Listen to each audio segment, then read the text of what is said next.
Hello.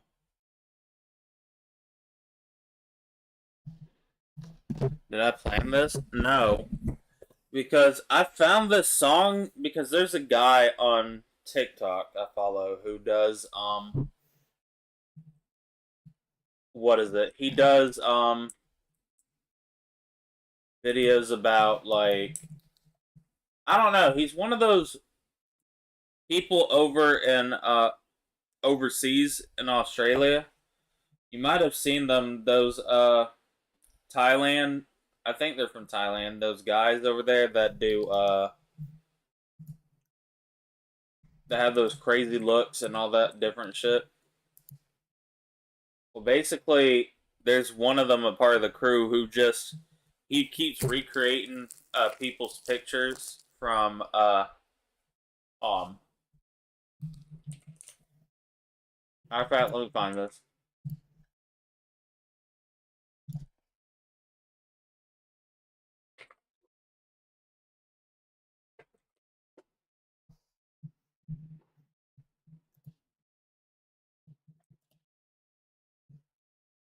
Let's see. He'll do this, right?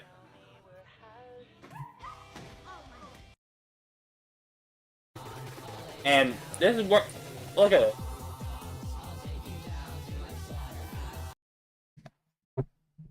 Cemetery lore. Oh wait, I'm retarded. Hold on. So it does this type of shit, right?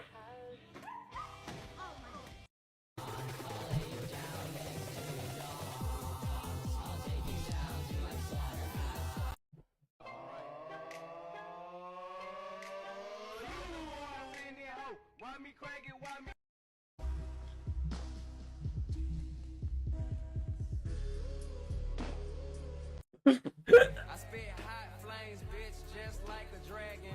And my pants sagging. Spell it backwards, niggas. And so, with that being said, I heard that. Oh yeah, the one-leg guy is funnier. But with that being said, Dark, tell me why Cemetery is popping off in Russia.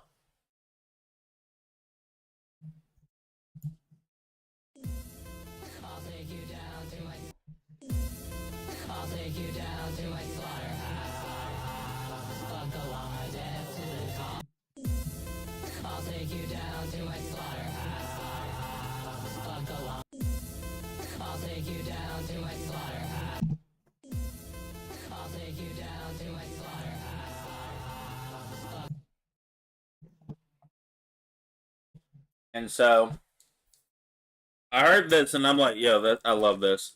And so now I'm listening to it again.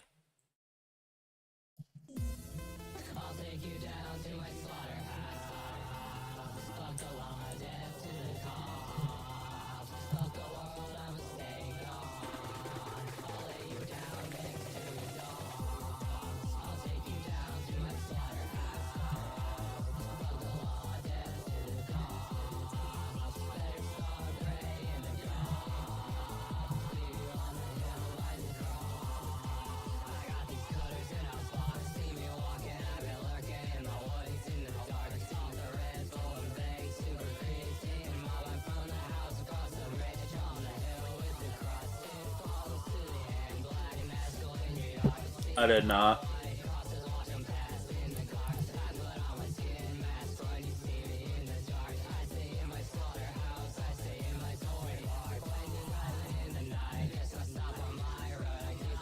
But I did sell all my blue cubes. Alright. I've convinced myself for listening to Cemetery.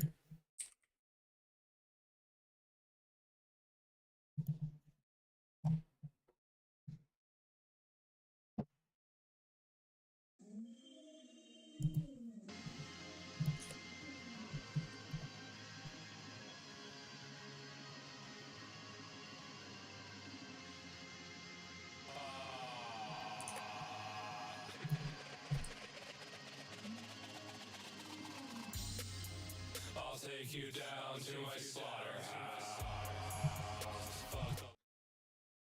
Wait, what? I didn't even realize this was on the album. Dude, the other version's better. Hold on.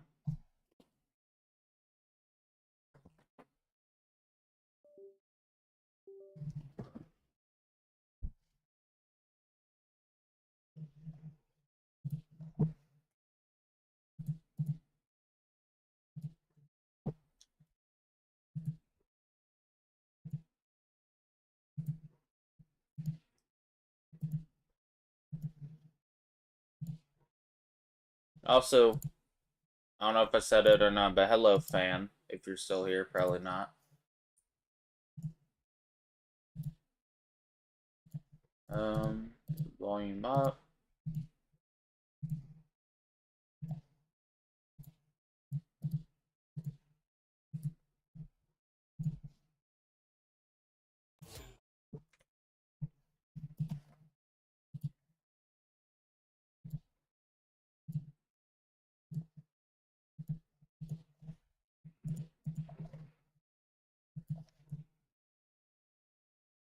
I would never.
Zane's introduced me to cemetery. I can tell you, Zanks is the biggest cemetery fan.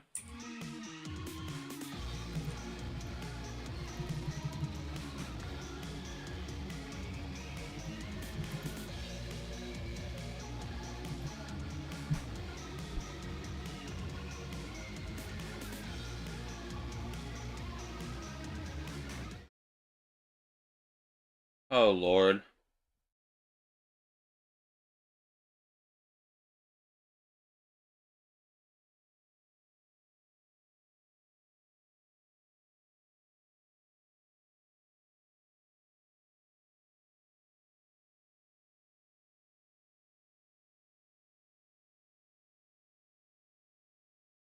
W.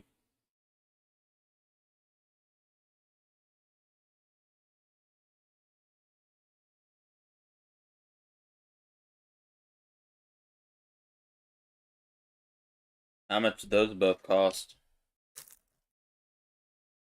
What?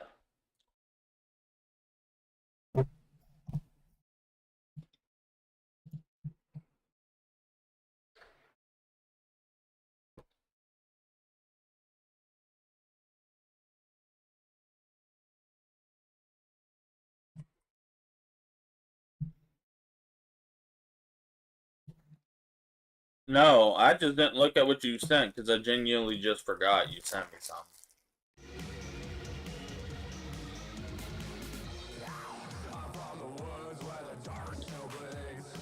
What did Delaire do? Oh, he didn't do nothing. It was me. So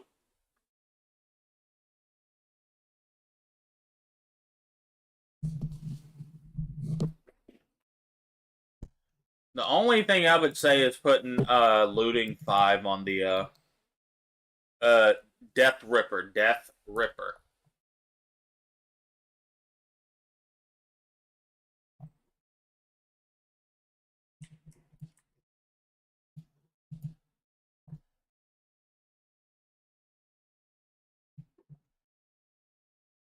But back so yesterday,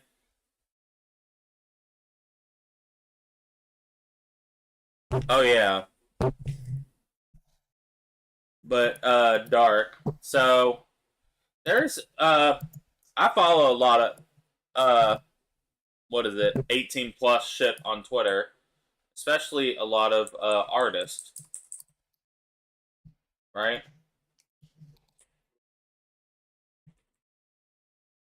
And there's this artist I follow that does basically he just does weird shit.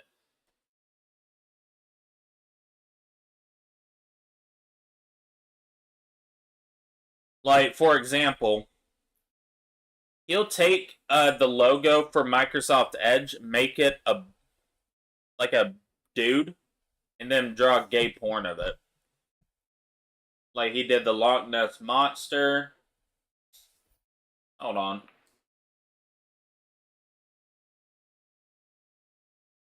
All that stuff, right? Well, yesterday I saw an image where he said, where it was, I got paid to make this, and it was a Snickers bar. I'll send you the first image.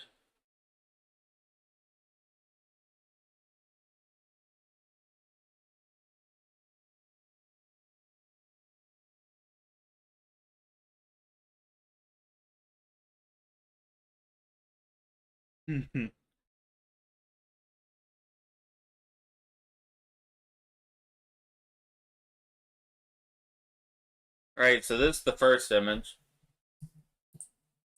Why is the death ripper? What do you mean? What type of question is that? That's your spawning weapon.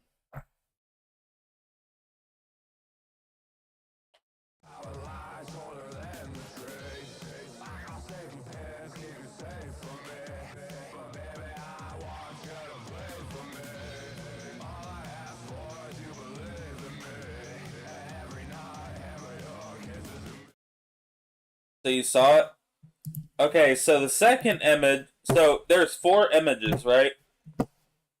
And I would send them to Deleter. And the second image is a picture of the Snickers man in his underwear with his print visibly showing.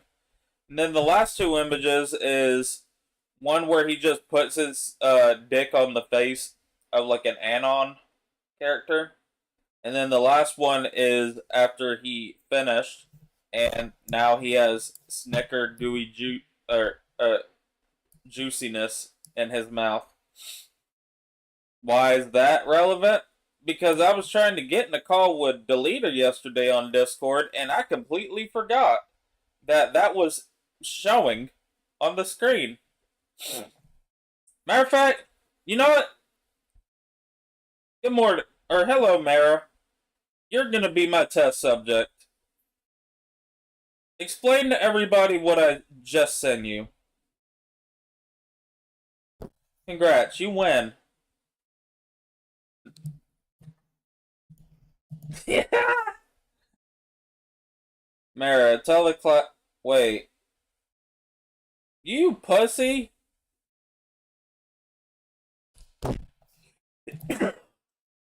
You're a pussy, Mara.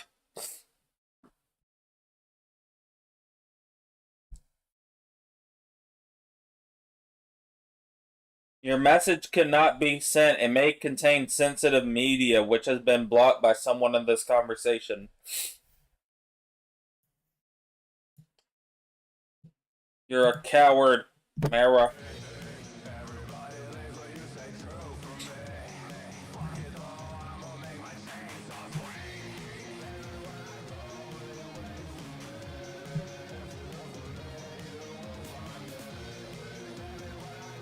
Hold on. Ha ha. I got one off. Ha ha. Mara. Yeah. I got it. Got it. Got it. Got it. Got it. No fucking shot. Okay. So the one image I can't send Mara is the image of the Snickers bar in his underwear, but I can send both of them where he has that big ass dick on that person's face.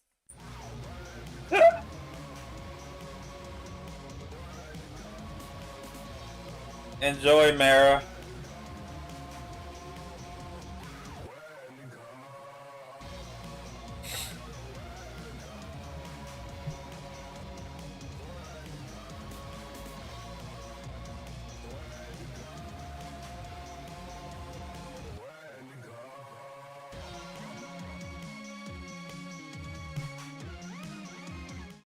Explain to the class what I sent you, Mara.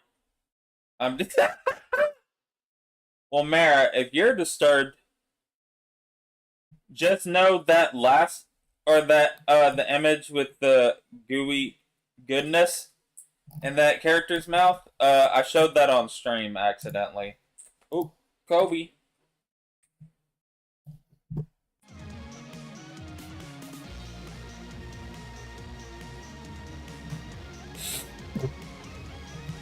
Right when you left, I accidentally flashed that image on stream. Or no, I sent to Dell because I have to harass him first, obviously.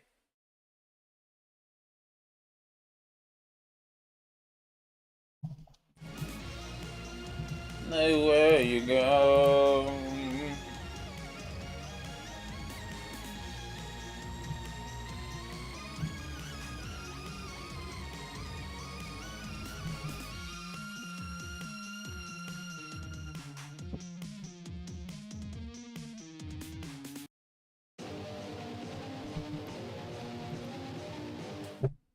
The same reason there's this many in my lobby or my stream. This is the best song by him, Dark.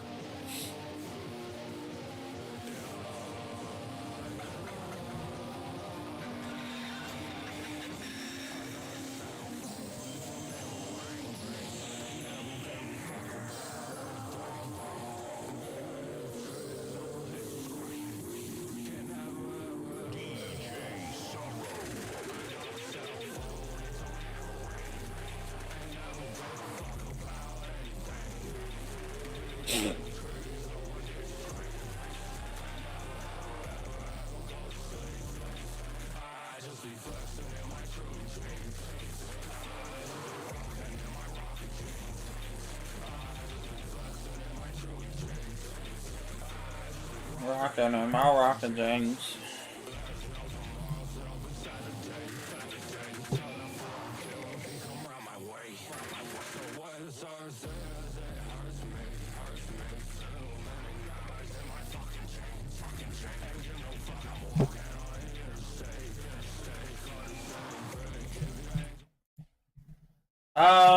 Counterpoint.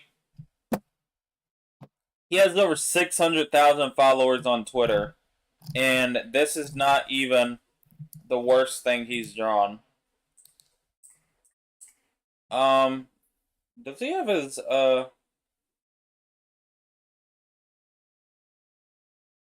um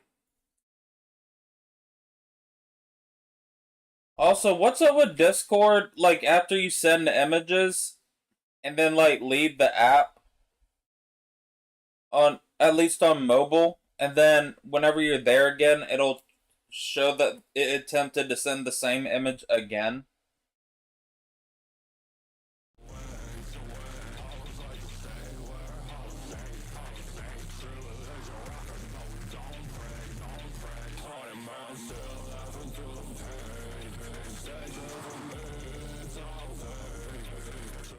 Isn't it X?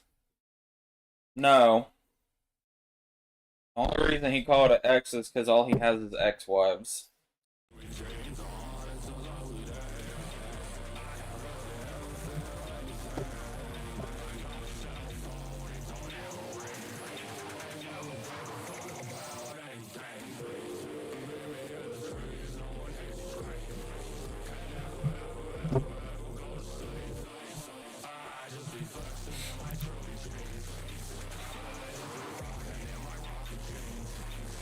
I'd just be flexing in my Truey jeans. I'd just be rocking in my rocker jeans.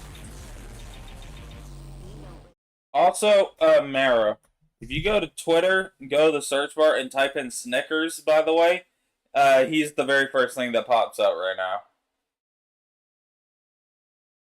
His name is One Cogito One. And like I said, I started following him because it's fucking funny as hell.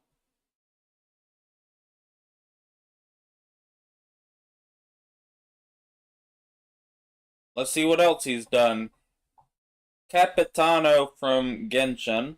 Bob from Monsters vs. Aliens. Deadpool. Ink Demon. He did chess pieces.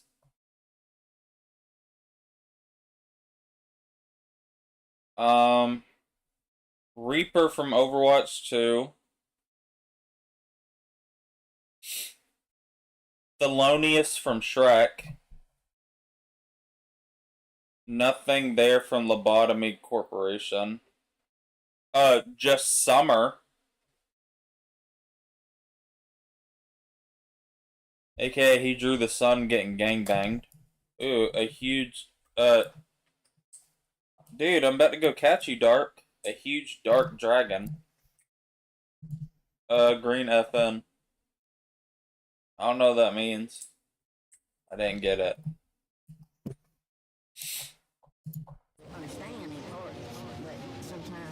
Let's see what it, let's see what else. Green Fortnite. The same thing y'all say. Python. He drew Python fucking, which he, drew two pythons. Scratch. Foxy. He drew Siren Head, giving a blowjob. And, showing off his siren hole. The Loch Ness Monster.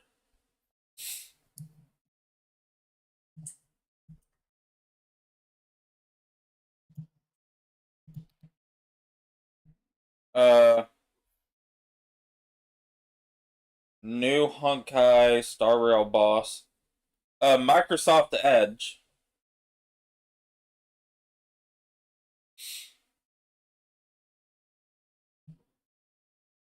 The Sorting Hat from Harry Potter.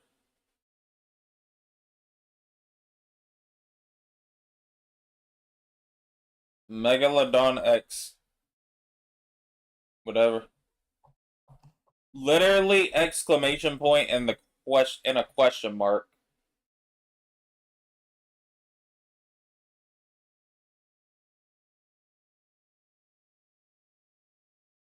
You see what I mean? It's just I don't.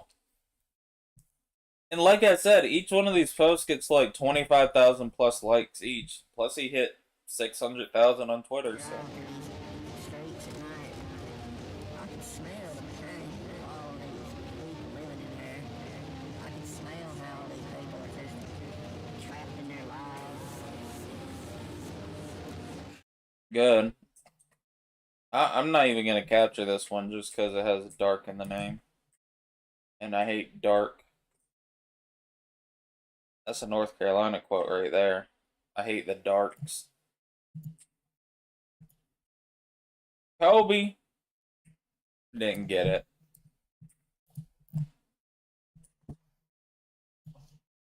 Their day-to-day lives. They don't see much.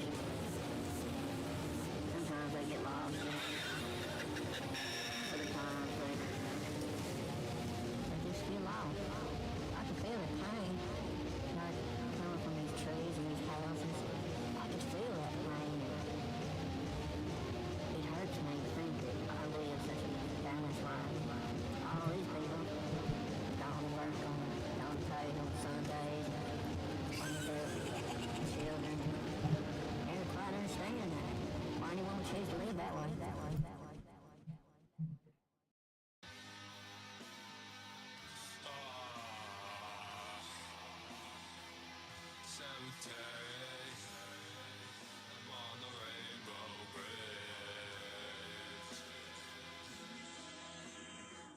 You on the Rainbow Bridge too, dark, you agate fae.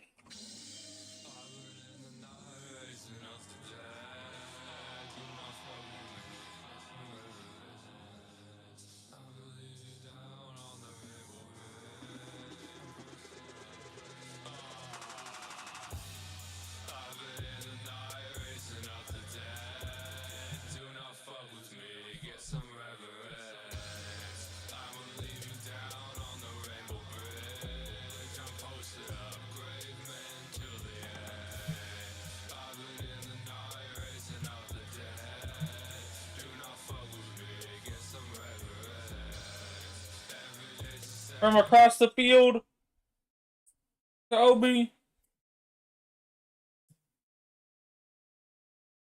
I'm gonna be honest, Preston. Why did you make it to where our characters are throwing these Pokeballs like it's grenades? What did you said? I was watching the talk to. I knew you're gonna talk to a woman.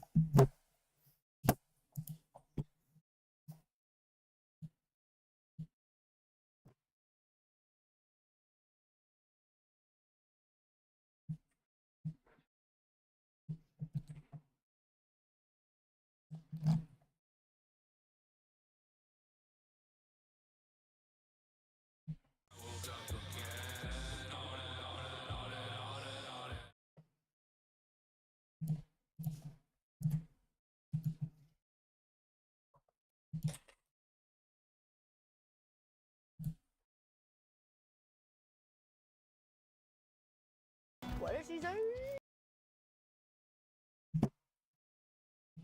Come on, Haley, it's not that bad. We're watching the talk to a podcast.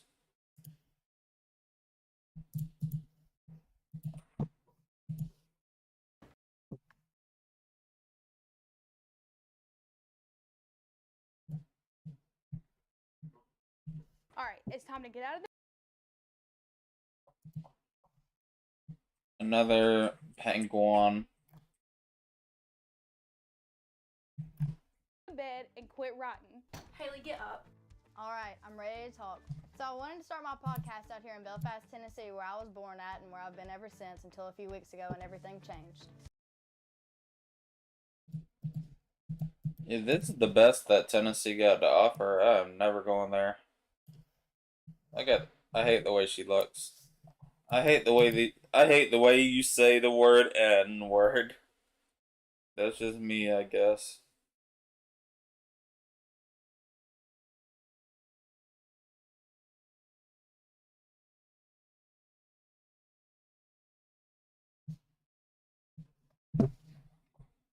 Yeah, everybody'd rather be in South Carolina than North Carolina. That is true. No, really. I even learned that you can't bring a box cutter on a plane. That is not a fucking Tennessee or any other place thing. That's just, you're retarded. What the fuck? Is this bitch stupid?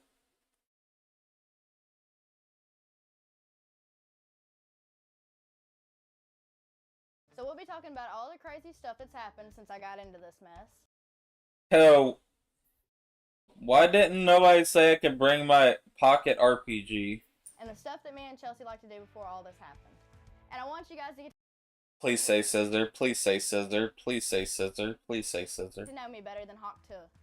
No, it's Tuh. Like, you really... Ha ha! Everybody been saying it wrong. It's top to. It's top to. Not no 2-I. It's top to. It's top to.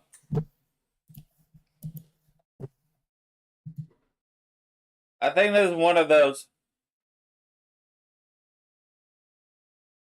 I think this is one of those situations where the person that created the thing just needs to shut the fuck up. It's not true. You don't get a say in this.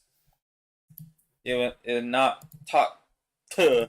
It's top to. really got to put your emphasis in. Yeah, you're not saying Tua, you're saying Tuh. You know? Like, you got to really put your back into it. Ma'am, I'm not saying I hope you go down the OnlyFans route, but please.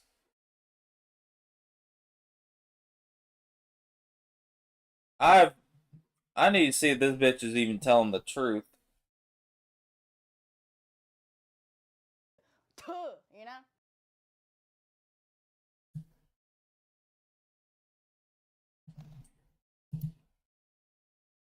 Cause I don't believe she sucked a dick ever.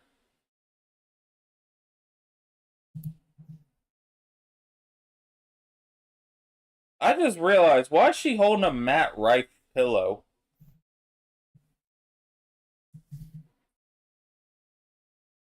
And what the fuck is that abomination in the background?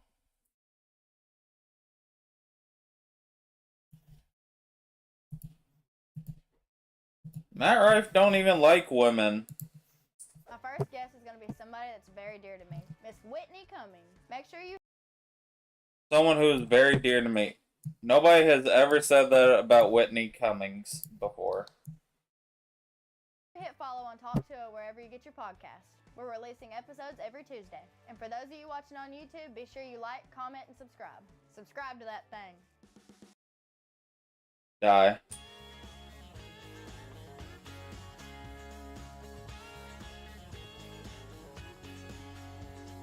Keep all this in. This is the key to you is don't overthink anything. Don't plan or plot anything. Damn, that bitch white. Sorry. The key to your success is just flying by the seat of your pants and being exactly who you are. And then take them off. Alright, we're doing this bitch on 1.5. Yeah, squirt on that thing. Or whatever she said. That's why I think me and you connect on a different level. I think so too. There's always two dumb bitches telling each other exactly. We both also find the same men in their 20s attractive. Yeah. We have the same type. Welcome back to Talk To It. Today I Bitch, this is your first episode. The fuck do you mean welcome back? Man, fuck this podcast. Fuck this bitch.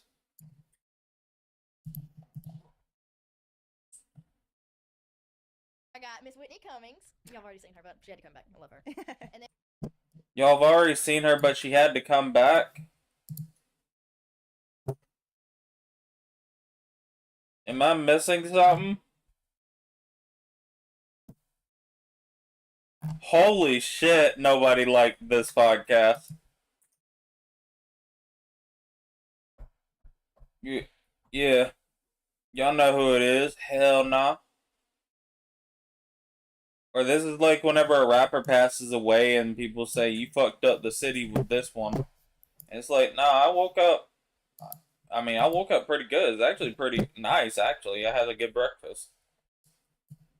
I wasn't fucked up today.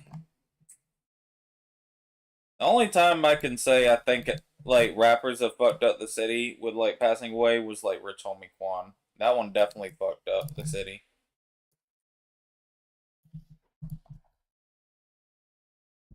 Oh, by the way, I think it was you, Dark. You wanna know what's funny? You were right. No, Mara, I don't think so. Or give me a second, I'll explain why. Dark. I gotta admit you were right. Hit the Quan is based off of Rich Homie Quan.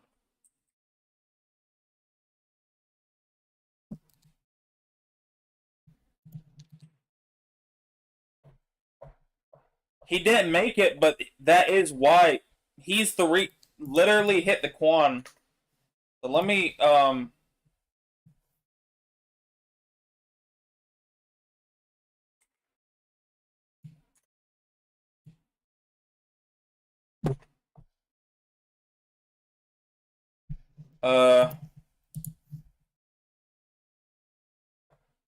then kill yourself. Then we got our two guests.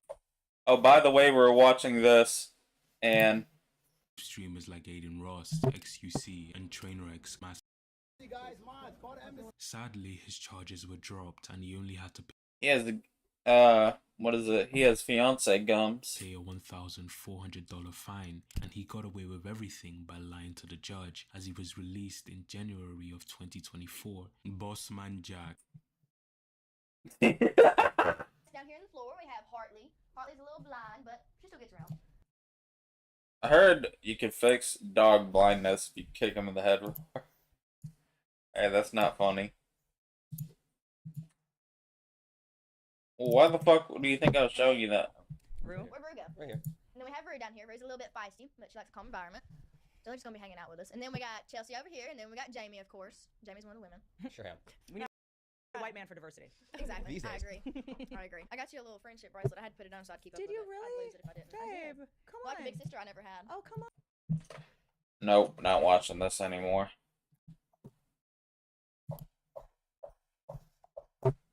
Alright, what was the episode 4 days ago? Oh, dang. Her podcast's already fallen off. The fuck you mean your second guess is you interviewed your grandma? Bitch, you got no more celebrities? Oh, but Mara, like I was saying, the reason I don't believe she's going away anytime soon is just because of the fact that it's transcended. Like, the meme was terrible to begin with, right? I don't know if you remember, but the reason it popped off is because of the fact that dudes on, like conservatives on Twitter, were saying, what is it?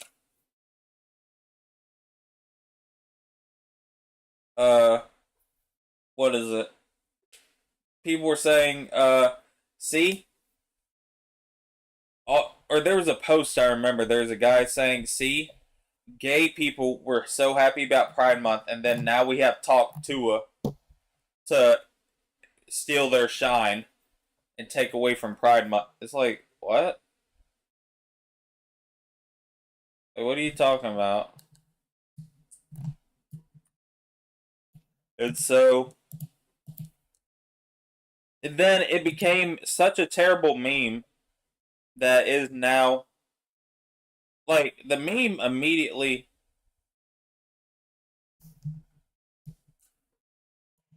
who's to say he hasn't?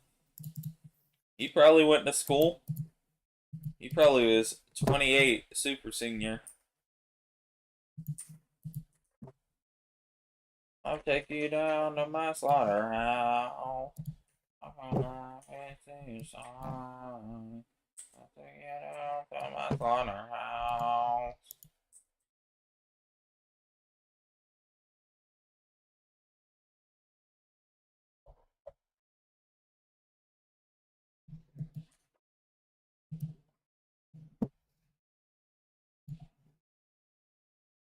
Bossman Jack. Gambling streams had a massive rise in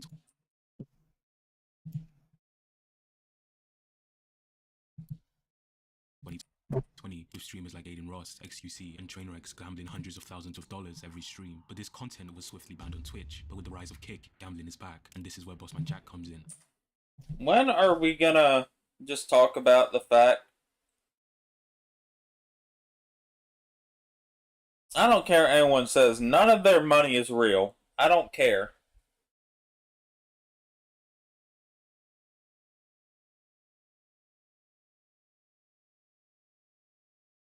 I don't care what any of them says. They are not gambling real money. I will stand on that. Bossman Jack is an example of the cold reality of online gambling. This is Austin Peterson, or as we know him, Bossman Jack. He's a 28-year-old gambling streamer on Kick who still lives with his parents while he gambles all his money away. Jack's early life was just as degenerate as his streaming life. At just 19 years old, he was arrested for breaking into vehicles with 2 other accomplices, and just a year later, J. Cole and Meek Mill. I'm so sorry. when he was 20 years old, he was arrested for the same crime. He's actually spoken about this a couple times on his streams, claiming he's not like that anymore. Jack started his streaming career in 2019 under the name Austin07. He mainly streamed old school RuneScape, more specifically a form of gambling on RuneScape called dueling, before this was removed by the game devs. Dueling was where people would go into the duel area in RuneScape and wager money on their fights. But fast forwarding from Jack's early gaming streams, things only got worse from there. Oh, you look like J. Cole? Yeah, but you would have said Drake because you're racist. You just see a black person.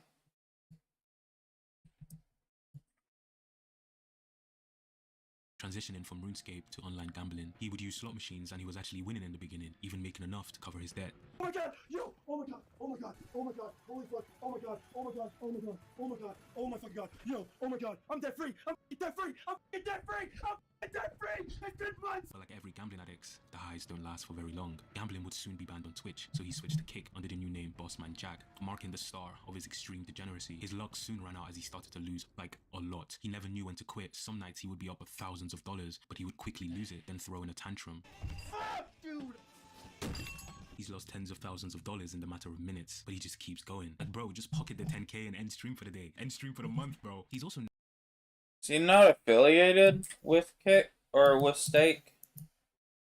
known for punching, kicking, slamming, and just doing whatever to his doors and also his walls. As you watch more of his clips, you can notice that he doesn't have a door anymore and he just has a curtain. And if you watch more of his clips, you can see part of his walls are missing and he just has a cloth there. And like every gambling addict, he eventually lost all his money. So he started e-begging his chat for donations and money to help fuel his addiction. Where are my fucking usual people at? Can no one help me? Who are all these fucking... Oh, that's sad. Oh, that's so sad. At least, what's that guy? Slicker? At least, that guy, he did it in private. This is bad when you're doing it in front of everyone. Oh, the Daniel Larson. I like it. fucking people in my chat, dude? Who are these people? Can anybody help me, dude? Please? Please, someone help me, man. Please, with just a little something, dude. Please, man, I got nothing. I'm gonna be up all night tonight, dude. I'm gonna be up all night. I have nothing. And his fans actually did it, giving him thousands of dollars for him just to lose all the money the same stream. Oh my gosh, bro, what the hell?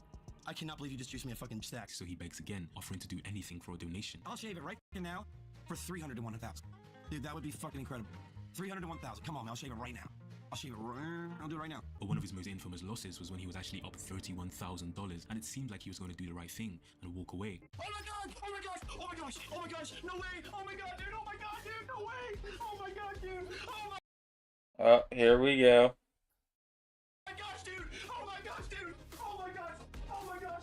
Dad!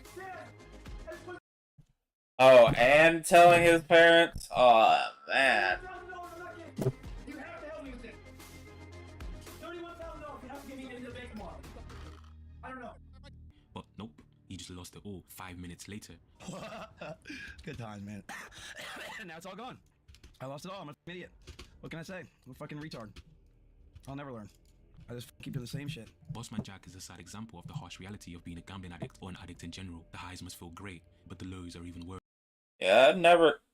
See, personally, I like watching the streamers that have the odds rigged for them. Like, maybe he talks... When did this video come out? 3 months ago? Worse, he needs help, and I hope he can genuinely find it. Vitaly Zadorovetsky is... So why is he going away? What did he do?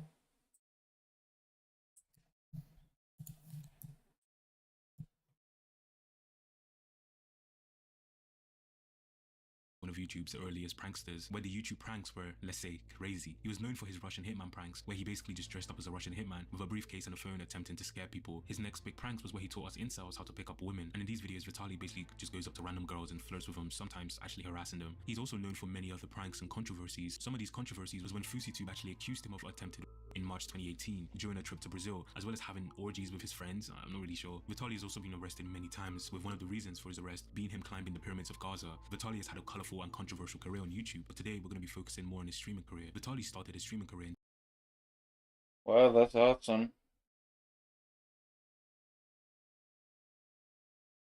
January of 2024, signing a contract with Kick, and his content style was just like other Kick degens. He mainly did IRL streams, feuding with other streamers like Neon, but what really propelled Vitaly back into fame was his predator catching series and then beating them up on stream. As the name suggests, Vitaly would lure these predators with decoys to a certain location, and he would basically jump them and embarrass them live on stream. He has even had famous rappers and other famous people in his lives, but someone actually allegedly lost their lives on his stream. This stream began as just one of his regular catching predator streams, but when they actually caught the predator, a bystander actually overhears the conversation and attacks the alleged predator, and they apparently died.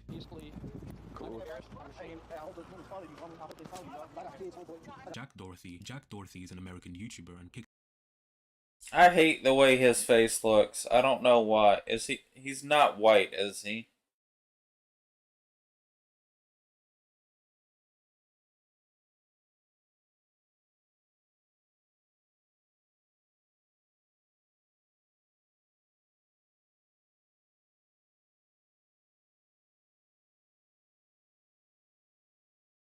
Dog, what do you mean he did crack? Dude, slapping his dad and having crack? Yeah, but what type of crack? Like, were him and his dad fucking? Streamer, Jack started his YouTube channel on July 14th, 2016, quickly uploading his first video on September 29th, 2016, titled Marker Flip Twice in a Row, and as the video suggests, he basically just flipped the marker twice and landed it in his video. And this video actually didn't do too bad. No, I'm just saying, like, his eyes. Gaining him a lot of views, and his channel grew fairly quickly and steadily, and soon he was accumulating hundreds of thousands of views every video he posted. Throughout his online career, Jack's content has slowly become more degenerate, which is hard when his content was already bottom of the barrel. He's getting... Jack Doherty is probably going down soon anyway, because he's getting sued. Which, about time. And what is he getting sued for? He's getting sued for his bodyguard mollywopping the fuck out that dude, like last year. And then, not only is he getting sued by that guy, but he's also getting sued by, what's his name? Or what's their name? He's getting sued by his insurance company. Because he tried using his homeowner's insurance to pay for the lawsuit. And the insurance company is like, fuck no, retard.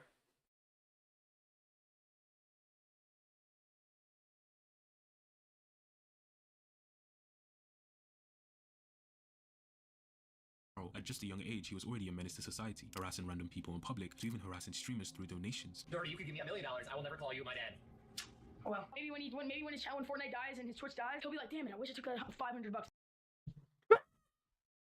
But it's good, it's alright for me, boy. With his overinflated head becoming bigger, if that's even possible. And like every other degenerate content creator, Jack soon found his way onto Kick. Actually, let's rewind a little bit. Did you know this clout parasite was also on Dr. Phil for stealing his older brother's car? And it seemed by this point in his career, his head had actually grown so big for his little body. Here's a video of Jack fighting with his brother Michael after Jack took Michael's new luxury car without permission and without a license, so Jack could tape a prank. Oh my gosh, he's coming. Look out. Jackie! Hi, Mike! Phil! Hi, Mike! Okay, Jack! Jack! Michael! I thought he was gonna crash or something, and also I think he was just trying. You see what I mean? Why is Jack's eyes like that?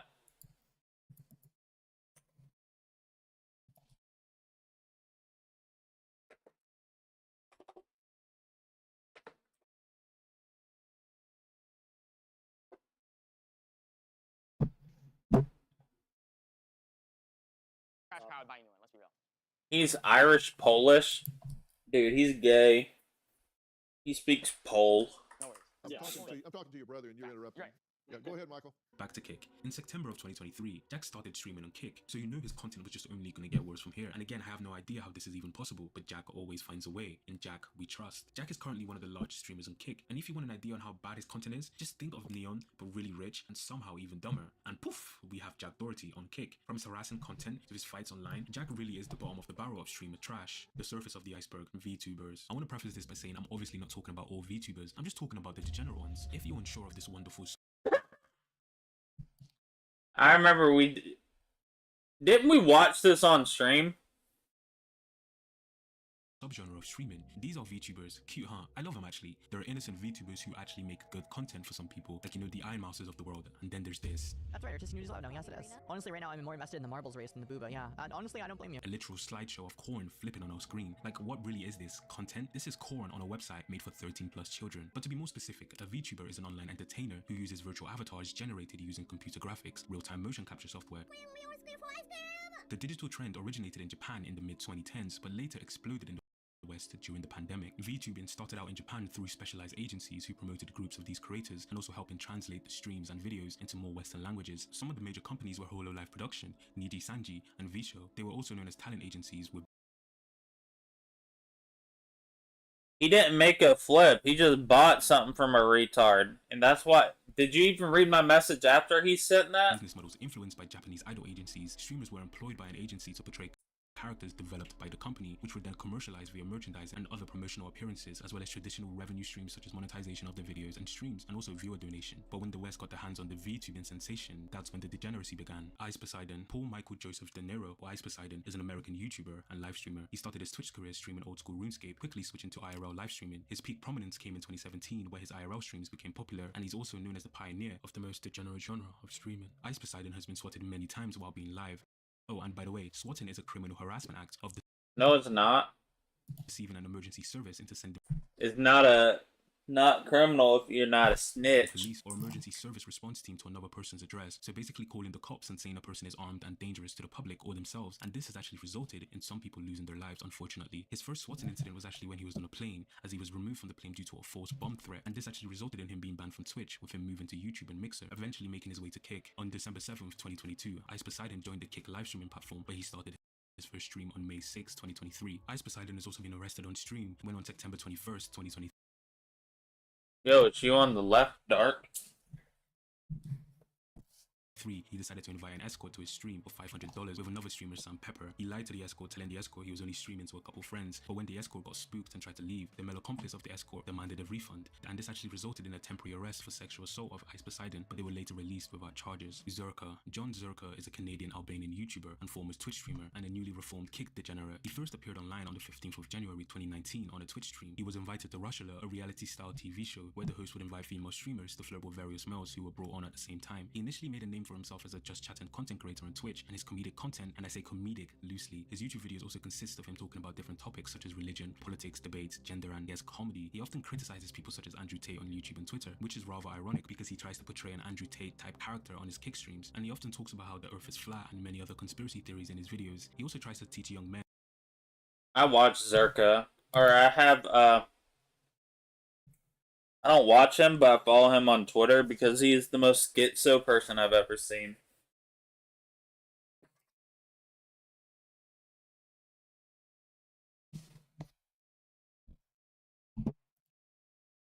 All I know is he got his ass beat on Twitter, and those funny as fuck. On how to pick up girls in his videos. I guess he really was trying to be Andrew Tate, and he's also known for getting his ass beat by HS Tiki Toki on a Yep. I remember when that dropped. Kick stream, and of course, like every Andrew Tate clone on the internet, he's also a creep who says a lot of weird things and makes a lot of weird remarks to underage girls. In some of his Kick streams, he would actually go on Amigo and talk to a lot of younger girls, and when they would tell him about his age, he would say he doesn't care. He was later banned on Kick for unspecified reasons, but it doesn't take a genius to guess why. The abyss of the iceberg. Wait, is he permanent on Kick? Zerka PDF drop? I wouldn't say that, but Just Snags is just another degenerate streamer who found success in Kick. His content, if you can even call it that, is just saying and doing the most degenerate shit you can think of. In his words, he would do anything for a viral clip, even throwing away the rest of his life. I just might take my security's gun off his head and just shoot somebody. First nigga I see. I don't care if he's 7, 8, 10. I don't care if he's fucking 30, 40, 60. I'm clapping a nigga broad daylight. I might go to jail for the rest of my life today, like for a viral clip. You know me, nigga. And like other kick streamers, Snack spends a lot of his time harassing children on other. Honestly, you know what I genuinely, for the sake, what is it? What I personally say is what I think will save Kick is if how many account? None. I don't have any other account logged.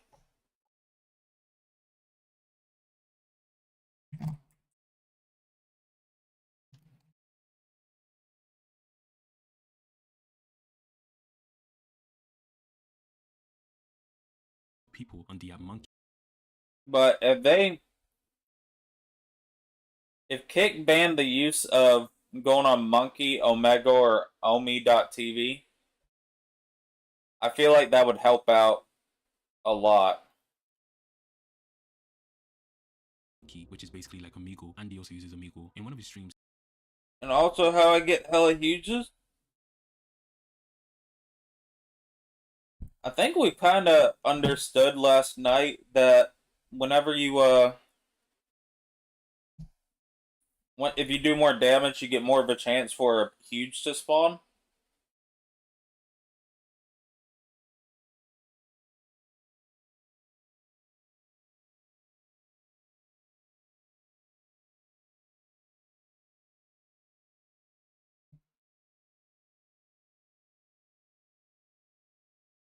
He comes across some minors with them telling him they're just You gotta send me 100 mil. 14 years old, and then he proceeds to do this. 14. Yep. So now what grade is that? Like a sophomore? 8th grade. Sophomore. 8th grade? Sophomore. Can I play with that? Sophomore's like 16. What? Can I play with that little 8th grade? Yeah, this is you, Dell.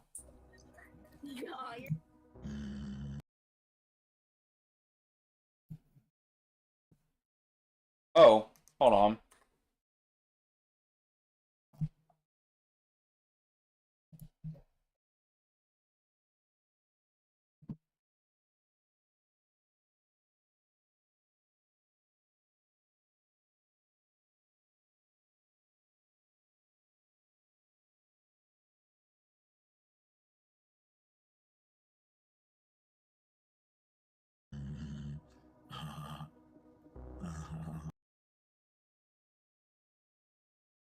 Like, how's that even?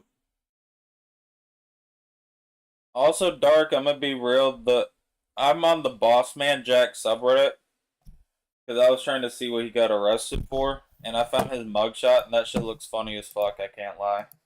And as you can expect, this clip went viral on Twitter, getting him a lot of backlash. He then tweeted claiming it was AI and it wasn't him, even though he's done this many times on his lives. He then came out with a terrible apology, also going live on stream and reading it out. And Little Tay actually responded to this, calling him a predator, which he is, and he actually sees this and responded to her on his stream. Little Tay owns you.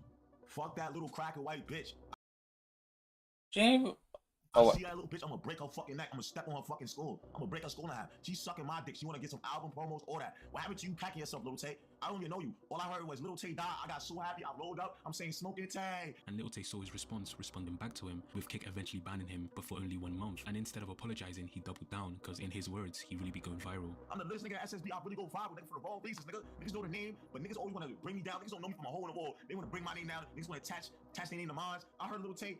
This was her most lit tweet in like 3 years, 4 years, bro. I thought she died. Yo, Little Tay, I thought you fucking died. He's also known for going a monkey and just insulting people. I remember last year, I went into my old CSGO account that I had. Or not old CSGO account, but I played for like 50 hours back in like 2014. And I gambled and opened some cases, didn't get good shit at all. But I went back in the account and sold everything for like $100. So. But after his fame ran dry, he needed more, so he had a bright idea. His bright idea was to diss El Chapo and Mexicans in general on his stream. Every Mexican shot, El Chapo. El Chapo, nigga. I go to Cabo. Nothing's going to happen to me. Face out. I would say El Chapo to a fucking Random nigga in Mexico. Before get that on your clip, I will piss all over that. But I guess people would really do anything for 15 seconds of fame, and he needs to be put on a list for real. Booby streamers. Oh, Strawberry Tabby or something, whatever the fuck her name is. My queen. Oh, I love you. I love you, Strawberry Titty, or whatever. Booby streamers are a genre that's been on Twitch since the dawn of time, and it works. Like, I was literally hooked on Zoe Burger when I was like 13 to 15 years old, and I remember Zoe Burger was the very first one ever. She would just play Call of Duty. Loki am to this day, but for a while, booby streaming was okay, you know, just showing off a bit of skin, nothing really wrong with that. But with the rise of hot tub streamers, this took booby streaming to a whole new level. A hot tub streamer is a Twitch streamer that streams while wearing little to no clothes. This actually came about when Twitch actually changed its rules, allowing this type of content. Hot tub live stream started a while back in 2019 when Twitch updated its guidelines. While previously streamers were not allowed to wear swimwear or revealing clothing, on Twitch this rule was changed to fit contextual settings.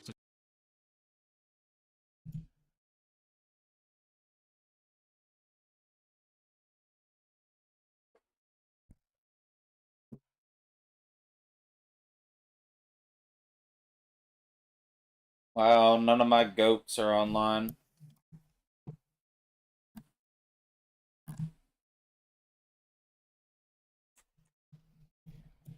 Such as if a streamer was doing IRL stream at a beach or something, and a lot of content creators took advantage of these loose guidelines. Some of these early streams were wild, with some of the boobs actually being the monitor for the gameplay, but I'm not complaining. I love boobs, but damn, this is degenerate. FouseyTube.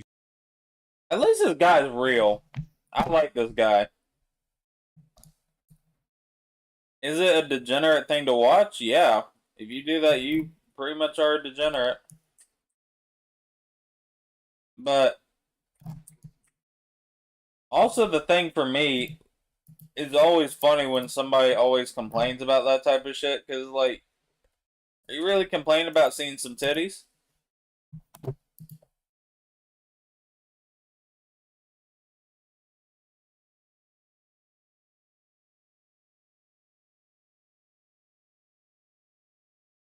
I saw that on the sub. And why is there timeout?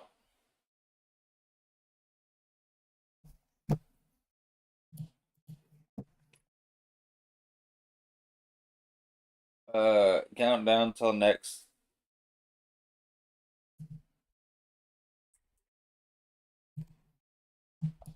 Also, why do you have your shit set to where you're always offline? You were not popular like that, little bro. Yusuf Salah Erica, or FouseyTube, is a Palestinian-American YouTuber and online streamer. He was known for his prank videos, parodies of vlogs, and his mental breakdowns. Fousey created his FouseyTube account on March 21st, 2011. His first actual channel was created in 2009, and it focused on workout videos, but has since been deleted. His first video, though, on the FouseyTube channel, was titled FouseyTube's intro parody, which was as funny as you can expect. It wasn't funny. His first video, which gained massive popularity, was titled Middle Eastern Parents, which gained about 7 million views due to how relatable it was, I guess. He then pivoted his content into what gained him the most popularity, with one of his biggest uploads gaining him 120 million views, which was uploaded on May 4th, 2014, and the video was titled Spider-Man in Real Life Prank, which was just a silly video geared towards kids, but his pranks quickly turned more sexual, with his Yoga Pants prank series of 2 videos gaining him a total of 80 million views.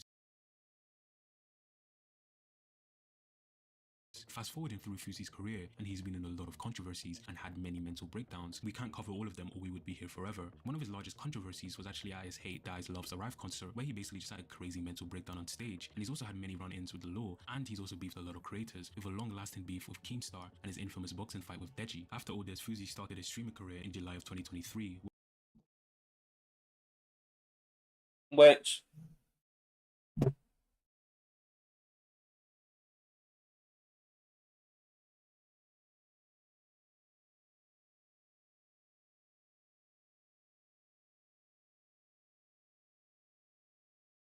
Funny enough, FouseyTube and Keemstar, they're the ones that own Happy Cuck Boxing or something. Happy Punch. They co-own it. And funny enough, that's when I realized Keemstar is 5'7".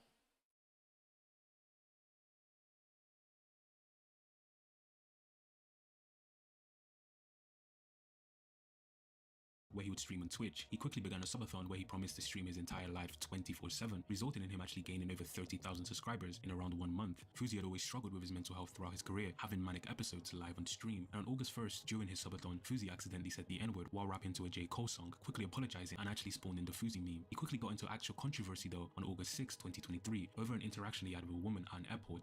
Oh yeah, this was disgusting. During a stream. During the interaction, Fuzi met a woman at the airport who confided in him that she was a victim of sex trafficking in the past. Fuzi comforted her and bonded with her, and the two eventually began kissing, with Fuzi openly flirting with her. He then sent her $300 to help her out, and he told his viewers he was going to a convenience store to buy her some things, leaving the camera out on the bar for around 20 to 30 minutes. When he returned, he bragged about joining the Mile High Club and hooking up with a woman in the bathroom. However, his audience obviously didn't take it too well. Then he claimed he was just pranking his viewers, and then began apologizing for the alleged prank, claiming he was a bad person. And I'm looking at the screen, and I just got, my heart started racing. I'm freaking out, crying. Because this girl is saying all the things he said to me. Yeah. And I'm sitting there, he's having me sit on his side in the courtroom. Yeah, this man talked about, oh yeah. Or this woman's talking about, yeah, I was a victim of sex trafficking. He's like, yeah, whatever, bitch. You wanna fuck? Like, this is evil. Can I say something real quick? Hey, to everybody who's sitting here like, oh my god, you kissed her, da-da-da. This woman was involved in sex trafficking. The guy who manipulated her and brainwashed her is a piece of fucking shit and deserves to die. So Yeah. Just because I want a part of the action doesn't mean that I'm the bad guy. I'm a good guy.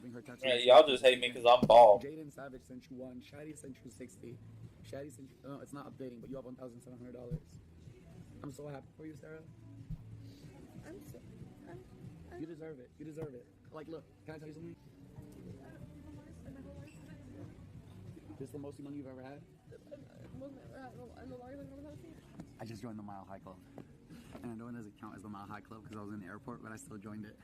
I swear to God. I swear on everything I love. I swear on everything I love. I just joined the Mile High Club in the airport, in the men's bathroom. I swear to God. Wallah. I had to confess. I couldn't hold it for a fucking second. I didn't go to buy her no fucking snacks. I joined the Mile High Club. I'm sorry. I'm sorry. I'm sorry. I'm sorry. I'm sorry. I shouldn't have shared that. I'm sorry. I'm sorry. I'm sorry. I'm sorry. I'm sorry. I'm sorry. I'm lying. I'm lying, by the way. It's a joke. It's a joke. It's a joke. It's a huge joke. It's a huge joke. It's a huge joke.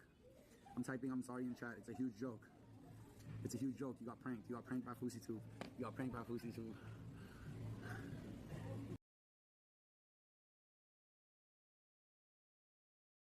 Being bald to illness.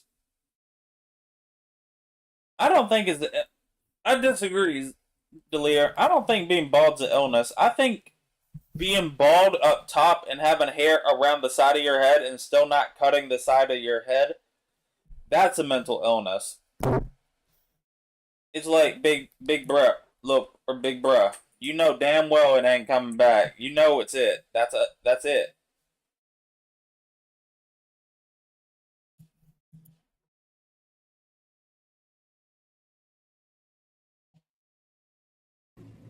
Some of the viewers actually speculated the girl was drunk and that Fuzi took advantage of her while she was drunk. He was then later banned on Twitch on August 8th, although in relations to allegedly saying the homophobic F-slur during stream and not due to the interaction at the airport. Fuzi then began suggesting he would join Kick, claiming there was a deal on the table. This was when the degeneracy really ramped up. Fuzi began streaming with other degenerates like Neon and Jack Doherty, and reportedly Fuzi signed a $15 million deal with the streaming service, although this had not been confirmed by Kick. His relationship with the other streamers was weird, as all they would do was argue and beef on stream, but I guess it was content for the tens of thousands of viewers, and his streams were just hectic. On August 22nd, 2023, Fuzi livestreamed himself calling Miami police to say that he was being held at gunpoint in his hotel room, leading to the police coming to his room. He was then detained for logging a false police report, having another mental episode on stream, so he was not arrested but taken to the hospital by the police. No Kizzy CSP. Kizzy, also known as No Kizzy.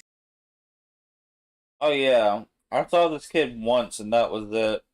CSP is a 14-year-old American kick streamer who went viral in early 2024 following multiple clips of him harassing people in IRL streams, including taking a woman's food off her table, fighting 2 other boys, and smoking with a stranger. He's like Jack Doherty if he didn't have all that money. Kizzy first gained virality on January 13th, 2024 when Drama Alert tweeted a clip of an Island Boy kick stream in which they invited Kizzy onto the stream. Kizzy started insulting them and they got into a screaming match, and on April 2nd, 2024, Twitter user Copium X tweeted another clip from Kizzy in which he was walking around South Beach, Miami, and Kizzy walked past the restaurant stealing food from a woman's plate. The woman later confronted Kizzy and the two got into an argument. No Kizzy CSP is the product of when kids consume these degenerate streams and try to replicate it themselves. The abyss of the iceberg. This is the lowest layer of the iceberg, and everyone on here are just flat out criminals and deserve to be in jail. Riot LOL. This is Riot LOL, and I'm sure most of you know him by now. And this is Kick's most infamous predator. Omar is a 20-year-old Kick streamer and TikToker who was recently outed by Something About Chickens as the biggest predator on Kick. This was actually my first introduction to him. Let me tell you about him. Omar was one of the biggest Omegle Kick streamers, pulling hundreds of viewers each stream, sometimes even peaking at thousands of viewers. These streams consisted of Omar going on Omegle and talking to random girls, most of them being under the age of 18. When they would tell him their age, he would pressure them to agree that they were in fact over the age of 18. Wait, listen, how old are you? I'm 19. Oh,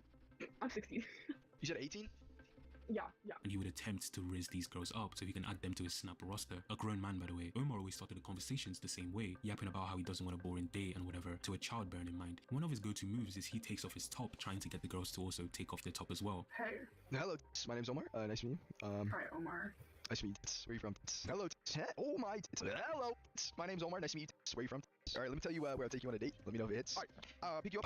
I'll pick you up. So I'll pick you up, and then Why am I hating? You don't deserve it.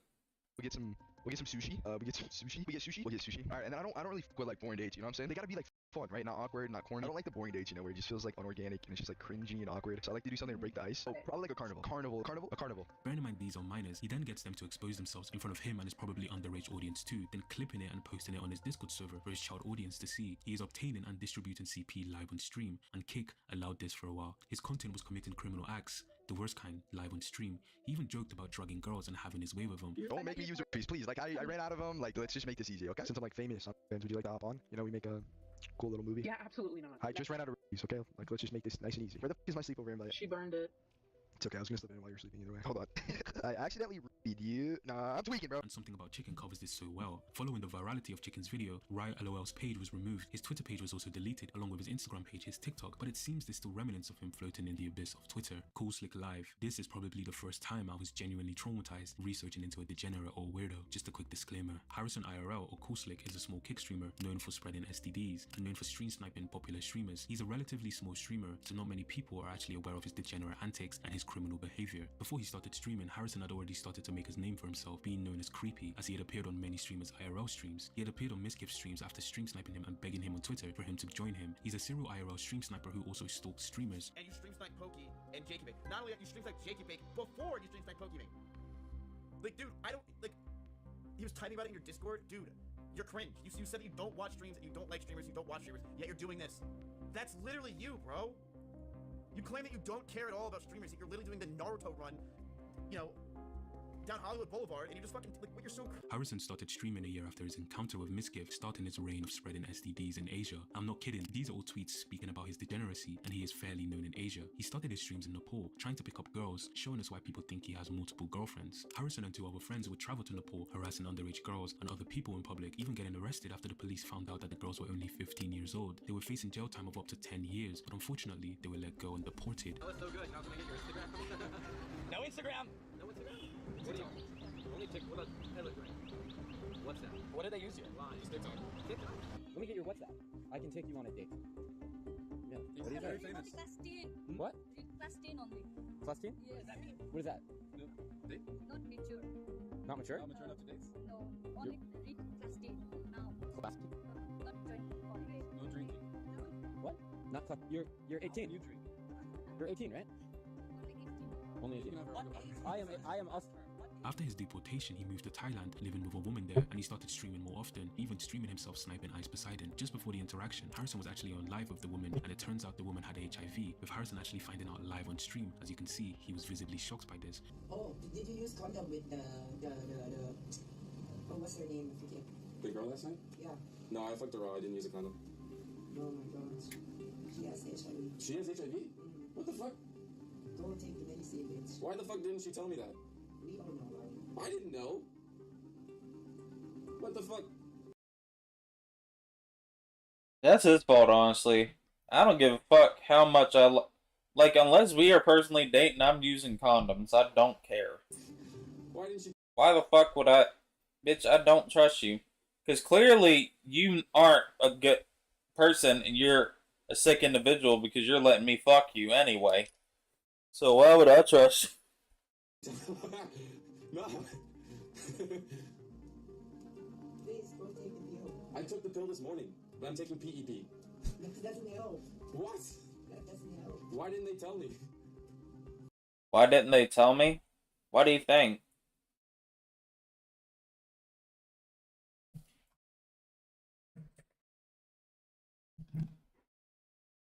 The thing that's crazy though is if if the person you're with anyway is taking PrEP, you could still fuck them and not get HIV. With Harrison actually finding out live on stream, and as you can see, he was visibly shocked by this, but later bragging about this to Ice Poseidon on his stream. I came here for girls. I a girl. I will do it if I do get unbanned. Like I said, quit saying when I am unbanned. Maybe I get unbanned. Like I said, I don't want to have any type of like... Because honestly, if I don't get unbanned, it's still fine. Because like I said, if I do go back to Skyblock, I don't mind running it on YouTube.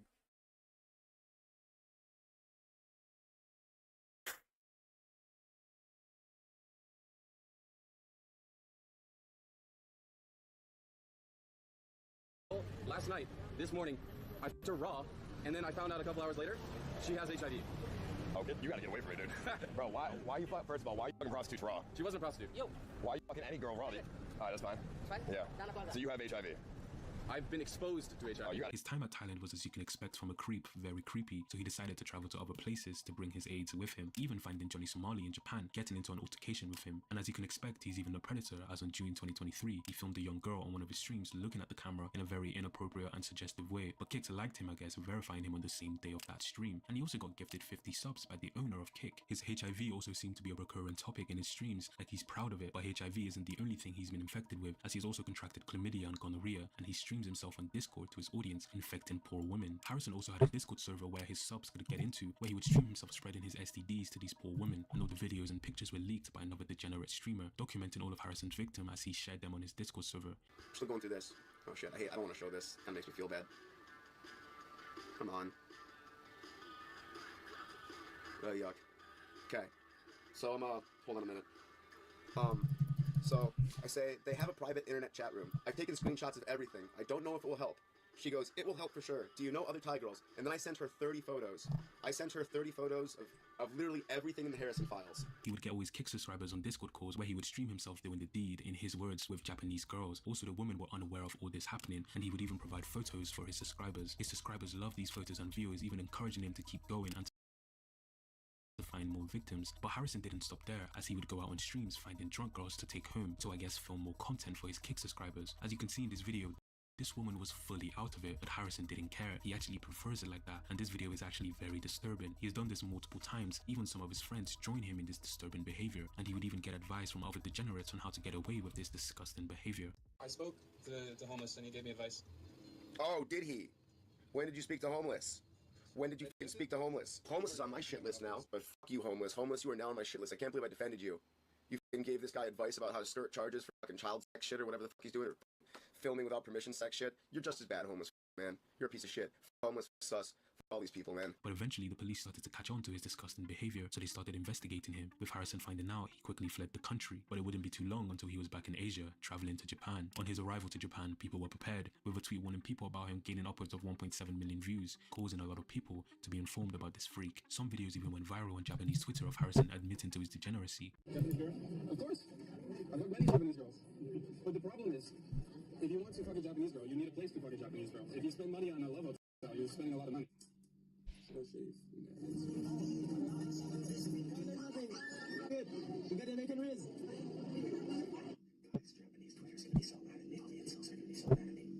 Oh yeah, because people are starting to realize what they need to do. As in, like... What is it? They gotta, start... They actually gotta start going for this shit. Give me a second. I'm gonna go start some food. AKA mozzarella cheese sticks.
Japanese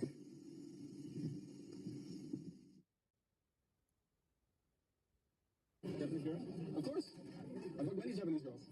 But the problem is, if you want to fuck a Japanese girl, you need a place to fuck a Japanese girl. So. But this wouldn't deter him, as he would stream a lot in Japan, hunting for women he could infect, actually finding some. Later on the same stream, he would proceed to harass some other Japanese women while he was drunk. I didn't even realize I didn't. Police officers causing him to end stream. There were also leaked DMs of Harrison and a 16-year-old girl, and he would admit to being cool with talking to a 16-year-old girl and how there's nothing wrong with it, even though he was a 25-year-old man. His conversation with the girl would quickly get inappropriate, but what do you expect from a freak like him? The minor would quickly stop talking to Harrison, with Harrison spamming the minor. Harrison is without a doubt the worst person I've ever seen on the internet. This guy needs to be in jail. Derek Gaz. Derek Gaz is just another criminal on this disturbed streaming platform. His content, if you can even call it that, is setting up hidden cameras and getting women to perform sexual acts on him without their consent, or selling his ex-girlfriend's nude photos on livestream. Derek started his online career in 2021 on TikTok, hosting dance videos, gaining him a fan base. He then transitioned into streaming on Twitch, playing games like Fortnite, and quickly transitioning into Omegle streams. And like a lot of terrible content creators, he started doing fake pranks and unfunny pranks at that. He carried on streaming while also posting these terrible pranks, and he had these streams called the secret streams, and you can probably guess what the name entailed. He would stream most of the time half naked with girls doing dares and other degenerate shit. He isn't very likable, so Twitch banned him, so he went to YouTube to pick up girls on Tinder while fighting with his girlfriend.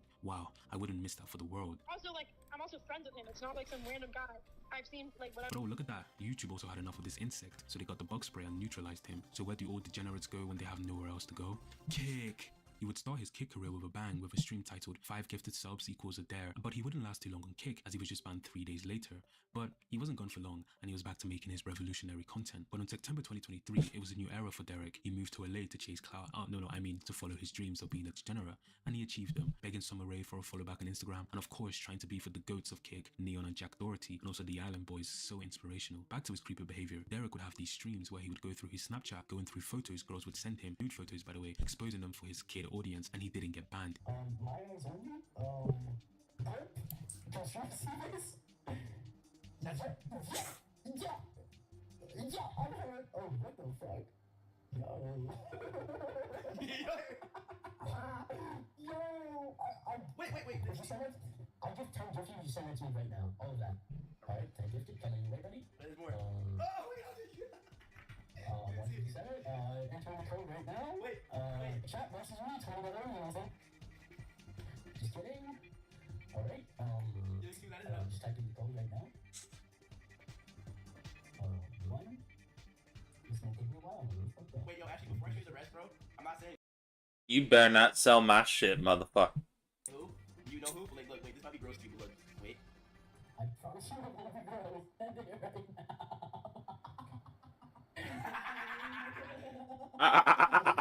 Yo! Oh, the good old days, bro. Fuck, bro, the good old days, bro. Not supposed to send her name your docs? What does that mean? Oh, docs.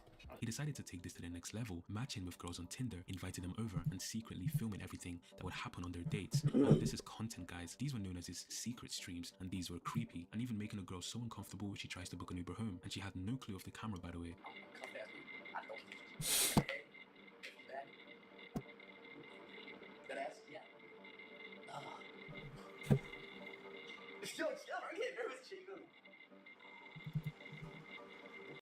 Well, you can buy that one off me, dude. If you really want to. Like I said, I don't need another one.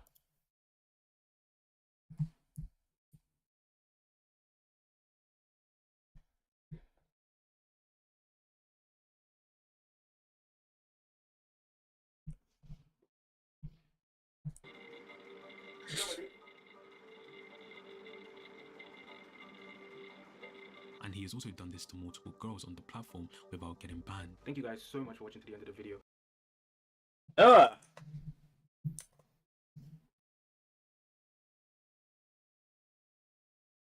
Michael Jackson iceberg. Sure, fuck it, why not?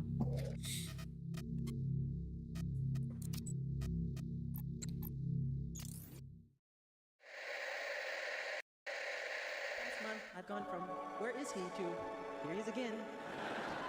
But I must confess, it feels good to be thought of as a person, not as a personality. Support, your endurance, your love. Thank you so much for all you're doing on an international level. I love you and always will love you. I'm not a narcissist. Just try this mirror fit, testing the camera, seeing how well it works. So much to me to be honored by you, and thank you, the fans. I love you from the bottom of my heart, and I hope to see you very soon. I love you. God bless.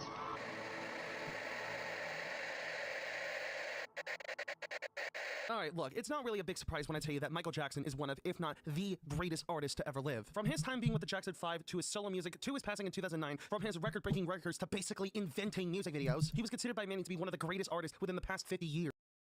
Funny enough, well, what's the average? I can sell it under the average. Even after nearly 12 years after his passing, many people are still talking about his music to this day. And although some of his records are now starting to be beaten by other artists, he will always be remembered as an icon, a legend, an influencer to millions of people. But although his stuff is very well known by many, there is a lot of stuff that has yet to be known about the guy. Stuff that, although has been mentioned a couple times, we barely even know about it. And I think you already know where this is going since you read the title of this video.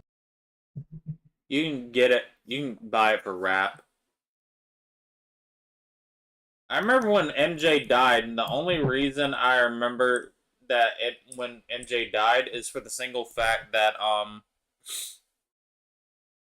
what is it? That was the very first day I ever used YouTube. It was in 2009. I remember because my sister is like, yo, you gotta check out this awesome video.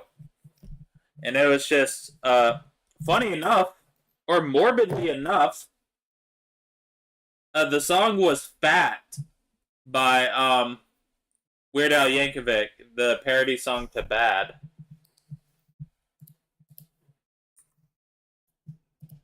So that's right. Today we are going to be talking about the Michael Jackson iceberg. Oh, I've been wanting to do an iceberg video for so long, and I never really got the chance to do it until now. But before we can get into it, I would like to thank Master Michael 777 for letting me use their Michael Jackson iceberg for this video. There is a couple things that are left off of this iceberg that I will be adding here, so expect some random things to pop up here and there. Now, before this iceberg starts, there's actually a couple points that I want to bring up. I just want to get this out of the way, but this iceberg will not bring up anything regarding Michael's passing or any of the massive accusations that were going on against him. This list is mainly specifically going into details regarding his music or facts about his music that we didn't know about or stuff that went on to Michael's life, just other stuff that aren't connected to any accusations or deaths. Aside from This Is It, but that's kind of different.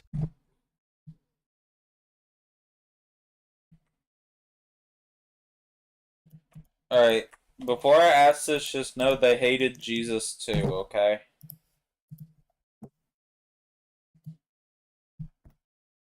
Do you think he bleached his dick too?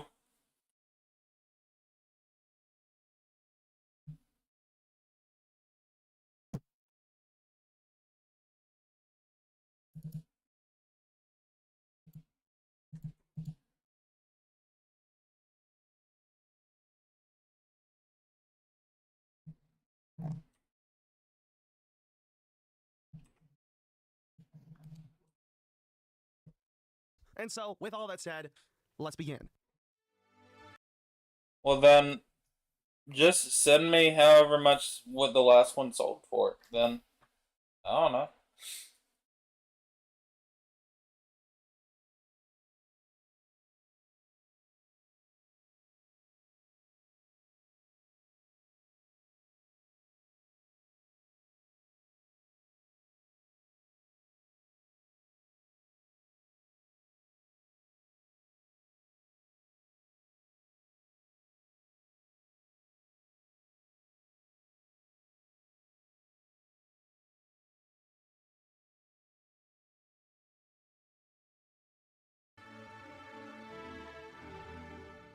Michael Jackson's discography. Over the course of 30 years, from 1972 to 2001, Michael has had 10 solo studio albums. Got to Be There, Ben, Music and Me, Forever Michael, Off the Wall, Thriller, Bad, Dangerous, History, Past, Present, Future, Book 1, and Invincible. The last 6 of which are only considered the most essential albums in Michael's discography because a lot of the box sets and a lot of the stuff related to Michael only consider these to be the main Michael Jackson albums, not Got to Be There to Forever Michael. The short films. This might be mentioning the fact that Michael considered his music videos short films because they're like little stories. And to this day, many of his fans still consider them short films and not music videos because, well, they are short films. Of course, some of Michael's most iconic short films are the Thriller short film and the Billie Jean short film, Moonwalker. Green Moonwalker is Fortnite. a Michael Jackson movie that was released on October. Damn, I'm getting no luck today. Have I even...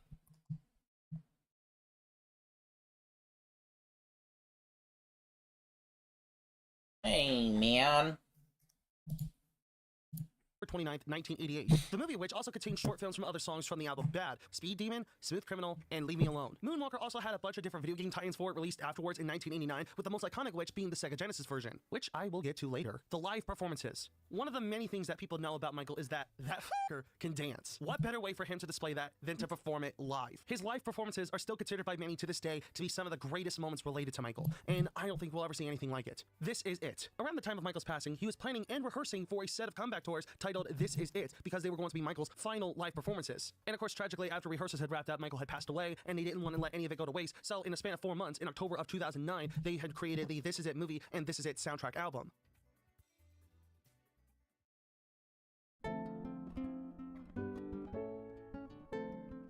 Michael Jackson's feature in Somebody's Watching Me. On January 30th, 1984, Rockwell released his debut album on Motown Records, Somebody's Watching Me, the title track of which has a chorus that features the one and only Michael Jackson. But it's actually kind of a double-edged sword, since a lot of people consider this a Michael Jackson song, even though it's not. It's a Rockwell song, and it's also kind of weird for me because I grew up hearing this song thanks to a remix that was used in a Geico commercial. Someone Put Your Hand Out. Someone Put Your Hand Out is the name of an obscure MJ song that was supposed to have been written for Bad, but then later written for Dangerous, but then left off the final track list, but was then released as a promotional single thanks to Pepsi to promote the European part of Michael's Dangerous World Tour that was going on in 1992. Besides that, the song didn't really get a full release until the Ultimate Collection box set in 2004. You know, before I started this iceberg, I actually thought this song only got released thanks to the Ultimate Collection, but as it turns out, that wasn't the case. However, the cassettes that Pepsi released at the time go for a ridiculous amount on eBay, so that's kind of sad. Fall Again. Much like Someone Put Your Hand Out, Fall Again was also released on the Michael Jackson Ultimate Collection box set. It was originally written for Michael by Walter Afanasieff and, you believe it or not, Robin Thicke. Yeah, pre-blurred lines Robin Thicke, and a demo of it was recorded in 1999, which also still has one of my favorite moments of Michael in the studio recording the production. I love this moment so much. Michael's demo songs. Any Michael Jackson enthusiast could tell you that Michael has recorded a ton of demo songs throughout his life, and most of which we have yet to listen to. Blame it on enthusiasts that actually thought this song only got released thanks to the Ultimate Collection, but as it turns out, that wasn't the case. However, the cassettes that Pepsi released at the time go for a ridiculous amount on eBay, so that's kind of sad. Fall Again. Much like Someone Put Your Hand Out, Fall Again was also released on the Michael Jackson Ultimate Collection box set. It was originally written for Michael by Walter Afanasieff and, you believe it or not, Robin Thicke. Yeah, that's one of the craziest things you gotta realize is that Robin Thicke has been here forever, even though people only know him for the song Blurred Lines. Yeah, pre-blurred lines Robin Thicke, and a demo of it was recorded in 1999, which also still has one of my favorite moments of Michael in the studio recording the production. I love this moment so much. Michael's demo songs. Any Michael Jackson enthusiast could tell you that Michael has recorded a ton of demo songs throughout his life, and most of which we have yet to listen to. Blame It On George has mentioned Michael's unreleased songs and demos in his Lost Media Iceberg, so I'll put that in the description below. But yeah, Michael has recorded a lot of demos throughout his life, whether that's demos that would later become finalized songs, or demos that just stayed as demos. But either way, it's unclear if we'll ever get to listen to all of them. The Dome short films. The Dome short films are the short films that were originally going to be used for the This Is It concerts. Some notable ones include the Smooth Criminal one, the They Don't Care About Us one, which has a bunch of soldiers, Arth Song, and Thriller, which was my personal favorite out of the bunch. At first, I was actually kind of confused as to what the Dome projects meant at first, and although I don't have an exact answer, I do know for the fact that these short films that I mentioned earlier for the This Is It concerts are indeed officially called the Dome short films, so I thought that was kind of neat. The prison version of They Don't Care About Us. During promotion for the History album, Michael had actually made 2 different music videos for They Don't Care About Us, the most iconic of which was the Brazil version, which right now has about 800 million views on YouTube. Jesus fucking Christ. But the other version that a lot of people don't know of, and it actually got released on YouTube way later on, was the prison version. This one of which actually has a much darker edit that has yet to be fully seen. But yeah, this one has a much more darker and gruesome tone to it than the Brazil version. The uncensored version of They Don't Care About Us. They Don't Care About Us is one of Michael Jackson's most controversial but yet most beautiful songs ever. The song ended up appearing on the news. I'd prefer raw gems because I don't want fuses. Because of its second verse, which features lines regarding anti-Semitism. I don't want to go into too much detail about it here, considering I've actually talked about this before, but simply put, they thought that Michael was anti-Semitic because he said those, even though Michael isn't anti-Semitic, and thus Michael had to send out an apology in copies that featured the uncensored version of the album, and had to cut those parts out in later versions of the album. The first pressing vinyl versions of which actually do feature the uncensored version of the song, and because of that, they end up going for outrageous prices, some going for around 2,000 tops. The extended version of You Are Not Alone. Much like a lot of other Michael Jackson songs, You Are Not Alone ends with a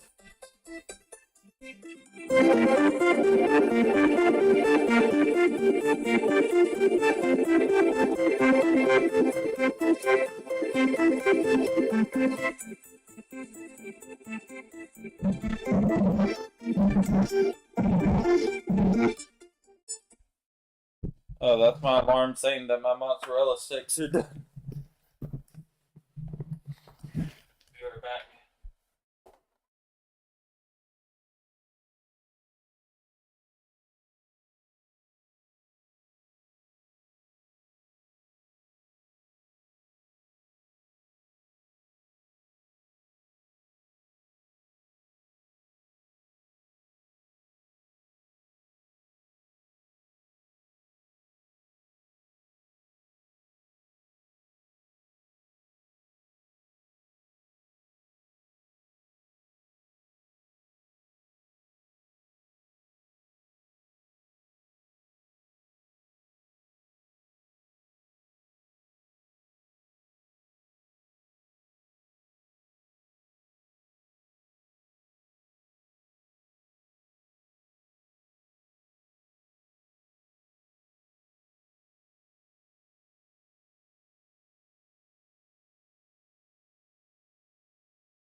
I'm back.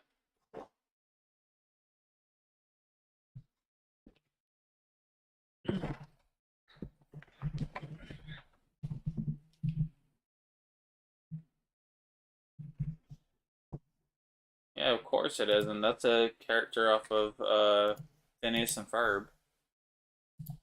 Fade outs. However, unlike a lot of the other songs that ends with a fade out, not a lot of people have yet to hear what continues on after the fade out. And one of the few official glimpses of what goes on outside of the fade out also comes from the Ultimate Collection box set. But thankfully, there are extended clips of the acapella that exist on YouTube. Michael Jackson composing the music for Sonic the Hedgehog 3. One of Michael's semi-known iconic moments is his collaboration with Sega, not only for the Moonwalker Sega Genesis game, but also him composing the music for Sonic the Hedgehog 3. There's a really good video made by the D-Pad that talks about the Sonic soundtrack during this time. Well, thanks, dork balls. Coming from a top tier retard such as yourself, that means a lot. Aha. And also the comparisons that it has to Michael's own music. In fact, the chord progression and sound for the Sonic 3 credits music would actually later go on to become Stranger in Moscow. Also, I don't know if this has anything to do with it or not, but I always thought the melody for Is It Scary sounds a lot like some of the music in Mario Paint.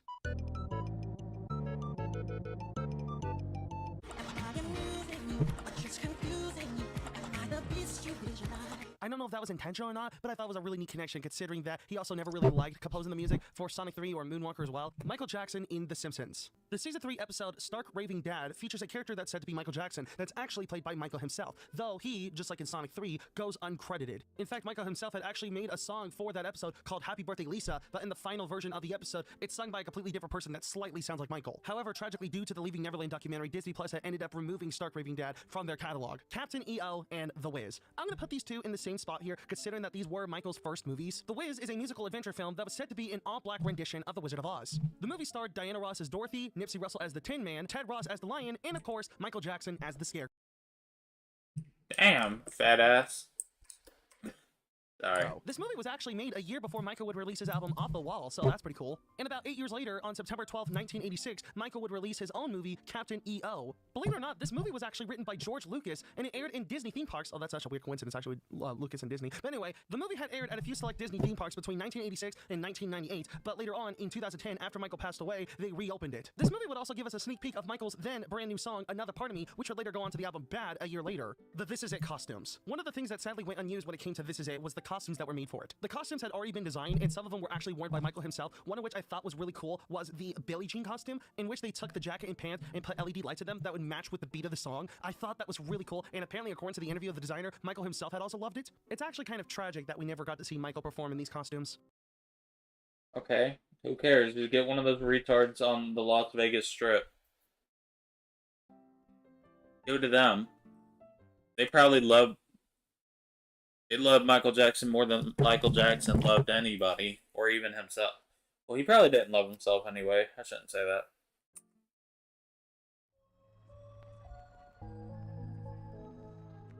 Mind is the Magic. Mind is the Magic is a song that Michael wrote for the iconic magic duo Siegfried and Roy. The opening would then later go on to become the introduction for the This Is It version of They Don't Care About Us. The instrumentals for Dangerous comes from Streetwalker. Okay, I actually didn't know about this until I saw this iceberg, but as it turns out, the melody for Dangerous, mainly the bass line, actually comes from Streetwalker, which was a different song that Michael had recorded during the Bad era. The song itself wouldn't get released until the 2001 special edition of Bad, then later on Michael Jackson The Experience, and then later on the 25th anniversary version of Bad. This fact would later on appear in the 1994 lawsuit of Dangerous, but I'll get to that later on. Leaked unreleased music. Now this is kind of already well known, but it's not as well documented. There have been a plethora of instances in which some of Michael's unreleased music or demos had ended up being leaked online. In fact, the title track for the 2014 album Escape had already had its original version leaked all the way back in 2010. I think same for the other songs, but I'm not certain. But yeah, there's plenty of instances in which some of Michael's unreleased music or demos ended up being leaked online, whether that's from leaked audio from the studio or leaked digital copies. Either way, it has happened before. The 1999 Munich Bridge accident. On June 27, 1999, Michael was performing his second show of the MJ and Friends concerts in Munich, Germany. During the finale section of Earth Song, where Michael was standing in the middle section of the bridge, which was supposed to be slowly levitating and then slowly descending, it ended up descending too fast, causing it to collapse to the ground a bit too hard with Michael on it. Miraculously, even though he ended up suffering with a few back injuries after that accident happened, he ended up continuing to be able to perform that show until it ended. So that's kind of incredible. The Giving Tree. The Giving Tree is not only the name of an iconic children's book, but it's also the nickname given to a tree that was located at Neverland Ranch. It was given that name because Michael would always sit down in that tree to write some of his song ideas. It was actually the specific location that Michael got his ideas for the songs Heal the World, Childhood, and Will You Be There. Michael Jackson owning the Beatles.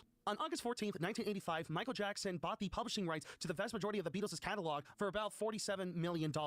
I'm curious to know if this also went on to some of the albums like Abbey Road or Sgt. Pepper's or even the White Album. Man, how weird would that be to own a copy of the White Album with Michael Jackson on the rights to it? That'd be weird. But after Michael's passing in 2009, Paul McCartney managed to get the rights to the Beatles catalog back. Michael Jackson wrote and produced Do the Bartman. Yeah, I was actually kind of surprised that not a lot of people knew about this, especially considering that they name dropped Michael in the song. But yeah, Do the Bartman was a song that was released for The Simpsons on November 20th, 1990. To be specific, not only did Michael Jackson write and produce the song, but also another writer and producer named Brian Lauren, though Michael goes uncredited when it comes to producing the song. Man, what is it with Michael working for other people and being uncredited? Was he a f***ing ghostwriter? Lady Gaga canceled collaboration. Apparently this fact comes from an interview with Michael's choreographer Travis Payne, in which he said that Michael was really interested into doing a collaboration with Gaga out of a list of other celebrities that would consider for a collab. And apparently Gaga never heard about this until November 2009. Imagine if that would have happened. Imagine that collab with Michael and Gaga. That would have been insane.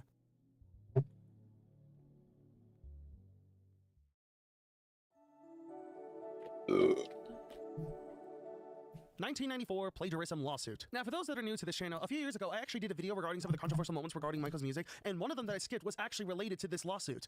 Is this guy just like a fucking MJ super fan? That's all his channel is? It's just this.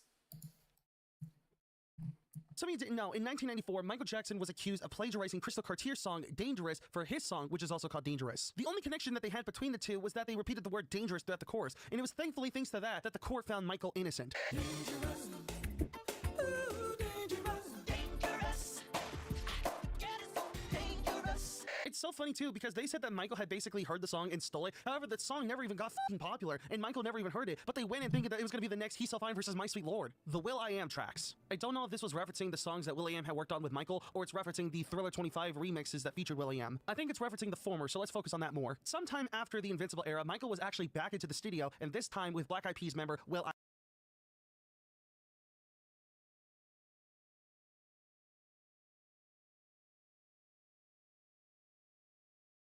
What do you mean the tens? I am. Although pretty much all these songs never got released to the public, one of them was actually said to be Fly Girl, which later went on to will.i.am's album, Songs About Girls. And actually, speaking of these sessions, the Lost 11th studio album. Although Invincible, Michael's 10th studio album, ended up being his final album, there was speculation going around him making an 11th studio album. The working title was said to be Resurrection, and although they were going to release it sometime in 2006 or 2007, they had decided to delay it to 2009 in support of the This Is It concert series. However, as we all know, Michael had ended up passing away, and thus they left the album unreleased. But some of the songs that were said to be on the album did later go on to appear in both Michael and Escape. The original YouTube upload of Who Is It? Who Is It is the 5th single from Michael's 1991 album, Dangerous. And for a good while, the song's accompanying short film wasn't even available on Michael's official YouTube channel. What took its place, however, was a mashup video that the estate had made of previous Michael Jackson short films. Sadly, this is kind of lost media now, so I can't really show it to you, but it consisted of Michael's other short films, including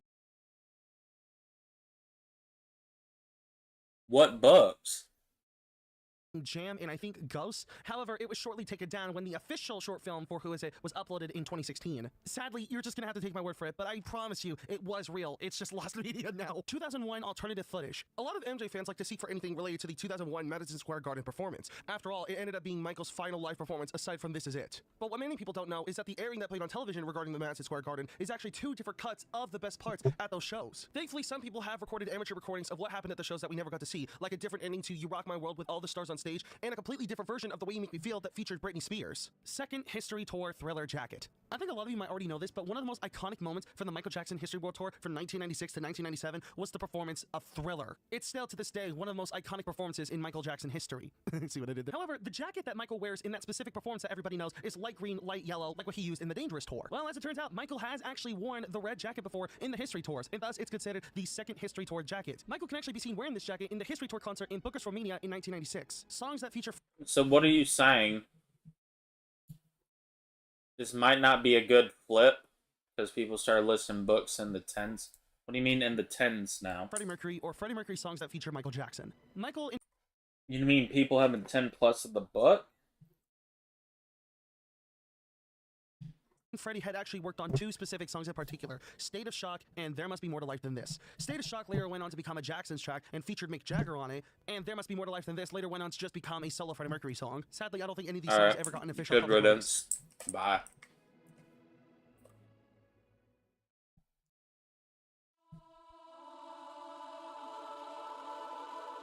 Too bad choreography during Threatened in This Is It. I think what it means is during the final moments of the Thriller part of This Is It, which actually features the instrumentals to the 2001 song Threatened, the choreography That doesn't mean. What do you mean that's a bad investment?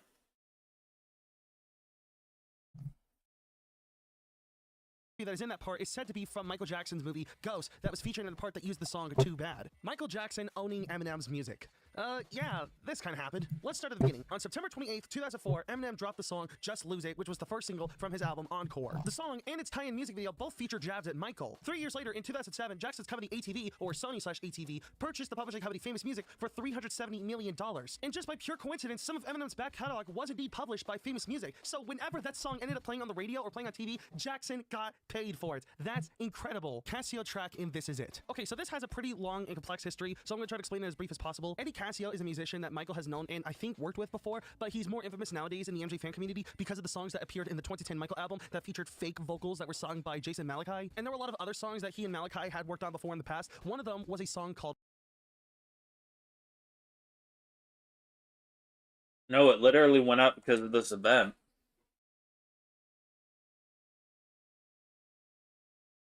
It don't matter how many people are selling it. Literally, it's just up because of that. called Water. But freakishly enough, in the footage for This Is It that later went on into the movie, you can hear and see Michael singing the chorus to Water. Now, because we actually already know before that some of the parts of This Is It were dubbed over, so we don't know if Michael actually did sing this or not, or it was Jason Malachi doing it like how he did in the 2010 Michael album, but who knows? Either way, it's kind of weird and also kind of freakish. The falsetto in Earth Song. A lot of you know about that really big ending section in Earth Song. This is the one part that makes this song really impactful, where Michael is just growling, aggressive about what people are doing to our environment. It's an incredible way to end the song. However, at one point before those final decisions were made, Michael originally sang that part of the song in falsetto.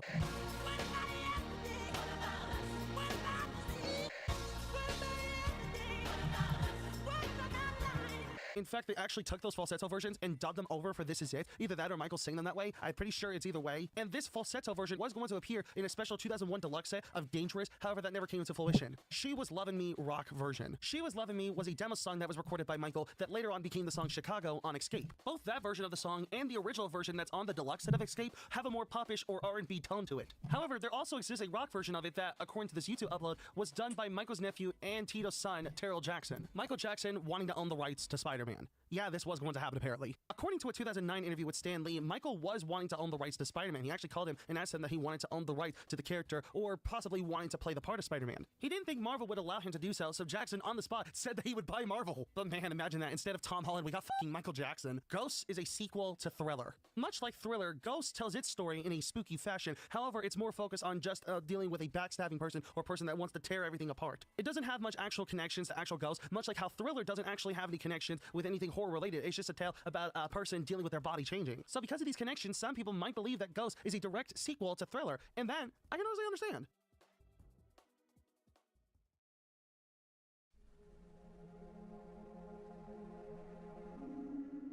The girl behind the song, Little Susie. Little Susie is the second to final track off of History, Past, Present, Future Book 1. The song was based on artwork by Gottfried Hellwine that was based on the actual story of a girl named Susie Condry who ended up having their life taken away from them too soon in 1972. There's also an urban legend going around saying that if you listen to this song with headphones at night and you call out Susie's name, Susie would respond to you, which honestly is pretty creepy. The This Is It, The Way You Make Me Feel amateur recordings. During the This Is It rehearsals, some fans had ended up overhearing Michael performing The Way You Make Me Feel during the rehearsals, and thus they had decided to record it and leak it online. As the title suggests, the recordings are a bit, amateur, but it's still very interesting. The 2009 Dangerous amateur recording. Much like The Way You Make Me Feel, and I think a couple of other songs, Dangerous had ended up being rehearsed, and some fans ended up overhearing and decided to record it and leak it online. The condition this one is in is actually a bit worse than The Way You Make Me Feel one, but still, you could definitely tell it's dangerous. I think.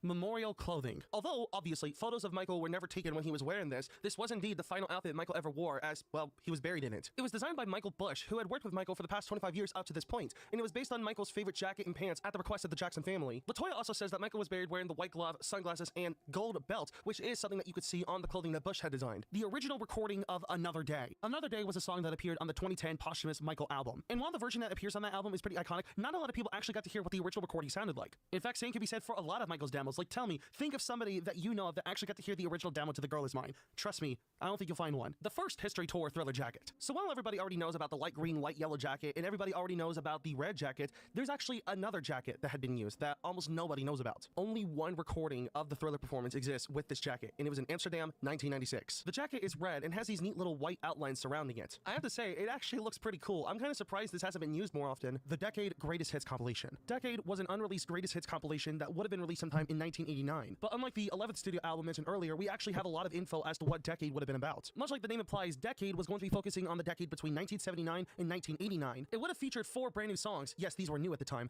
Black or White, Heal the World, It Doesn't Really Matter, which was actually a demo of Who Is It, and believe it or not, another Beatles cover, this time being Strawberry Fields Forever. Oh man, that would have been so cool to listen to. Gene Walker, get on that. However, 1990 rolls around and Michael ends up missing 4 deadlines when it comes to this Greatest Hit set, and because it didn't get released in 1989, he had to change it to decades 1980 to 1990 and included 4 new songs, this time being adult covers of I'll Be There and Never Could Say Goodbye, as well as 2 new songs, Men in Black, which actually didn't get released, and Gone Too Soon. Ultimately, they axed the idea for Decades, and they just decided to take all the new material they had made for it, added a couple new songs, and it all ended up becoming his new album, Dangerous. You could also argue that History, Past, Present, Future Book 1 bases itself off of what Decade was going to be about, since both are double disc records that featured both classic songs that Michael released in the past, as well as new songs, as well as the titles themselves having words that are based on durations of time, you know, a decade being 10 years, and history being an undefined amount of years. However, I personally think that was just a pure coincidence. Surprisingly, we actually do have some official album covers for Decades, so that's pretty cool. And not only that, but we also got the official track listings for both versions of Decade.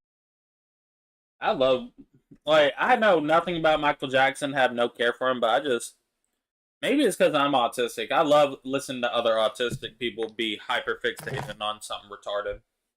Honestly, I feel like we have enough material here for it to be possible again, and I also feel like some people might be able to reproduce it. And finally, in what I consider to be the deepest part of this iceberg, especially considering it is on the final layer of the iceberg, the Bible album. You know that Eddie Casio track I mentioned earlier, Water? Well, it comes from this album. Bible is a collection of 12 tracks that were produced by Eddie Casio between 2007 and 2010, and they were attributed to his friend, which of course ended up being Michael Jackson. It's actually thanks to this that many people question about the authenticity of the Casio tracks. And it's kind of not a big shocker, especially since the songs Monster, Breaking News, and Keep Your Head Up ended up appearing in the 2010 posthumous Michael album, so this is all kind of bullshit. But either way, sometime in 2018, it was sold off at auction and was given to an anonymous collector, but 4 years prior to that, in 2014, all 12 tracks of the album were leaked. It's kind of funny that this is so low on the list, even though those 3 songs ended up appearing on something that was really big because of the unauthenticity of it. But to be fair, because of how obscure it is and how weird it is, it deserves to be very low on the list. It's also kind of weird because one artist that Michael had actually collaborated with in the past was Kanye West, and later on in 2019, Kanye released his own religious album called Jesus is King, which coincidentally enough also featured a song called Water. But to be fair, that's just a weird coincidence. Wait, did Michael work with Kanye? I didn't know that. That's cool, I guess.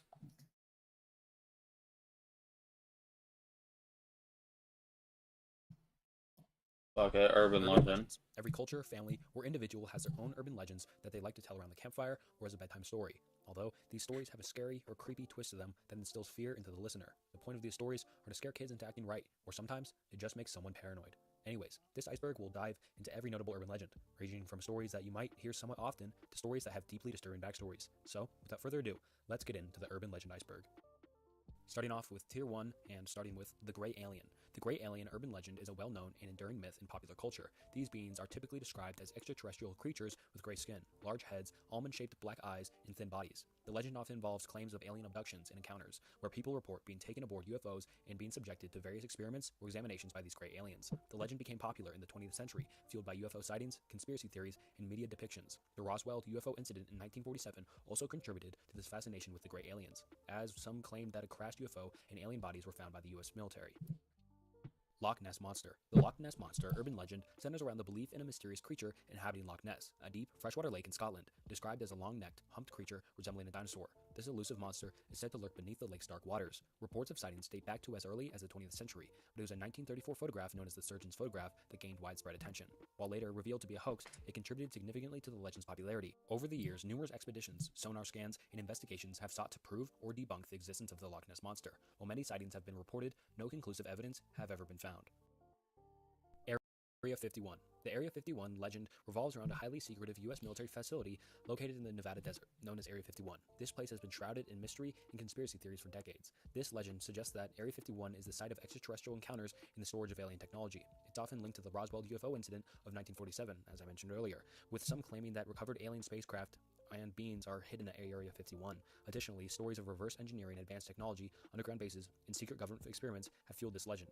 The extreme secrecy surrounding the facility, including restricted airspace and armed guards, has only intensified speculation. While there's no concrete evidence to support any of these claims, Area 51 seems a focal point for UFO enthusiasts, conspiracy theorists, and popular culture. It has been featured in numerous movies, books, and TV shows, solidifying its place as one of the most iconic urban legends related to government secrecy and extraterrestrial mysteries. Bigfoot. Guys, we're gonna go Naruto running to Area 51, y'all. The Bigfoot legend centers around the idea of a large, elusive, and humanoid creature inhabiting remote wilderness areas, particularly in North America, commonly described as a towering, ape-like figure covered in hair or fur. Bigfoot is known by various names in different regions, such as Sasquatch in the Pacific Northwest. The reports of Bigfoot sightings date back centuries, with numerous anecdotal accounts and blurry photographs contributing to the legend's popularity. However, there's no scientific evidence to confirm the existence of such a creature. The legend has spurred countless expeditions, investigations, and TV shows dedicated to searching for Bigfoot. Despite the lack of conclusive proof, many enthusiasts remain convinced that the cryptid exists, while others view it as a folklore or urban legend deeply rooted in the wilderness lore. I don't believe in Bigfoot, but I believe there is something that looks like Bigfoot. Like, I imagine there's, like, there's a bear that was just walking on its hind legs and was built different.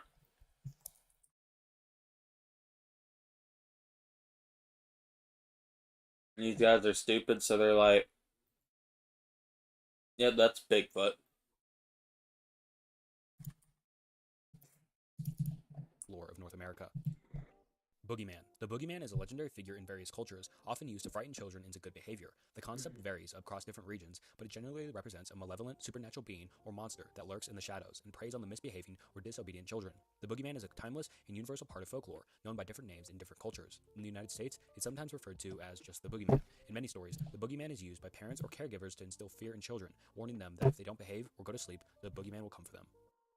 Men in Black. The Men in Black urban legend revolves around mysterious individuals or agents who are believed to visit and intimidate witnesses of UFO sightings or encounters with extraterrestrial beings. These men are often described as wearing black suits, sunglasses, and exhibiting an air of intimidation. The legend suggests that these Men in Black are government agents or even aliens themselves, tasked with suppressing information about UFOs and alien encounters. They are said to use various tactics, including threats and intimidation, to silence witnesses and confiscate evidence. While there have been many reports and stories about encounters with the Men in Black, there's no concrete evidence to confirm their existence or even their true identity. Bloody Mary. The Bloody Mary legend is a spooky and enduring urban legend that involves a ghostly apparition appearing in a mirror when certain conditions are met. The most common ritual involves chanting Bloody Mary a specific number of times, often 3 or 13, while looking into a darkened mirror. It is believed that it is 3 or 13? Who the fuck says 13?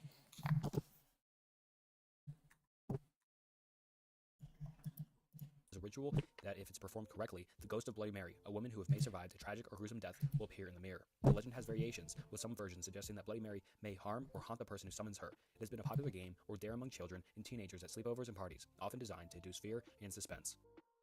Candyman.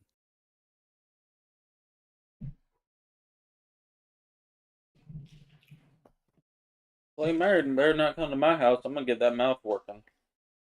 The Candyman is a fictional character in urban legend associated with a supernatural killer who is summoned by saying his name multiple times while facing a mirror, typically in a darkened room. The most common chant is Candyman, repeated 5 times, similar to the other mirror-based legends like Bloody Mary. In popular culture, the Candyman is often depicted as a hook-handed, vengeful spirit or killer who appears to those who summon him and brings terror or death. The legend has inspired a series of horror movies, with the first film titled Candyman, released in 1992.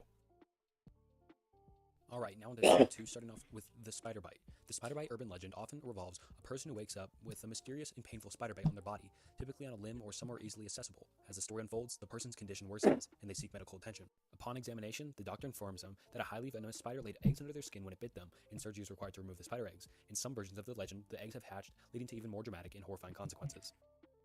The Hook. The Hook is an urban legend, and it's a classic tale that has been told in various forms for many years, and it usually goes like this. A young couple is out in a secluded area, often in a forest or a lover's lane, when they hear a news report on the radio about a mental patient who has escaped from a nearby institution. The report warns that the patient is dangerous and has a hook for a hand. Naturally, the couple becomes frightened and decides to leave the area. When they return home, they discover a hook hanging from the car door handle or somewhere on the car itself. The implication is that the escaped patient was nearby, and they narrowly escaped a dangerous encounter. The kidney thieves urban legend is a well-known and persistent tale that has circulated for many years. It typically involves an unsuspecting person who wakes up in a bathtub full of ice, often in a hotel room or a strange location. They discover a note that says their kidneys have been removed and are being sold on the black market. This urban legend is purely fictional and has no basis in reality. It is often used as a cautionary tale or a creepy story to illustrate the dangers of trusting strangers or traveling alone. While there have actually been cases of organ trafficking in the world, they are extremely rare, and the scenario depicted in the legend is highly unlikely to occur in real life, but you never know. Aren't You Glad You Didn't Turn on the Lights is a popular urban legend about a young girl at university whose best friend gets brutally murdered while she's getting her things, and she's later stalked by the killer. So let me just give you the broad explanation of the story and how I think it should be told.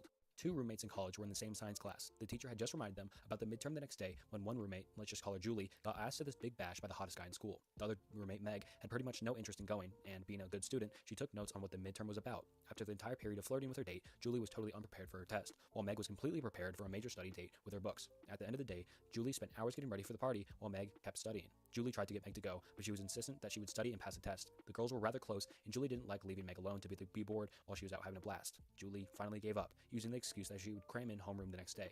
Julie went to the party and had the time of her life with her date. She headed back to the dorm around 2 a.m. and decided not to wake Meg. She went to bed nervous about the midterm and decided she would wake up early to ask Meg for help. She woke up and went to ask Meg. Meg was lying on her stomach, apparently sound asleep. Julie rolled Meg over to reveal Meg's terrified face. Julie, concerned, turned on the desk lamp. Meg's study stuff was still open and had blood all over it. Meg had been slaughtered. Julie, in horror, fell to the floor and looked up to see, written on the wall, Meg's blood. Aren't you glad you didn't turn on the lights? The killer in the back seat. This legend involves a woman who was driving and being followed. Wait, why did he not show the, I see two of them up top. Why did he not do those? By a car or a truck. The mysterious pursuer flashes his high beams and tailgates her and sometimes even rams her vehicle. When she finally makes it home, she realizes that the driver tries to warn her that there's a man, or a murderer, hiding in the back seat. Each time the man set up to attack her, the driver behind had used his high beams to scare the killer, causing him to duck back down. In some other versions, the woman stops for gas, and the attendant asked her to come inside to sort out a problem with her credit card. Inside the station, he asks if she's known that there was a man in the back seat. In another version, she sees a doll on the road in her mirrors, stops, and then the man gets in the back. In another version, the woman gets into a car and then a crazed person leaps out from nowhere and starts shouting gibberish and slamming their hands on the car. The woman quickly manages to escape from them, but no matter how far or which direction she drives, every time she stops, the same crazy person appears and attacks her. The woman then arrives at a police station and tells the police about the crazed person. The police calm her down and offer to drive her back to her house, but when they go with her to get her things from a car, they find the killer hiding behind the driver's seat. As it turns out, the crazed person that was chasing the woman was the ghost of one of the killer's victims, trying to either warn the woman or get at the killer. Humans Can Lick Too. That's just a weird name for the entry, but let's get into it. This is a story and urban legend, so I'll just tell the story. A very young girl is home alone for the first time with her only dog for company. Listening to the news, she hears of a killer on the loose in her neighborhood. Terrified, she locks all the doors and windows, but she forgets about the basement window, and it is still left unlocked. She goes to bed, taking her dog to her room with her and letting it sleep under her bed. She wakes up in the night to hear a dripping sound coming from the bathroom. The dripping noise frightens her, but she is too scared to get out of bed and find out what it is. To reassure herself, she reaches a hand toward the door for the dog and is rewarded by a reassuring lick of her hand. The next morning when she wakes up, she goes to the bathroom for a drink of water, only to find her dead, mutilated dog hanging in the shower with his blood slowly dripping onto the tiles. On the shower wall, written in the dog's blood, are the words, "Humans can lick too." And holy crap, I just got goosebumps from reading that story. That is just... Holy flip, I'm about to cry and scream and cream, or whatever the fuck he just said. Creepy. And the fate of the dog varies, from the dog simply being hanged to it being skinned, disemboweled, or otherwise mutilated. The message is sometimes written on the floor or on the bathroom mirror rather than on the wall. Some versions inside the parents return in their discovery of the killer hiding elsewhere in the house, frequently in the basement, the girl's bedroom closet, or under her bed. In other versions, the girl's parents arrive back in the morning and ask if her daughter had a good night. When she tells them that her dog had kept her calm by licking her hand, she is told that the dog in question had been locked either in the basement or outside. This story either ends with the killer never being found and the girl dying. Alright, now into Tier 3, Body in the Bed.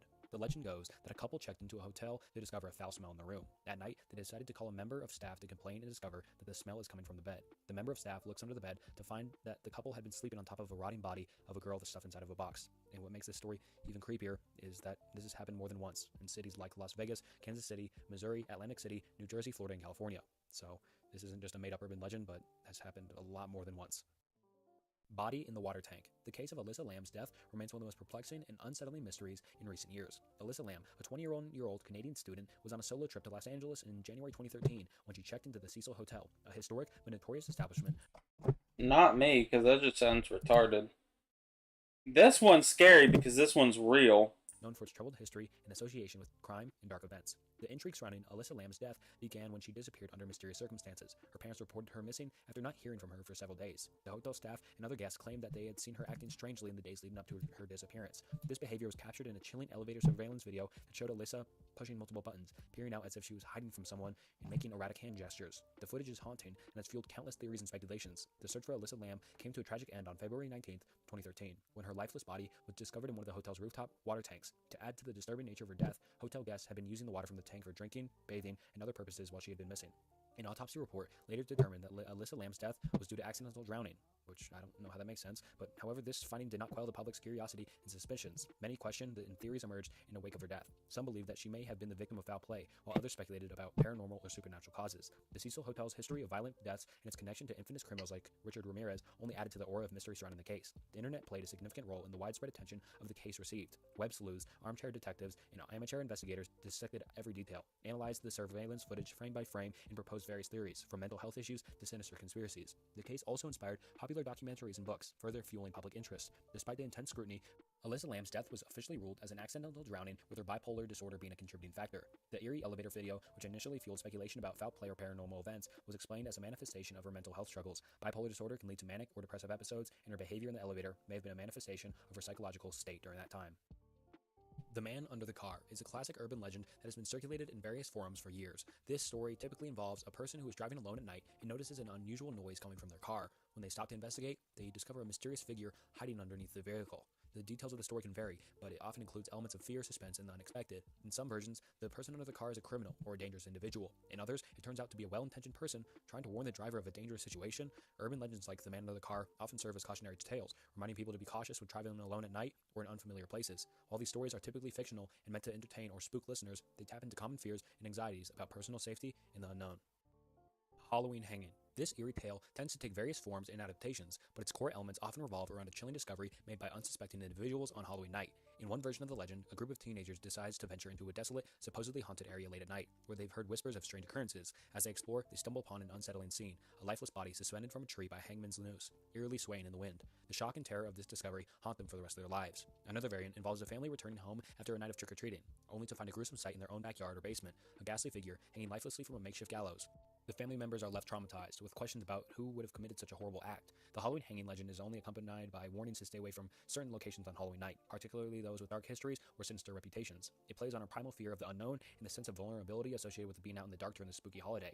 While the Halloween hanging urban legend has circulated for years, it's important to remember that this story is fictional and doesn't really even have a real story that goes along with it or anything that happened in reality.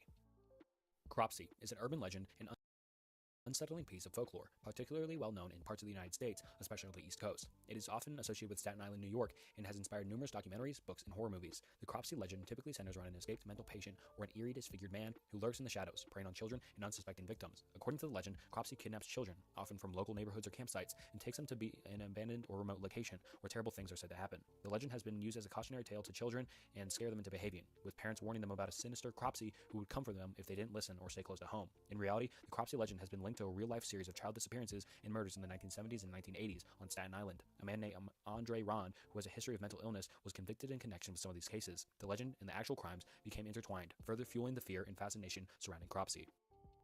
Corpse in the Chimney. This gruesome tale often unfolds in a variety of ways, but the core premise remains constant. A homeowner discovers a horrifying secret lurking within the confines of their own home. In one version of the legend, a family moves into an old, decrepit house with a charming, rustic fireplace. As they settle in, they begin to notice a persistent and putrid stench emanating from the chimney. At first, they dismiss it as a simple case of needing a chimney sweep. However, as days turn into weeks, the odor intensifies to a nauseating level. Unable to tolerate the smell any longer, they decide to investigate the chimney. Armed with a flashlight and a sense of dread, they peer into the dark, sooty shaft and make a ghastly discovery: an emaciated, decaying body lodged within the narrow flue. Panic and horror grip the family as they realize that someone or something had been trapped in their chimney, and the disturbing truth behind this gruesome find begins to unravel. The details of the legend can vary widely. Sometimes it involves a long-lasting family member who mysteriously vanished years ago, while in other versions, it's a heinous crime committed by a previous homeowner who sought to conceal their dark deeds. The Toxic Fumes Lady. The Toxic Fumes Oh, who watched this on stream? Lady, also known as Gloria Ramirez, was a 31-year-old woman who was brought to Riverside General Hospital in Riverside, California on February 19, 1994. She was suffering from advanced cervical cancer and was experiencing severe pain and difficulty breathing. Her medical history included complications from cancer treatment and other health issues. What made Gloria Ramirez's case particularly unusual and tragic was the sequence of events that unfolded during her treatment. When medical staff attempted to draw blood from her, they noticed a strange garlic-like odor coming from her body. Some even reported that her skin had an oily sheen and appeared to be giving an off mysterious vapor. A few of the healthcare workers who came into contact with her began to experience symptoms like fainting, dizziness, and shortness of breath. Some even developed muscle spasms and nausea. In response to the bizarre situation, the hospital staff moved Ramirez to an isolation room and continued their efforts to stabilize her. Unfortunately, despite their efforts, she went into cardiac arrest and was pronounced dead shortly after her arrival at the hospital. The hospital called in various agencies to investigate this incident, including the Riverside Fire Department, the California Department of Health Services, and the U.S. Environmental Protection Agency. The investigators believe that some sort of chemical exposure might have been responsible for the unusual odors and symptoms experienced by the medical staff. Several theories were proposed to explain what happened to Gloria Ramirez. One theory was that she might have been exposed to dimethyl sulfoxide, a substance that can be used as a solvent and produce a garlic-like odor when metabolized by the body. Another theory suggested that her cancer treatment might have caused a buildup of toxic chemicals in her body, which was then released during her hospitalization. Ultimately, the exact cause of Gloria Ramirez's death remains disputed, and the case is still subject of medical and scientific debate. The incident prompted discussions about the safety of healthcare workers and the need for improved protocols for handling potentially hazardous situations in hospitals. What do you think happened to Gloria Ramirez? Alright, now on to Tier 4, starting off with the Goat Man. The Goat Man is a fascinating and eerie urban legend that is... Yeah. When I hear Goat Man, I just think of that one image of that goat just standing still. captured the imaginations of people across the United States for many years. The mythological creature is said to be a bizarre hybrid, combining the physical characteristics of a human and a goat. Its origins are shrouded in mystery and has become a prominent figure in American folklore. The Goat Man legend has numerous regional variations, with each local adding its unique twist to the story. One common element across these tales is the creature's... I can't remember which underground artist said that. I don't know why it reminded me of this. But there's an underground artist. I know he had a lyric that said, My mom must be a zoophile. Why am I the goat? unsettling ability to mimic human voices.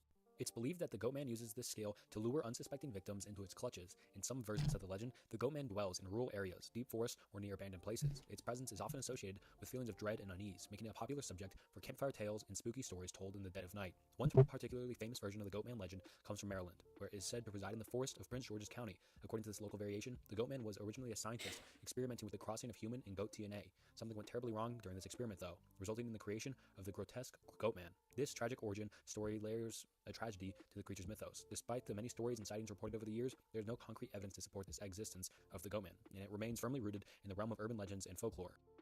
Dog Boy. In the eerie depths of urban folklore, the legend of Dog Boy emerges like a shadowy specter. The chilling tale has haunted the imaginations of many, with variations that span different regions and cultures. The story typically revolves around a young child who, under mysterious and tragic circumstances, finds themselves abandoned or lost in the wilderness, left to fend for themselves. They are said to be raised by a pack of wild dogs. Over time, the child adopts the behaviors and mannerisms of their canine companions, becoming more animal than human. As the years pass, stories of the Dog Boy spread through whispered conversations and campfire tales. Locals speak of a feral creature lurking in the depths of the forest, surviving on a diet of raw meat and scavenged scraps. Some versions of the legend claim that the Dog Boy possesses supernatural abilities, such as the power to communicate with animals or even transform into a wolf.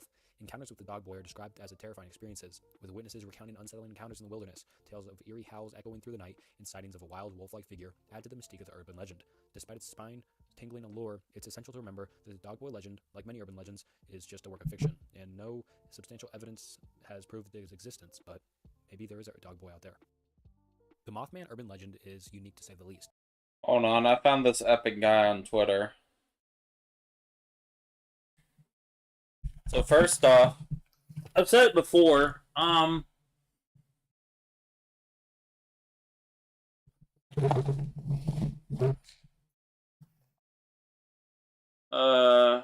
yeah, you're good.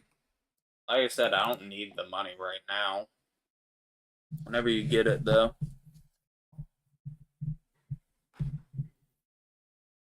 But, what is it?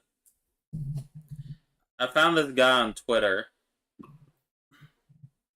His name is Furious_YT Real. He is a pet sim YouTuber. He has like 1,500 subs.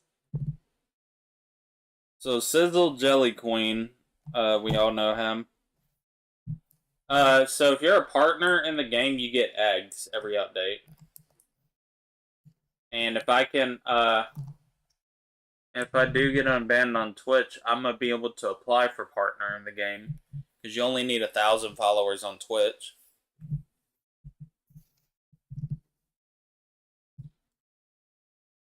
But besides that,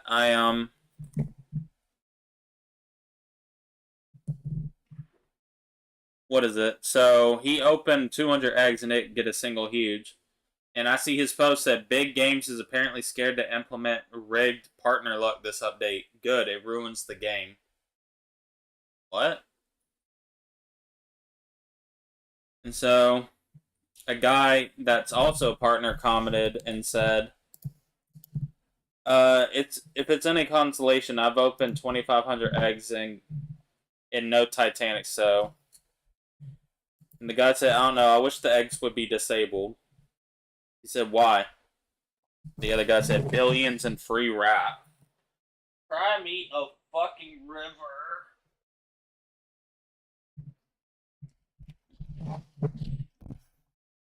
The reason I don't like when people say that is because they're disingenuous. Don't act like if you weren't in the same position, you'd be taking that free shit. Like, let's be fucking for real. You aren't greater than thou. You would totally fucking take eggs if you could. The guy said no different than them being purchased. And it helps small creators such as myself to be able to make content and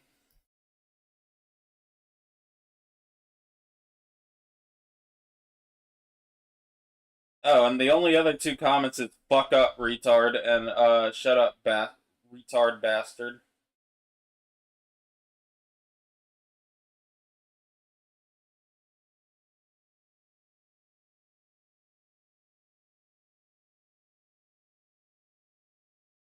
I want to see what his other posts have on Twitter. Peeped a little bit of bangers. Y'all know what I don't get? Why are partners given billions in free rap every week, 2 weeks? How's this fair? Justify that, lol.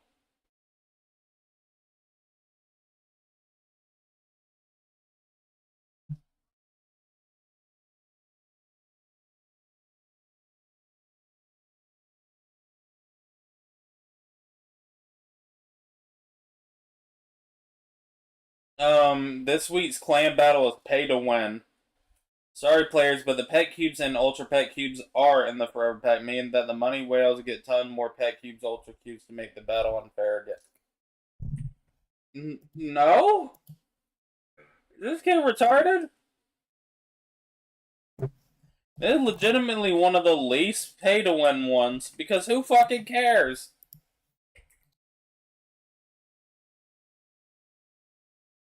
Nobody's buying the forever pass to get cubes, okay? I'm sorry. Nobody's doing that.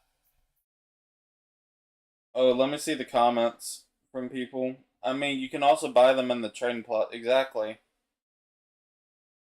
There's a merchant bucket. Yeah.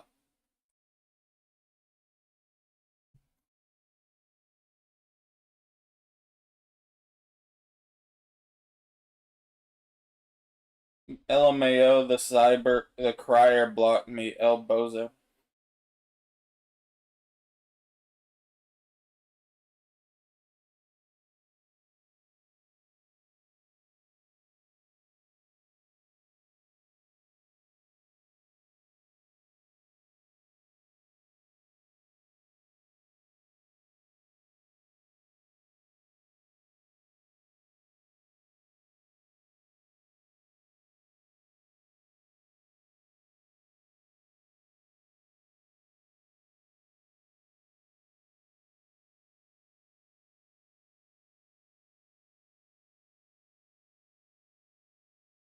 He also, so he said a quote unquote crier blocked him.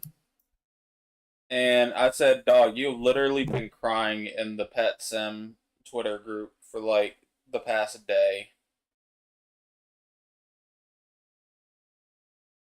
Alright, this is unfair. If you are a UGC career support, please play about revenue splits. Currently, UGC careers only receive 30%. honestly, I'm not a big influencer or anything, but if you can't do the work to take time to follow DMCA for your content, yeah, this kid is retarded. Holy shit, this is the most retarded kid ever.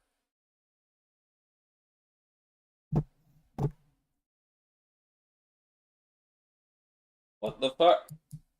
So somebody's saying, yo, somebody keeps stealing from me. And this retarded kid's solution is, oh yeah.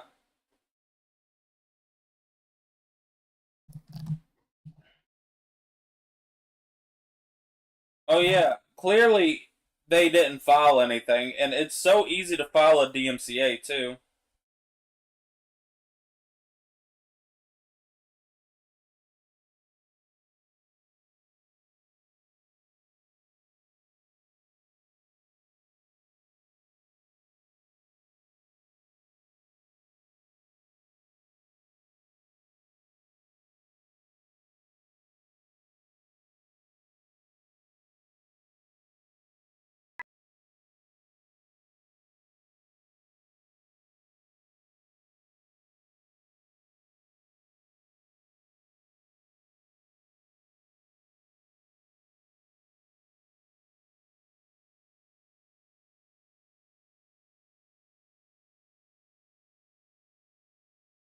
You know what? I'm feeling like being a dickhead. Oh, Hang Guan.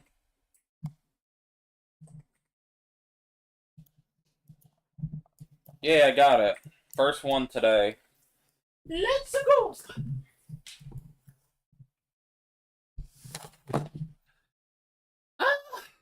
Probably, maybe, I don't know.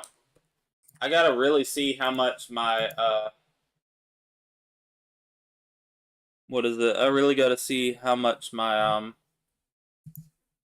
shit runs. Or whatever. I don't know what the fuck I was just trying to say right there. I need to see how high my, like, Skyblock runs CPU wise and shit.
I'm about to make a post in the that group about this kid.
And then now it's time to forget I even made that post. And so when I go on Twitter in 12 hours, I get reminded of it.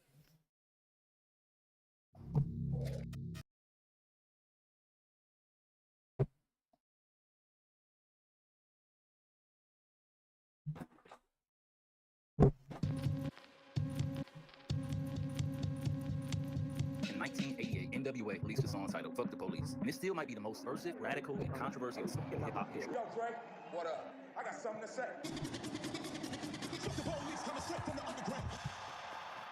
Which is funny because over time, the members of NWA proved to not be all that radical. What they were at that time was provocative. They knew how to rile people up. They knew what they were talking about.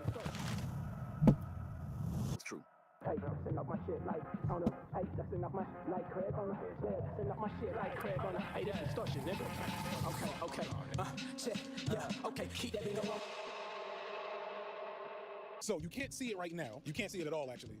But right across from where I'm sitting is a big-ass jail. Right, thank you. Channel 2 investigates possible prison corruption here in Atlanta. Today, whistleblowers testified on Capitol Hill about major security and safety problems at the Atlanta Federal Penitentiary. It's a really huge, ominous building, and it's right in the middle of the city. It's in the middle of a regentrifying part of the city, right across.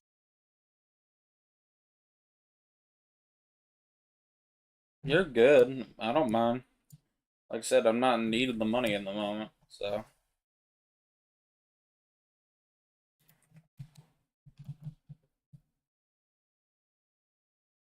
From this jail, they're building luxury townhomes. And this little section, this little area of street art is actually a popular place for people to film video. There was a viral Divine 9 video filmed here a couple of years back. This is, one thing about Atlanta is that it embraces street art. And so you have like this mural, you have luxury townhomes, you have some really nice eateries and restaurants not too far from here. You got gentrified neighborhoods going this way. And in the middle of all of that is a big ass federal prison. And I can't show it to you because I'm pretty sure filming a prison is illegal. And considering the nature of this video, niggas not taking no chances. Problems here for years. Well, today, a Senate subcommittee in Washington, D.C. paints a picture of prisoners running the show here at the U.S. Penitentiary in Atlanta and prison officials doing little to stop the corruption. The would-be dangerous criminals in this facility for years would often escape the prison to go get Taco Bell or see their girlfriends and then return back to the prison through numerous holes in the prison's gates, like teenagers sneaking in and out of their house after curfew to go hang with their friends. Federal prosecutors say he snuck out of the Atlanta pen at least 3 times to see a girlfriend, then sneaking back each time. This confirms an ongoing problem at the prison where inmates are able to escape easily, and there is seemingly very... Hey, you shouldn't give him time back, though. I'm gonna be real. Even though you should be like, hey man, don't do that shit again. Dog, he literally came back. He could have just left and then never came back. Very little the guards can do about it. The prison was so poorly run that just a few years ago, its population was reduced to less than 150 prisoners in this huge building, just so the federal government could clean house in the prison's leadership and administration. The entire thing is an absolute farce. But to the layman that missed the news coverage, that doesn't know anything about how prisons work, they might just pass by. When I drive past this prison with my kids, they often ask, Daddy, what is that building? When I told them it was a prison, they responded with something along the lines of, oh, so there's bad guys in there. To which I answered, no, son. Not really. As you can imagine, as much as possible, I try to impart a lot of knowledge to my children. If you ask my son about the British, he's probably going to say something about the ravages of colonialism. I am bringing them up right. This is to counteract a lot. That isn't right. You should say they're dumb and they got big teeth and they're worse than Australians.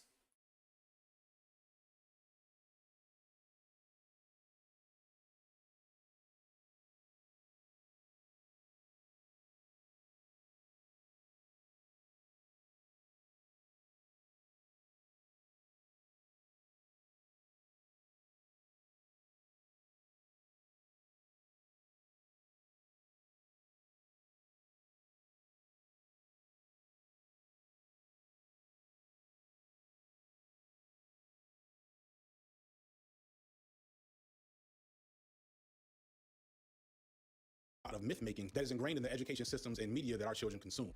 I'm gonna make the world a better place. But even in doing that, it's a bit harder to perfectly explain the messed. Fuck the police includes Judy Hopps, but I will be willing to fuck her.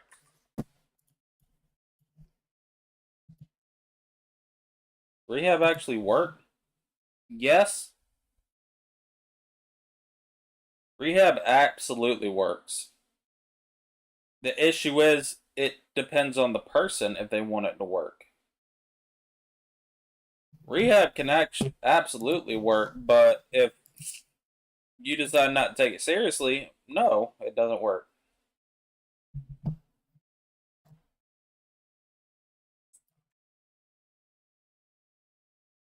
That's the biggest thing.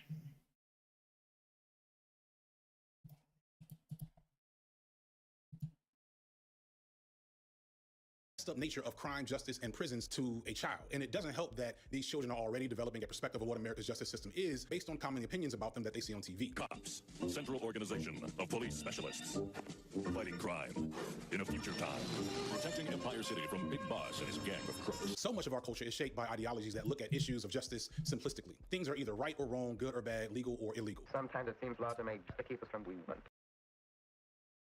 Like I said, it just really depends on how much you're willing to actually put effort into wanting to change. There are some people, I can tell you, it's going to be fucked up. There are some people where it's like, you can't save them. That's not saying to be like, oh, fuck them, man. Can't do shit with them. There's literally just people where, like, you can just tell where it's like, there's no hope for them. Which is why I was sad that Mac Miller passed. But I'm gonna be real. I saw it coming. Like, legitimately. Even though I was an alcoholic, I never went to rehab. I just decided one day, I'm like, you know what, I'm not doing this anymore. I really don't know, I just... What? Wait, what you mean, psychotic people? No, I wouldn't say psychotic. I'm talking about, like, people that are just way too far gone. Like, there's no way you can mentally... That might be, probably an unpopular opinion, I would say, is saying that. But I genuinely will stand on, I believe that there's some people you just can't help. But the thing is, that doesn't mean you should not try. But there are just certain people you can meet and talk to. Like my friend Alex. He's a friend I found hanging in the woods. Even though I was trying to help him out as much as I can, I could just... Like, when he passed away... I came to the realization, I'm like, there is really nothing I could have done to help him. Like, there's just some things where some people are too mentally far gone, where it's like, you can't really help them. Or people just way too far into addiction. Yes, that was actually, I found him there. I immediately left and, not that I regret it, but I don't regret not calling the police, but, oh yeah, it fucked me up.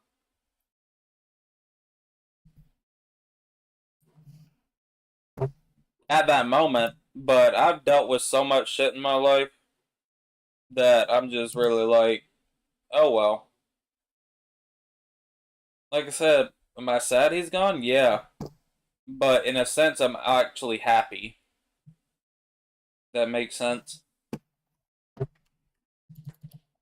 That's where another unpopular opinion. Do I wish he was here? Yes. But I think it'd be fucked up of me to try to force somebody that clearly doesn't want to be on Earth anymore. You know what I mean? It's the same thing. Perfect example. I know it's kind of fucked up to compare animals, but it's the same thing as like you have a dog. They're like, look, your dog is in pain every day. We would absolutely suggest you put down the dog because they are suffering. Now, a lot of people who I feel are evil are like, we'll just take him home and let him live out his final week or so here. You are... People that do that, you're a bad person. Because that is selfish. That's one of the most selfish things ever. you hear that something that you have loved for years is in excruciating pain every single day, and you're just like, yeah, you're gonna have to stay here a while because it's gonna make me feel bad.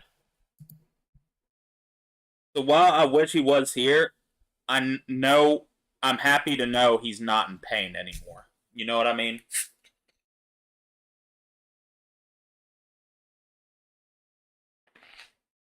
It's just those sort of things where you just gotta, come to terms with. You don't get people that keep their animals alive.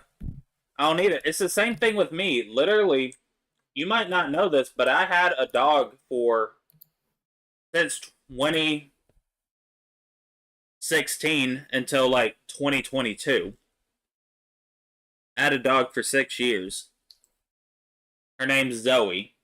She's a bull terrier, or she's like she's a pit bull. Exactly. Some people are just selfish. They don't care about that. They care about how they feel. But like I was saying, my dog Zoe, I love that dog. That dog, I can tell you, my depression and my downward spiral started happening in full effect whenever I didn't have her anymore. Because what happened is I started going down such a deep spiral of alcoholism and partying and everything that I didn't put her first. Like, I only cared about myself. And I remember I would come home and she wouldn't even be waiting for me. She'd be downstairs with my mom because she lived with me and my grandma at that time. I remember after a couple months, I just asked my mom, I'm like, would you like to keep her? Like, would you like to have her? And she said yes. And she has lived with my mom ever since. Now, I could have been... Oh, I got 2 in a row. Okay. See, I could have been a dickhead and been like, no, you're staying with me. Because I'm sad. And so you gotta be here for me. I'm like, that's fucked up. Why am I not giving the dog... Like, clearly the dog enjoys being in the presence of my mom more than me because obviously my dog can understand, like, yo, something's wrong. But, yeah. Contrary, Kent. It's law that allows you to live in freedom. So like I said, I just think of it from the perspective of, like, which is why I think it is, this might be a little controversial, I think it's very fucked up whenever people are like, obviously don't kill yourself. I feel like any chance you can to prevent somebody from ending their own life, you do. But to try to make people feel bad being like, think about your family. Like, is my family thinking about me? Like, what's going on here?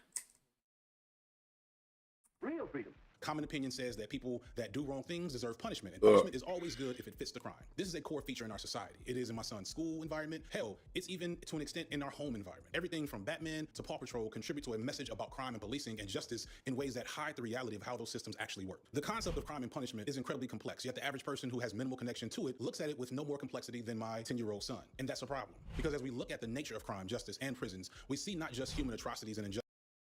Oh, I also watched a video the other day in regards to white privilege, because I know a lot of white people that are like, I don't believe in white privilege, or even like white, you know what I mean, just being like, I don't even believe that, or yeah, I don't have white privilege. And they did a study, and it turns out like a regular white person to get a job, like to get a call back from putting in a job application, is on average about 34%. For black people, it is 15%. And we're talking about specifically like black names, right? Like people having blacker names like Tyreek, Jerome, that type of shit. And then they did the same study on people, but these people have criminal records. And tell me why it's better for a white person with a criminal record. There's still a 19% chance they get a call back. So there's a higher chance to get a job call back being white and having a criminal record than it is to be a black man and not have a criminal record. It's kind of fucked up when you realize, oh damn, these people are already on default criminal to these people. I've always said that, because I did that before. I did a job application where, like, I did my full application, and I sent it in, but I sent it under the name,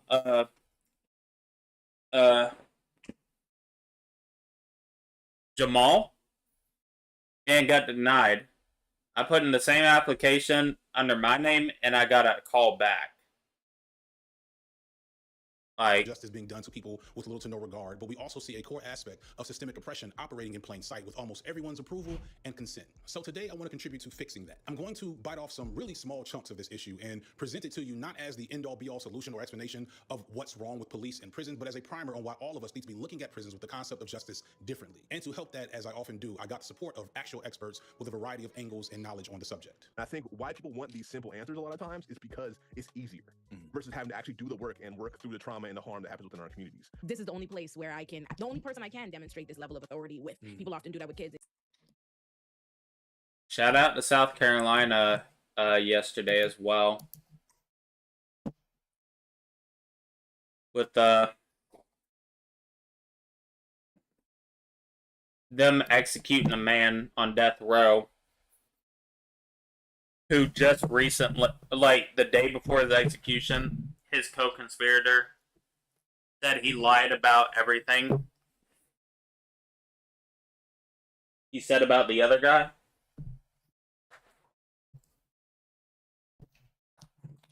And instead of the South Carolina stopping the education and looking at that, they just still killed him.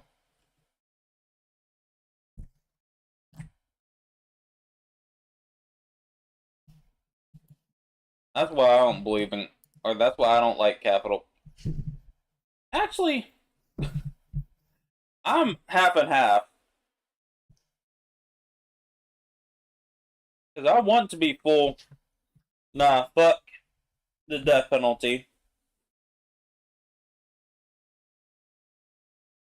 But then you just hear some things where it's like, oh yeah, I don't think there should be death row. I think there should be people that you can prove without a shadow of a doubt. Like, you just execute them right after the court case, or after the trial. And kids are robbed of their personhood. So when you add the level to that of the fact that we are already ingrained and indoctrinated in our society to carceral and punishment and all these things are so tied together, it makes natural sense to this. In fairness to us, it's not that we use the police or violence or any of these other things in a way that others don't. It's just the consequences of when we do it, right? Because white people can call the police all the time. The thing to remember is that even without the media or like propaganda, that's going on, right? We are kind of like, even if you never turned on a TV, you never saw any movies, which like obviously is not a thing, but even if you did that, that's kind of how our society is set up. Well, like there has to be this level of buy-in with the police where we just assume that they're good, because if we don't, that's like horrific. And now all of a sudden we have to do like all of this like recontextualizing over everything. I think that it is just a lot easier, and people are a lot more willing to buy into the system and just have stuff that reaffirms that the system that they live in is good, that they live in a just world, and this is something that makes TV and film and the cops like a perfect marriage. Prison abolition started in prisons. I just want that to start. And I don't want to say that even on some corny like, oh, we got to center the most marginalized. No, like it started in prisons for a reason, because they were developing their own intellectual thought. So we should see prisoners who were engaged in abolition or engaged in others, organizing against prisons as intellectuals, as thinking people, not just as props for our whatever we trying to do, So and by developing in prison, it had a much more revolutionary tinge to it than what it's become since it's been popular since like 2020 or whatever. Historically, black folks have always had issues with cops, going back to the first form of policing being slave overseers and eventually slave bounty hunters. But still, never has our feeling on the relationship between the police and black people, or hell, all the people, really been more effectively communicated. I mean, it's a reason you never heard a single rapper yelling, all cops are bastards. Pretty sure most black people don't even know what ACAB is unless a liberal comes and explains it. He has time now to think about what he's done. And I believe he'll turn out all right.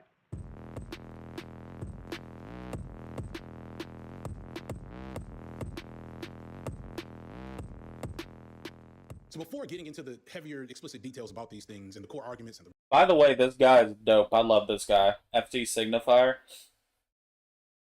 He's a very, very dope guy. research and the haymakers about police and the courts, etc. First, we got to hold up a mirror, because I have one overall goal, which is for everyone that watched this video to become a supporter of ending policing as we know it and abolishing all prisons. But to really do that, the first thing we have to recognize is that the biggest asset the police and these systems have is our consent and faith in them as institutions. Even folks that know firsthand how trash these Check mail, shorty. Yeah, cheese and fam. Sorry.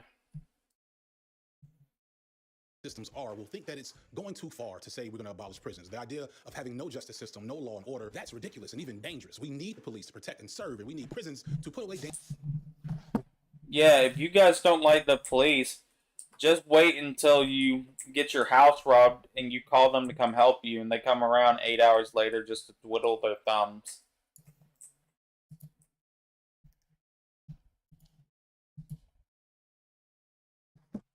The biggest reason I understood, like, even me being white, the way I know that the police ain't shit was earlier this year, my sister tried to game end me. And she and dog, they had 10 plus cops there, and they were all just standing there doing nothing the entire time. And whenever I asked if I could, because I wanted to file against her because of what she did, they're like, "Don't worry, we'll do it." And then they didn't.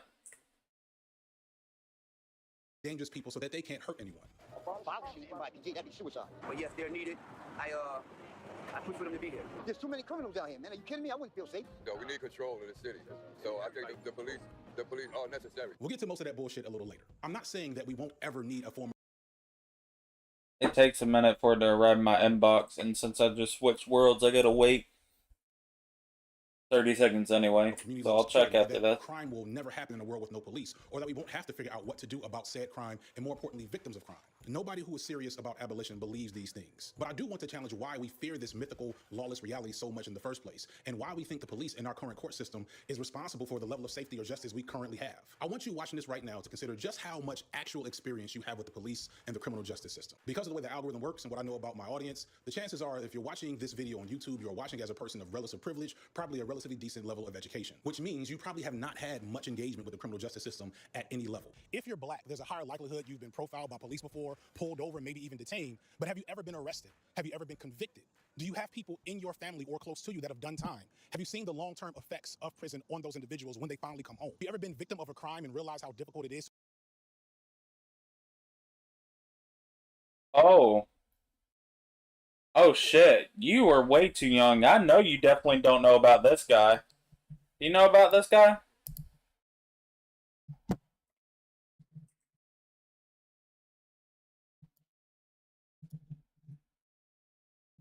Appreciate it.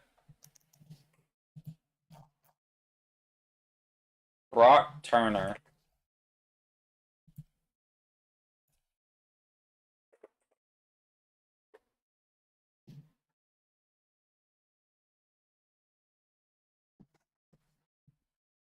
So basically, while a girl was unconscious from drinking, he went up to her and raped her. Right?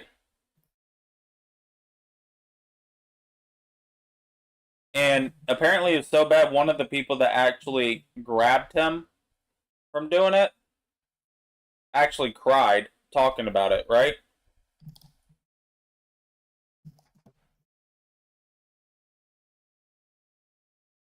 He only got 6 months in jail with 3 years of probation, and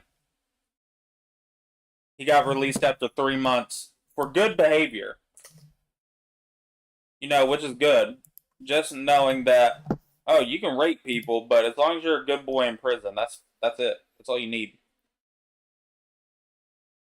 And this was like a gigantic thing. I think even, let me check. I think the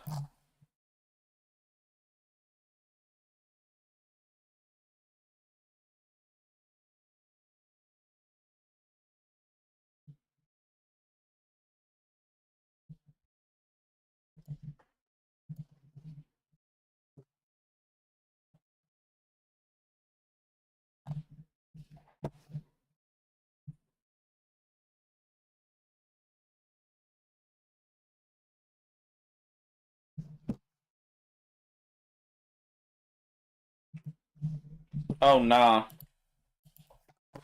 But the judge's decision was so fucking bad, he got recalled, aka he got fired. It was the first time in 80 years in Santa Cruz or California in general.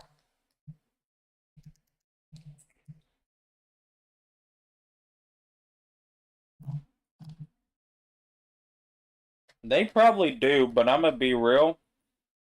You should not be going to doing shit in pro trading plazas. I can just tell you that everybody in there, most people don't join pro trading plazas unless they are getting huges. Because the thing is, a lot of people know if you go to the pro trading plaza, everything's overpriced.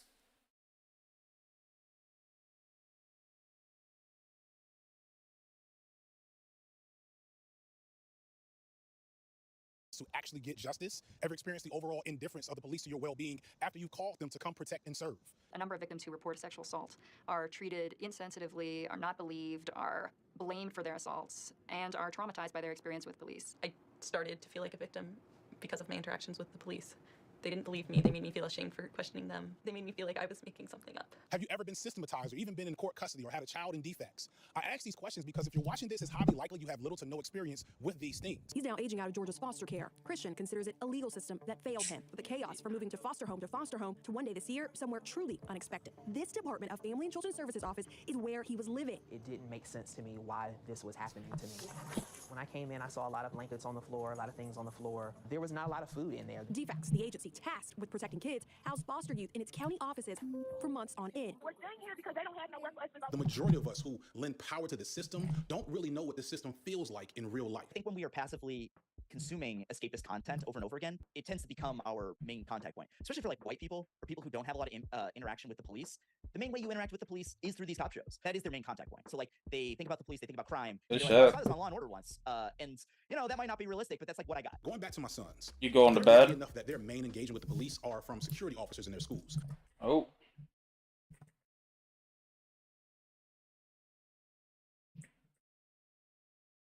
Jesus Christ. Yeah, this is what happens, by the way. Not saying this should be your investment strategy, but usually whenever... Oh, okay. See, the big thing is with this type of shit is the fact that people, what is it? Like this type of shit,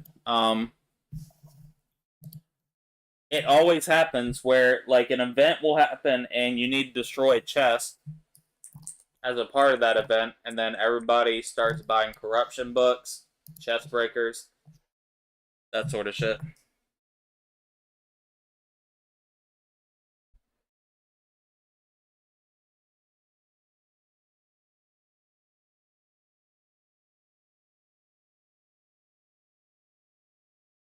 That's why I just had corruption books.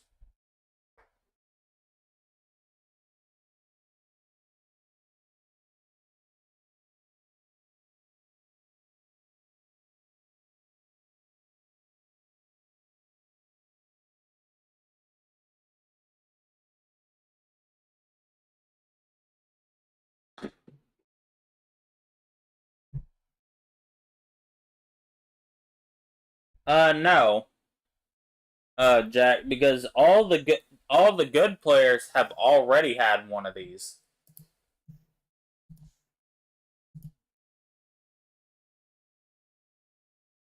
Yeah, all the quote-unquote good people have already had these. So. And they're all black men with smiling faces and gentle, strong demeanors. And I wave high and talk to them every day as I drop my boys off. And I hate that. that's the natural cognitive dissonance that you might have toward individual police officers and the societal role that they inhabit. And I'm not saying that that cognitive dissonance needs to go away and that you have to see all police officers as demons. And most people don't feel that way. But most people also don't have to engage with the full reality of the system. And they think that police only exist in this positive, helpful space that we are lucky to experience depending on the background. That I can't tell you because I don't invest in this game. privilege that you have right now. When people get money, just like in Ice Cube, they tend to have a very different perspective on how the police treat people. Ice Cube started out as fuck the police, and now he's doing interviews with Tucker Carlson talking about bootstrap politics because Ice Cube is now a very rich man. And the person he was when he made that song is a very different person than who he is now. If you are a person who is not regularly interacting with crime or poverty, then every time you see a dark street, a dark alley or something, you're seeing it on TV. 304, 1031 on foot. Westbound Fountain. And that means something awful is probably happening in that alley, which means that even if most alleys are fine, every time you see one, you are scared of it because the only thing you've ever seen happen in them is like murder. You tend to like fear things like that. I've recognized this with like my extended family. Like they're scared of cities because that's where the crime is. Because that's the only time they ever see cities is on TV and these cop shows. When we talk about prison abolition, we talk about trying to actually address the problems that are really inside our community. You know, we start to think about transformative justice and how to deal with conflicts and harm that is done within the community because a lot of people think of crimes, they're thinking of harm, right? Because most crimes, let's be real, aren't really about harm. Like for example, There's also another thing. It still hasn't even been a full 24 hours since the update.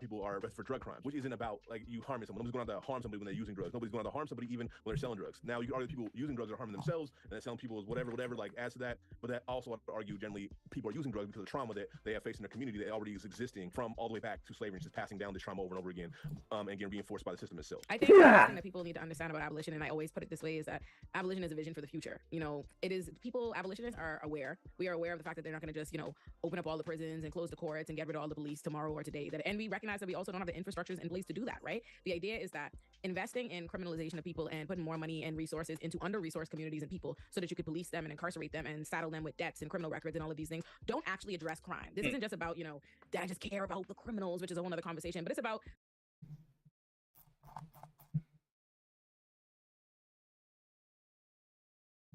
Dang.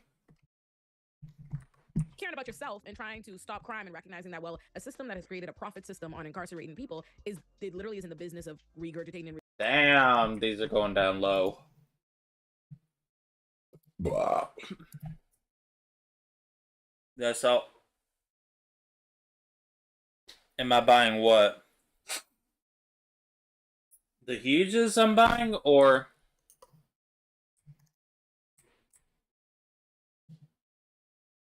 repeating that because that's what keeps the system running. When you say abolish prisons, the question that people will usually bring to you is because that's the best stat pet at the moment, and that's gonna most likely and quite possibly help me break these things faster.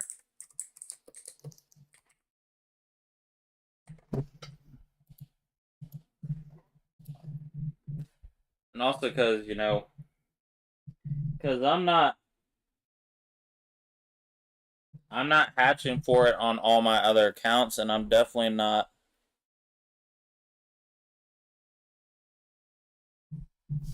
Oh.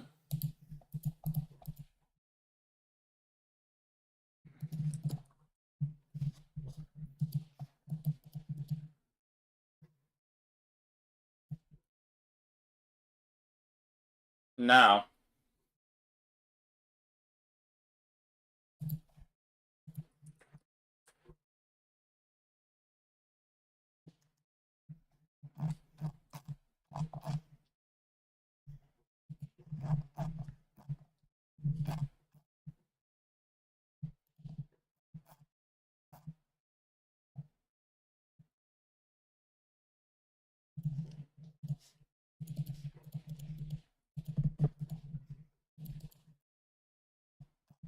is what about the rapists and murderers? What about the abusers and the sexual predators and all the people that we tend to think police and jails protect us from? Again, ask yourself how much you know about these situations. Most sexual assaults are never even prosecuted, and most murders are never solved by a wide margin. Worse yet, many sexual assaults that result in arrest never go to trial. I'm sure many of us remember Brock Turner from a few years ago.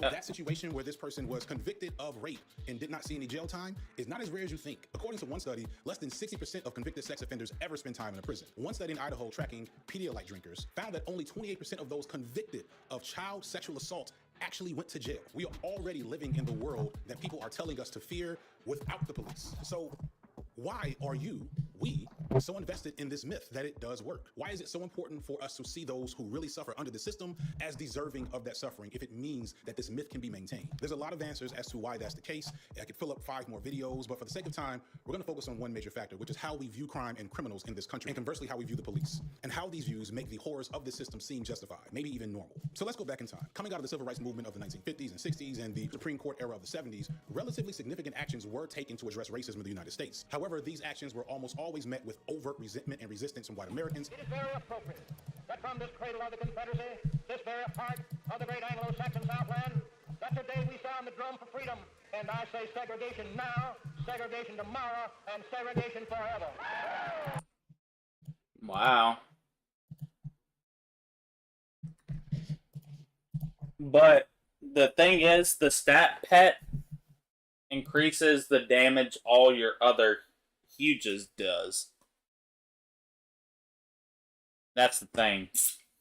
And the result from the 1970s going forward was nearly 40 years of Republican-dominated governments in America, often elected using Southern strategies popularized by Richard Nixon and Barry Goldwater. The Southern strategy, for those who do not know, was basically using the fear of black anything to rile up voters and get them to vote and empower Democrats who would eventually become modern-day Republicans. Bush and Dukakis on crime. Bush supports the death penalty for first-degree murderers. Dukakis not only opposes the death penalty, he allowed first-degree murderers to have weekend passes from prison. One was Willie Horton, who murdered a boy in a robbery, stabbing him 19 times. Despite a life sentence, Horton received 10 weekend passes from prison. Horton fled, kidnapped a young couple, stabbing the man and repeatedly raping his girlfriend. Weekend prison passes. Look at that. Look at that, dude. Look at that. Look at that. What the fuck is happening? What the fuck just happened there? That can't be... Wait, timeout. Timeout. Did that double my damage? Timeout. Timeout. Give me a timeout. Just timeout. Dukakis on crime. People often think the culture wars that we're dealing with online all the time today are new, but they're really not. There's always been racial and gender divides that have always bled into or often stemmed from political divides. And they almost always are between a dominant group fighting to keep a subordinate group from making progress. It's often seen as deserved. Yeah, you don't need to quit.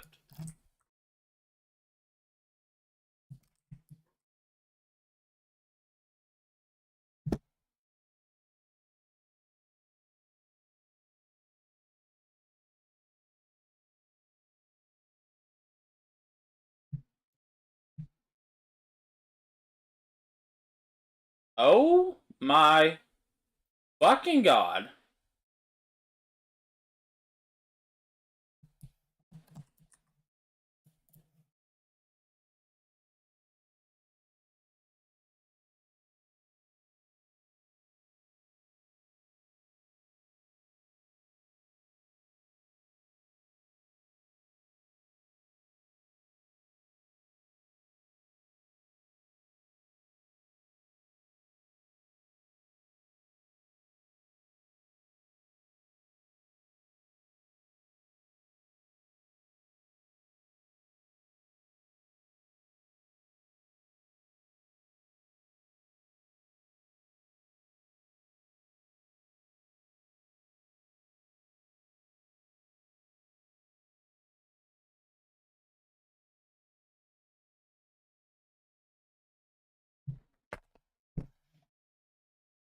Not only was that crazy, matter of fact.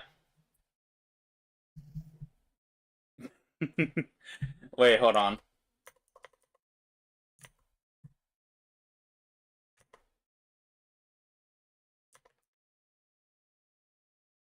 Okay, cool.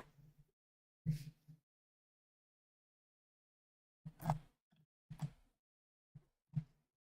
me call Dell real quick.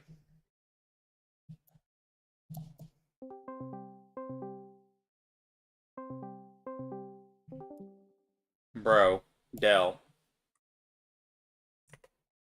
Did you just leave immediately? What a bitch. Good morning, Big Dick. Dell. What's up? Get the best stat pet. Get the best up. I can't. Dog. Dog. Yeah. I just hit a max of 7 trill DPS. What the fuck? Just from the stat pet. Without... I'm not kidding. Without fucking, What's the stat pack? My bad. the Rainbow Shiny Elemental Phoenix. What is that? What? There's only 100 and... What the fuck? Hey, I got lucky. I went and looked for one. The first one I saw it stand for 250 mil. Hold on. I just need to show you. Okay? 333. Someone's selling the rainbow... Wait, 2 rainbow shinies for 120 mil. They're retarded. Look at this. You ready? You ready? Do I just buy the other one and resell it for...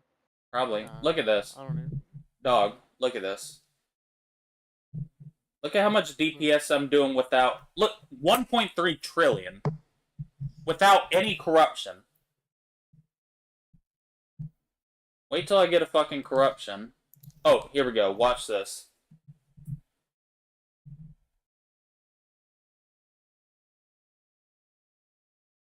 Look at this. Holy fuck. Wait, hold on. Melting it right there. Look. Now I have this going on. Watch. Like, look at this. Oh, and you did move over to tap, right? Yeah, I did after you asked that. Dog. Yeah, what the fuck? But yeah, I'm glad I told you that because...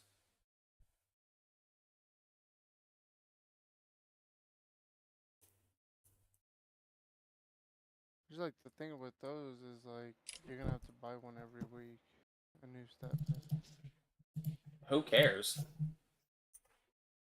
Oh yeah, I forgot I was rich as fuck. I don't even care about money. Yeah, and you're retarded though, so... Whoa. Ugly. But no. I was buying it just to be like, just to go check. I'm like, I wonder how good this is gonna... I didn't realize it's gonna double my damage.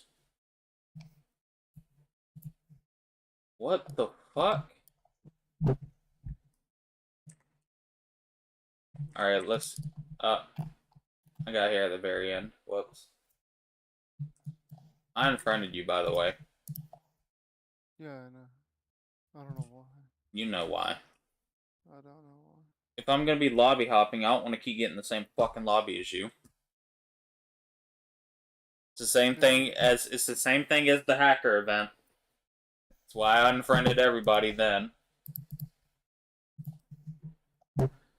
Why I just unfriended Jack too.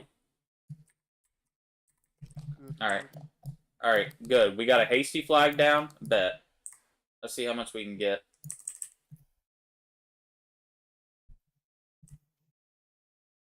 Without corruption, I'm at... Oh, here we go. We got corruption now.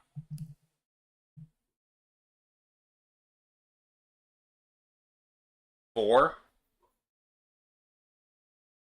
5 trill. Oh, here we go. Right here, 5.3. Now we got that. Look at this.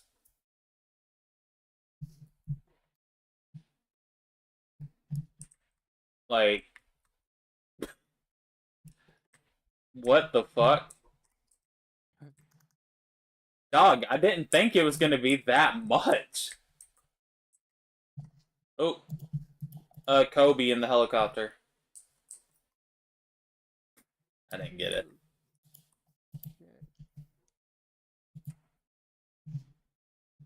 Oh yeah, by the way, I don't know if you had any, but corruption has gone from 40 mil to about 350 mil. Yeah, no, I didn't have any. I literally, I gave one to Jack here to use whenever we were lobby hopping, and I just gave it to him to fucking flip with. Not bad. And he sent me 300 mil. Yeah, I don't have that many corruptions or I had 3. I still have one I let Jafet borrow, which if I do get that back, Jack, you need to sell that for me too. This is... I can't believe this. That's ridiculous.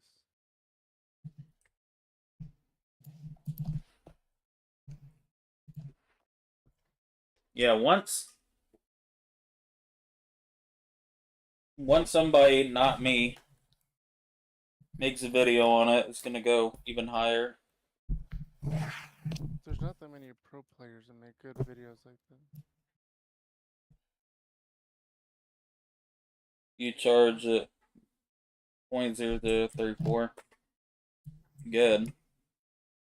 Take it out of your monthly salary as a mod. Stupid ass. Stupid ass. Fuck that boy think this is. You must not know me. I treat everybody as Mexican. So you... Okay. Never mind.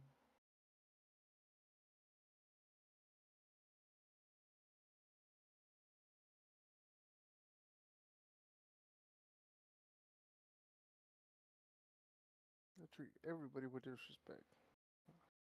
Like if they were Mexican.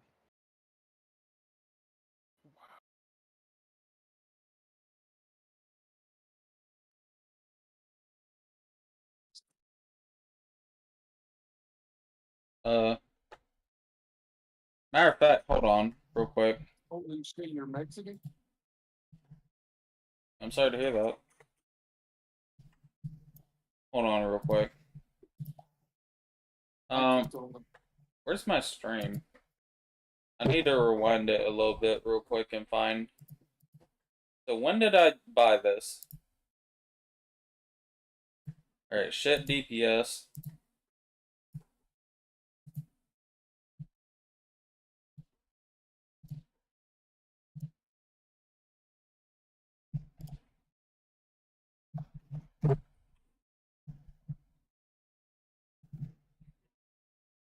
.2 trail DPS.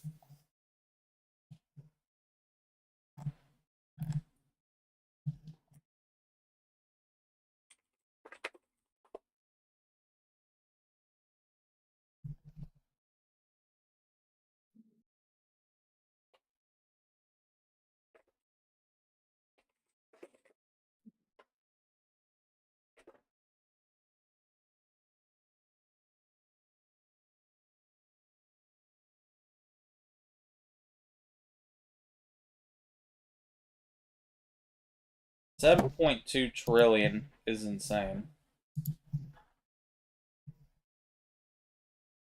But yeah, accident. So you want to know what happened, Del? What? I was trying to get in a call with you yesterday about something, and I completely forgot I had it to where my full display was on. Oh, that? Yeah. So the very last image he saw, where now I had to. Who was Jack. in the stream? Jack, I immediately ended stream, deleted the VOD, and everything. Jack was like, what was that about? Send me that. Oh, Jack was laughing his ass off. He thought it was the funniest thing ever. Fuck him. Said, my bad, I don't know what deleter sending me.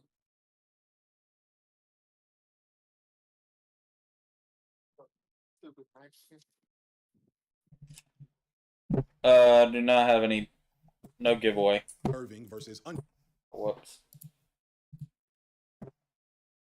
My friend I'm Deleter is doing a giveaway. I'm Deleter. If you go to him, he's giving away 3 huges right now on his stream. The fuck is that? Yeah, what? What the fuck? Yeah, this is mine. It's mine now, yeah. What the fuck? Is that some... What?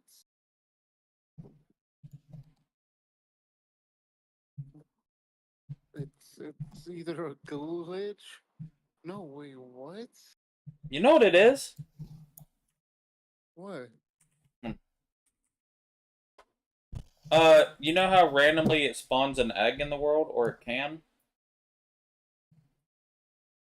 The What? giant. No, that's not it.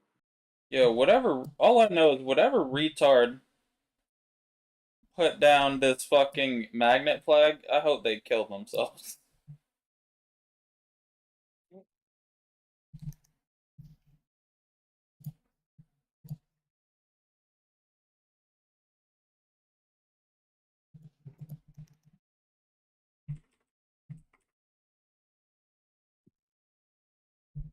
Wait, are you even damaging it? Like, oh yeah, okay, never mind.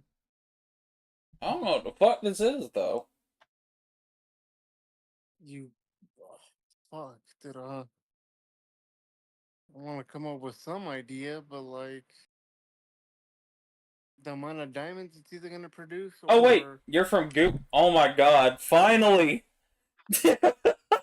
what? What do you say?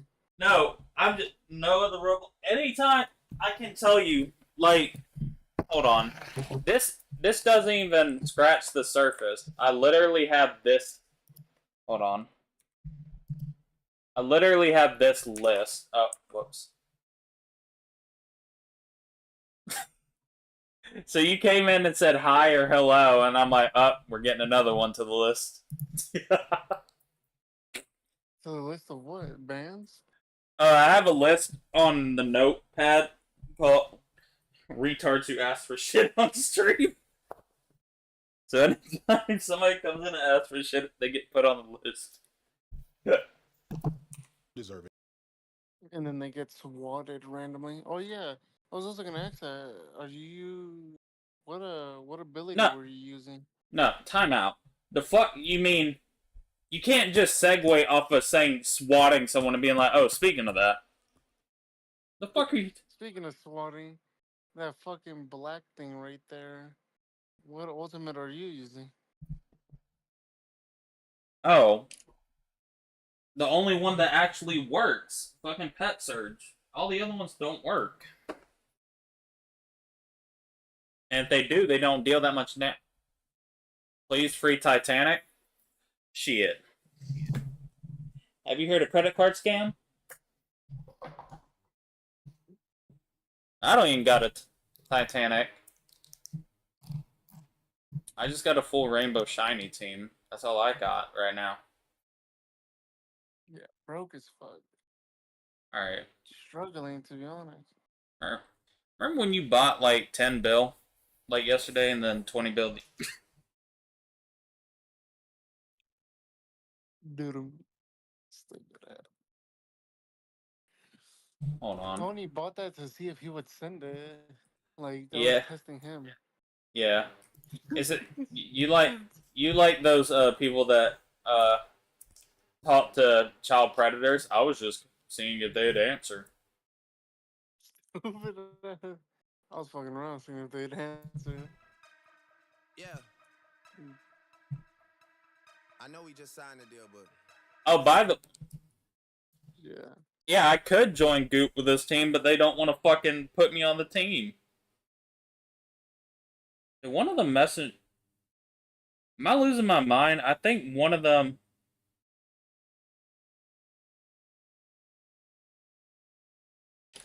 Yeah, I am tripping. I had a dream last night because, like, one of the last things I did was contact, like, people from the main. Because I can't open up another ticket because of the fact that I already have a ticket open. Well, are these more special effects happening? All of this was not just showing now. What the fuck? Somebody has that Tap Blast book on. Oh. I thought like since you're nearing the breaking point, something's gonna happen. And then zoom into yourself and see what items it just dropped. Hold on, let it break. But no, what is it? Why do I have? Because I applied for the main plan before I applied for the lower clan. And then step out of the area when it breaks. Man, so I'm you're not collecting or breaking random shit. Wow. What did it just give you? Nothing. A bunch of. Fuck? Oh wait, I got an egg. Oh, hold on. Wait, what? Yes, sir. No, you're lying.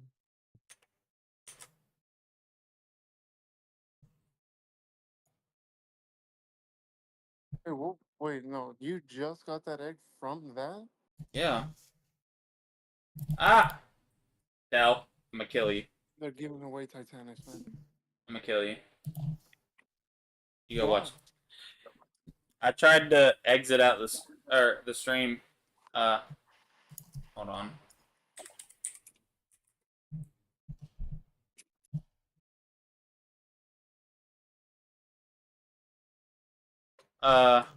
There's this. Wait, did I just get a friend request? Oops. Beat that. All right. This could be Titanic. Get me the fuck out of this game.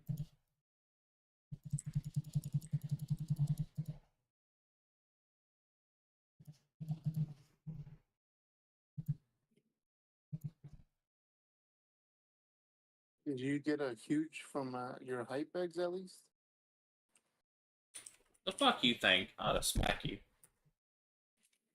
I mean, you have enough accounts where you can maybe get a huge joke. Yeah, maybe. And maybe I didn't again.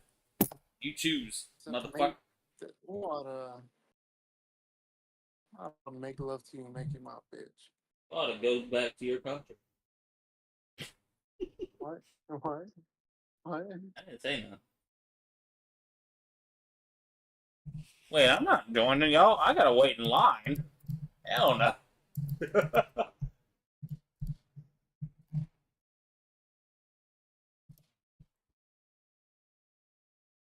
I need my advance on the next one too. They know I'm gonna be around. But yeah, I was hold on.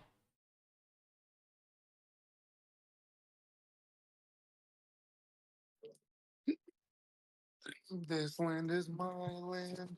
This land is your land.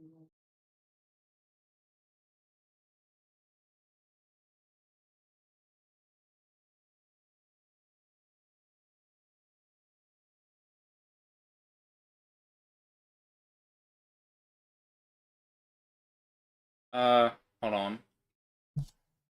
Too many bad people in the server. Well, yeah, they're in goop.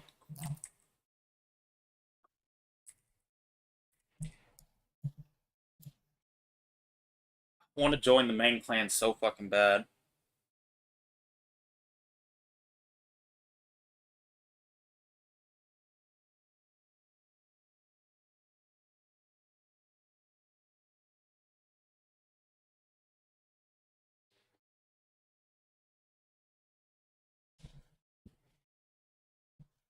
How many points I got? Let's see. I actually don't know. I probably don't have a shit ton. Yeah. I have gotten these huges so far, though.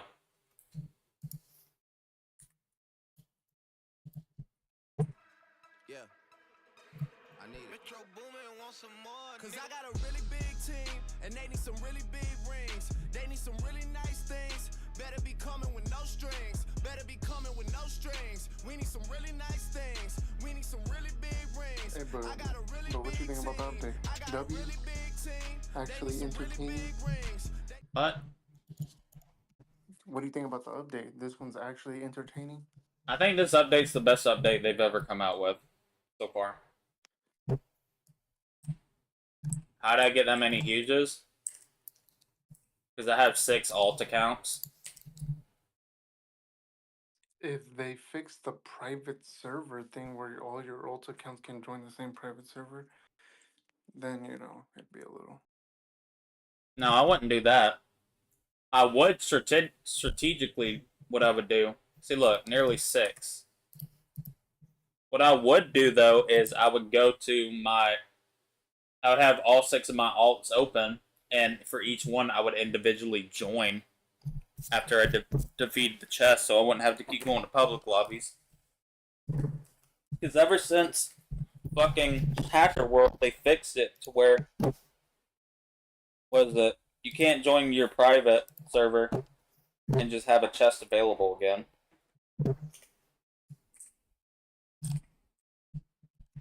Oh. Full hasty flag. See how much max we can get right here.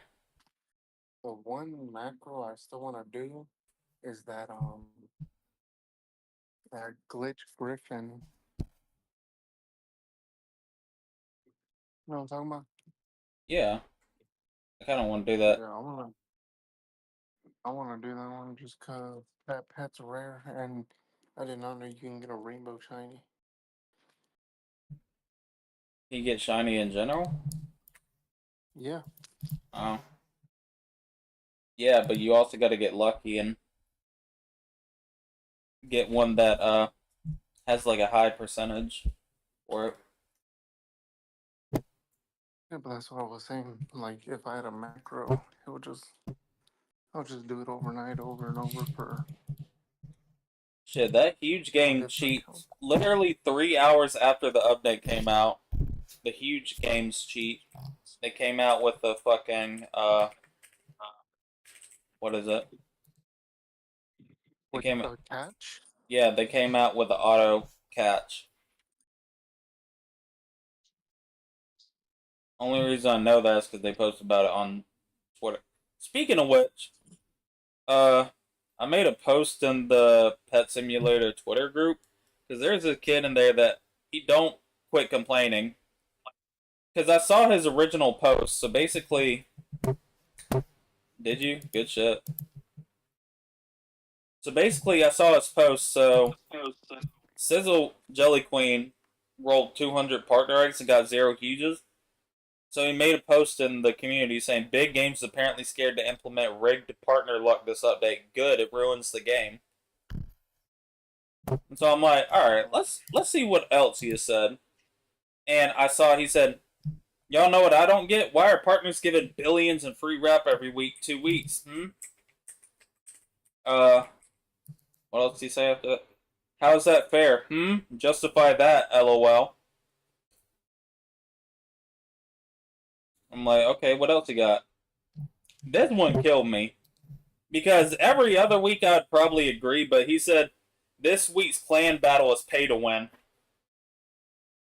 Sorry, players, but the pet cubes and ultra pet cubes are in the forever pack, meaning that the money whales get tons more pet cubes, ultra pet cubes, to make the battle unfair again. Hashtag boycott big games, hashtag unfair." No, you know what I'm thinking is that there's gonna be. Oh no, wait, no, never mind.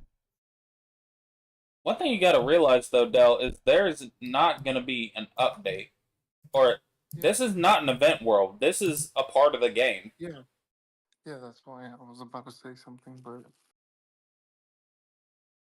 Oh, and then the last thing I saw was basically there's someone that was getting their items stolen. Or there's... Okay. I don't know how much. Yeah, I was about to say, part 2 of this, I feel like there's gonna be an upgrade machine, and then, like, I caught myself. I'm like, this is a world. This is not an event. So I wonder if there's gonna be another event world this weekend, or I don't think so. You know what I guarantee? I would probably guess they just not doing weekly updates. They probably gonna take another 2 weeks off, which at this point, this one I don't mind.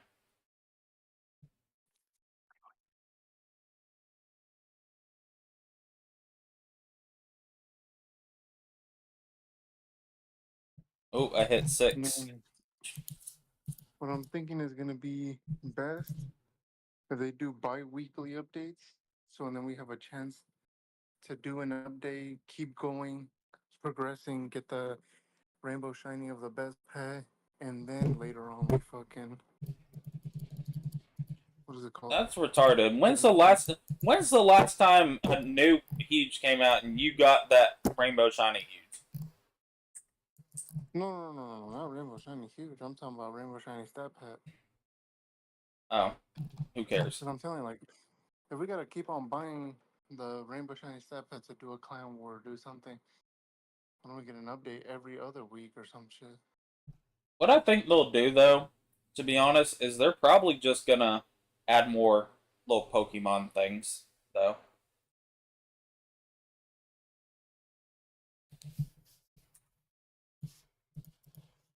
Dang, I'm not getting anything. You must have ate it all.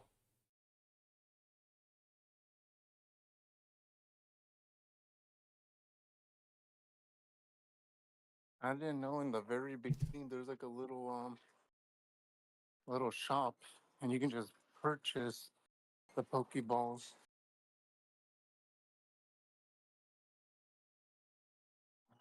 I don't know if you can get the blue ones, but I saw the regular. All I know is I made 1.5 bill off the blue cubes yesterday. What? How much do you have now? Or what? What do you mean, how much I got now? Like, do you have some built up? Like, what's the value of what you have now? Oh yeah, I'd have to check. I don't think I don't think the regular cubes ever sold.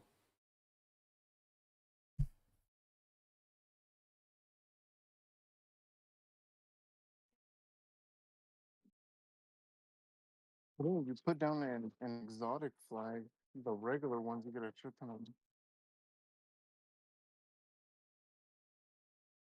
What? If you put down an exotic flag, you get a bunch of the regular ones. Wow. I was just asking for that for some regular. No, I was just saying, because you just said that I don't think that your regular ones sold. I'm like, oh yeah, because they're easy to get. I told you that. 6.5 true. 6.68. 6.24. 6.51. A huge dark dragon. Green FN. Didn't get it. By the way, have you caught one of the huges yet? No, I haven't been playing. Oh. I was at work, and then when I got out, I hopped on Valorant, and then I just Well, what I will tell you though is that if you do what is it? If you throw that Pokeball or whatever, and you don't immediately it'll say, like, are you in a clan? Yeah. You are? Yeah. Whenever you get the huge, it'll immediately, I'm talking, like, when you throw it, it'll say, congrats, you earned points for your clan. If it doesn't, you can just leave the lobby.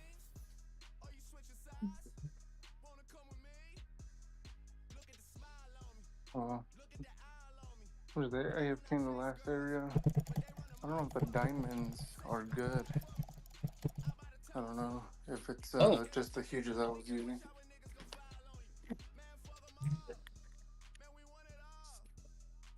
Hey, Dell. Hey, Dell. Dell. Yo, you can send me one of those plushies since I'm getting a flashlight in the middle. Okay. What, you running on your alts? I'm not running my alts. You don't run at all? I'm not running any of my alts right now. Dell don't run at all. I have 99. He's not asking you, fuck boy. What'd you just say? I say you don't run at all. I'm about to go to the skate park right now. Yeah, you better go walk around. Fuck boy. But go hit on the underage kids. I have 99, level 99, golden huges, all with one royalty charm and 3 glittering. And I'm making 3.1 million hour. All right. Maybe like 2.9. All right. Real quick. Who asked? Why are you telling me this? Oh, all right, man. Good night, Chandler. Good night. Yeah. It'd be a good night. Okay.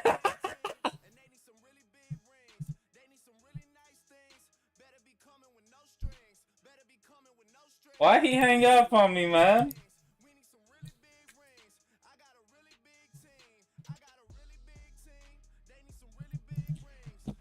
What's that, boy?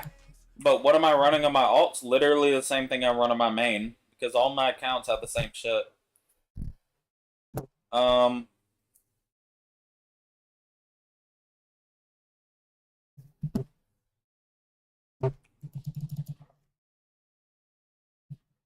show you.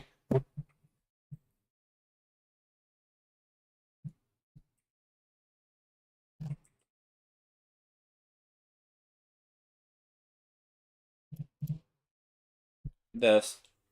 Super Magnet, 2 Superiors, or 2 Diamond, 2 Treasure, 1 Fruity, and then a mini chest fortune.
I ain't talking about some big money shit.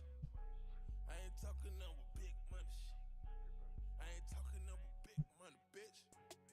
Reporting live from the gutter, high body motherfucker talking big money shit, bitch. Straight up out the gutter, never had shit. Now we got 90210 on our address. Talk to tip milk just to get an asset. I know the tears. One thing I am gonna test real quick is this.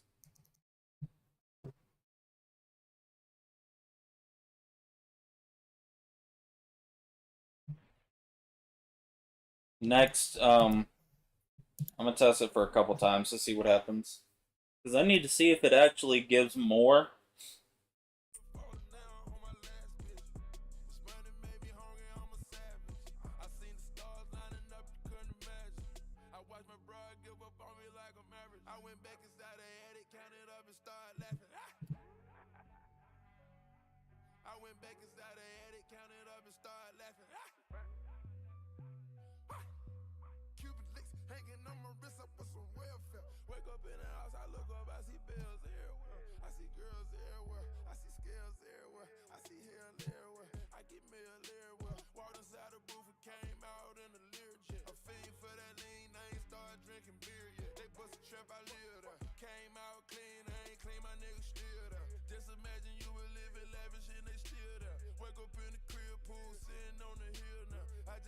What you talking about?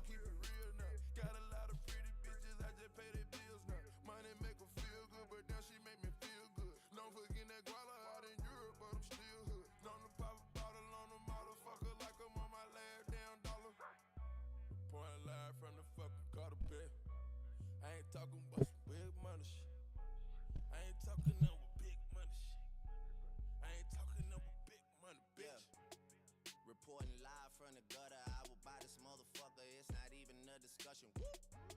And I got my niggas with me, yeah, yeah. She gon' end up dipping with me, yeah, yeah. And I got her tripping off the yeah, yeah. Pillow talking, dishing out on yeah, yeah. In one ear and out the other. Shut your mouth and take what's coming. want pets, but I'm a dog, yeah, yeah. And she love it, dog, yeah, yeah. And she love it, dog, yeah, yeah. On the billboards, all we do is pop shit. Soon as nightfall, that's when we lock in. This for my niggas on that bullshit and that nonsense.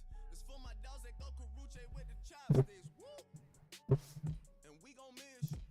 They don't want no smoke, they don't want no issue. But these are times we gotta live through. But these are times we gotta live through. And I pouring live from the fucking gutter bed. I ain't talking about some big money shit. Pouring live from the damn gutter. Swear to God, I about this motherfucker.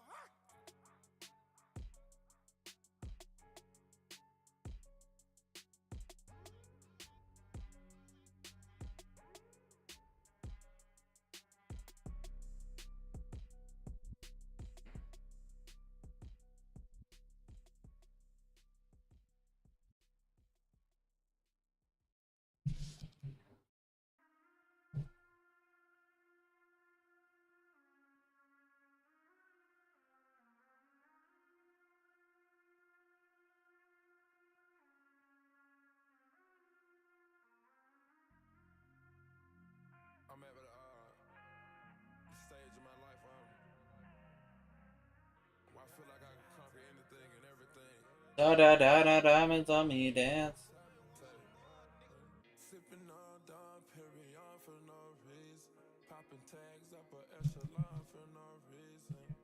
Seen this bad little John, she was perfect. I let her push the foreign right now, is she worth it? Ballin' in the middle of the club, no jersey. I don't want no liquor cause I've been drinking that dirty.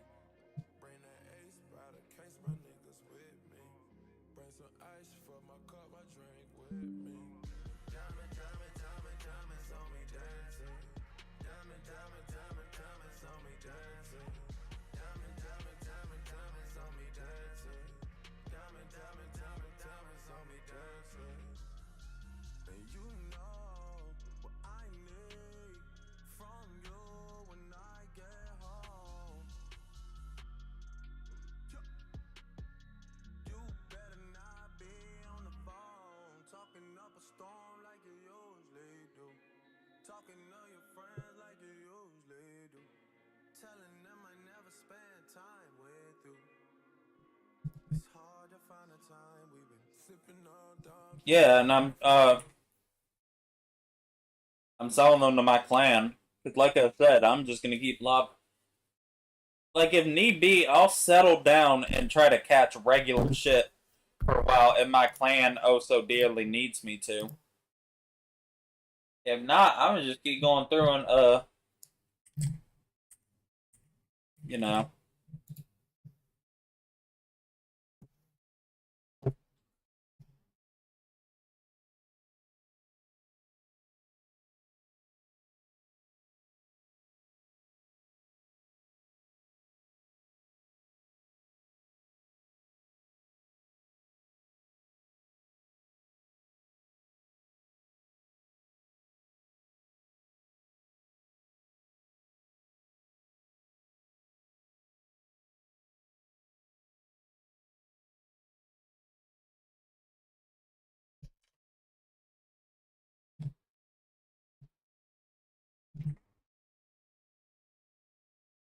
Alright. Every time I get Jack, anytime I get spawn, you gotta give me somebody who I'm shooting it for.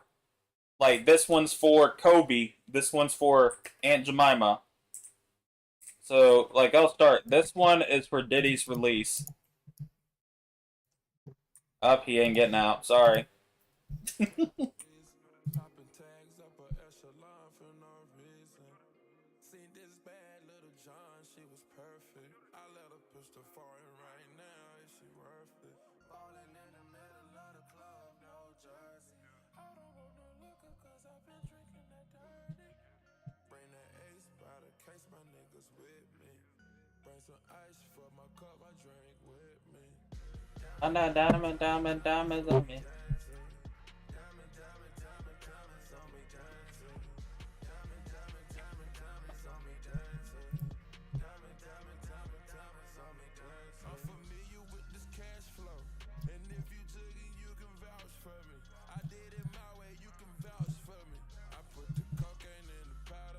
Hold on. Next one's your... You're just gay!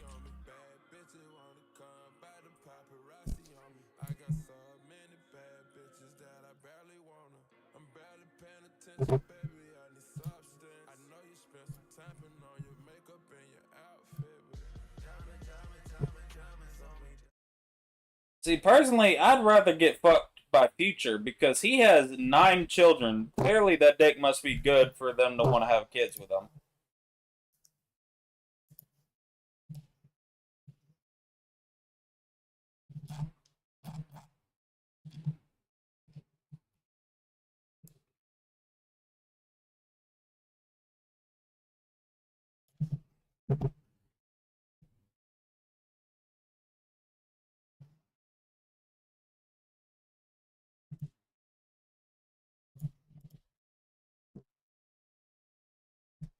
Please don't say that, because I might actually cry.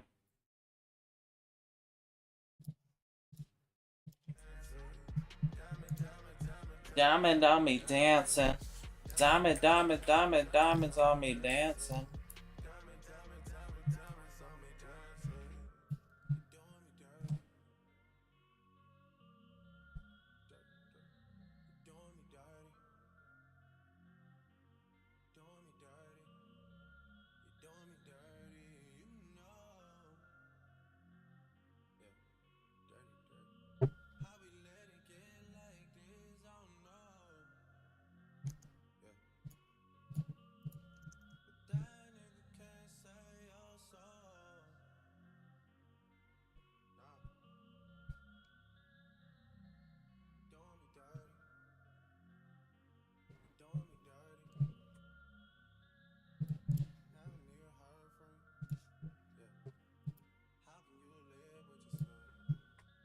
I mean, if you personally want to, as like a long-term investment, like whenever the shit goes back down in price, to invest that way, maybe that might be the move.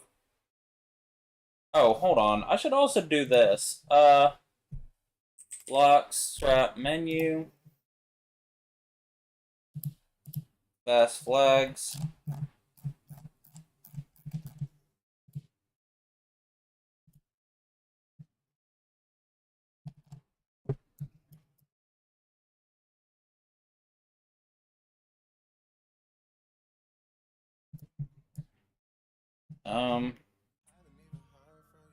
Diamond, diamond, diamond, diamond, diamond, dance. That could also work for Chessbreaker as well, by the way.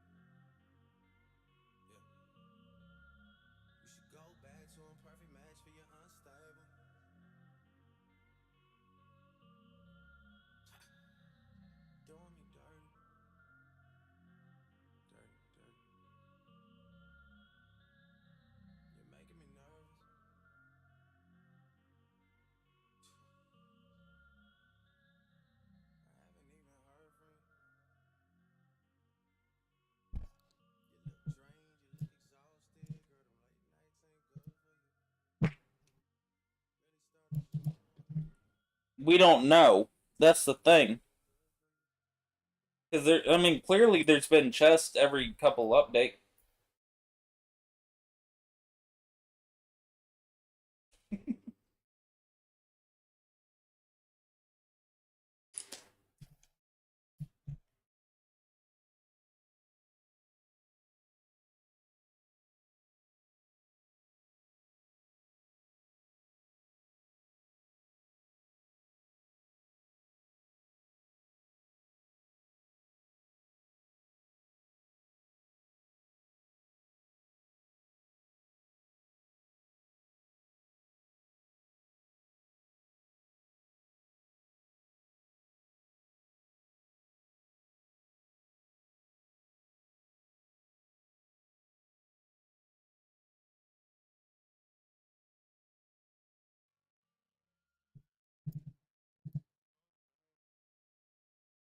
When they gonna play the best song?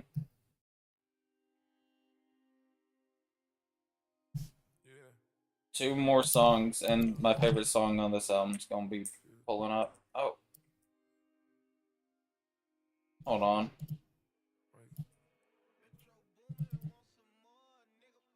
I wake up on a daily basis and count this money up and marvel these riches.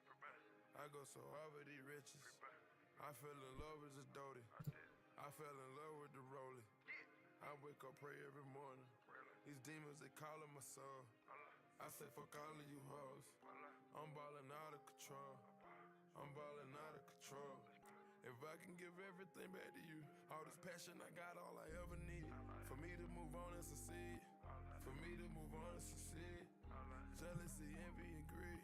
Too much of this shit, I don't need it. I turned on the gas with a nickel plated. I sit back and laugh cause these niggas traded. Mentally, none of this shit can fade me. Mentally, none of this shit can fade me. I came out the trenches, I really... Oh, that made me so mad right there. This motherfucker. And it's a group of them, too. That was like a bunch of high levels.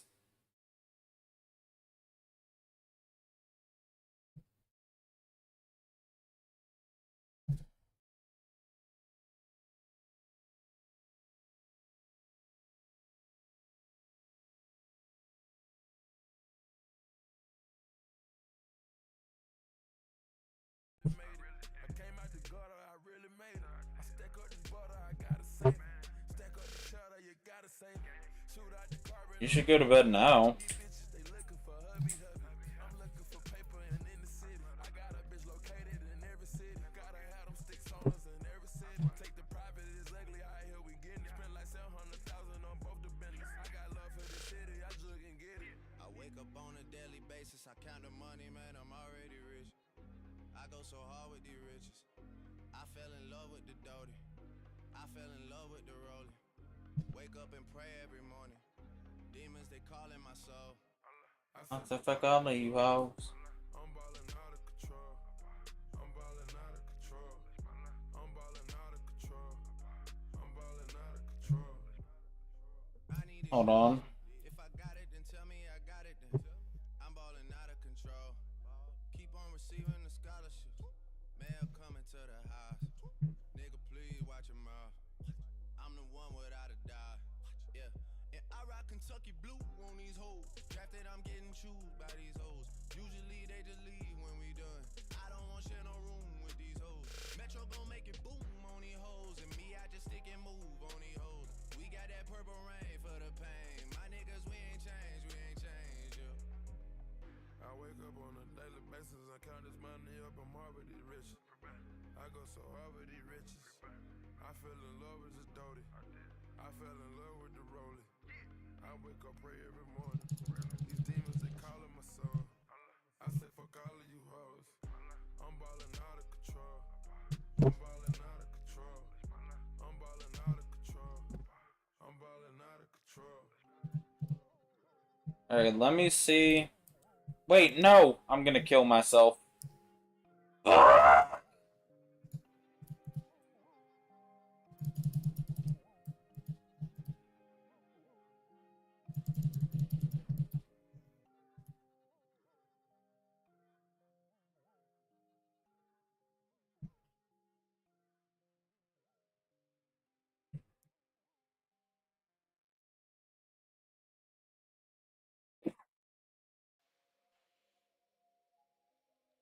If anybody know,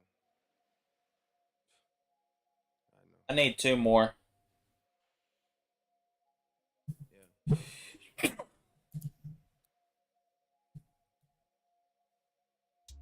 Get a plastic bag. Go ahead and pick up all the cash. Go ahead and pick up all the cash. You danced all night, girl, you deserve it. Get a plastic bag. Go ahead and pick up all the cash. Go ahead and pick up all the cash. You danced all night, girl, you deserve it. Oh yeah, Magic City on a Monday. Esco treat that shit like church on Sunday. Niggas look at us like maybe one day. Alright, time to figure out if J. Cole is the best rapper.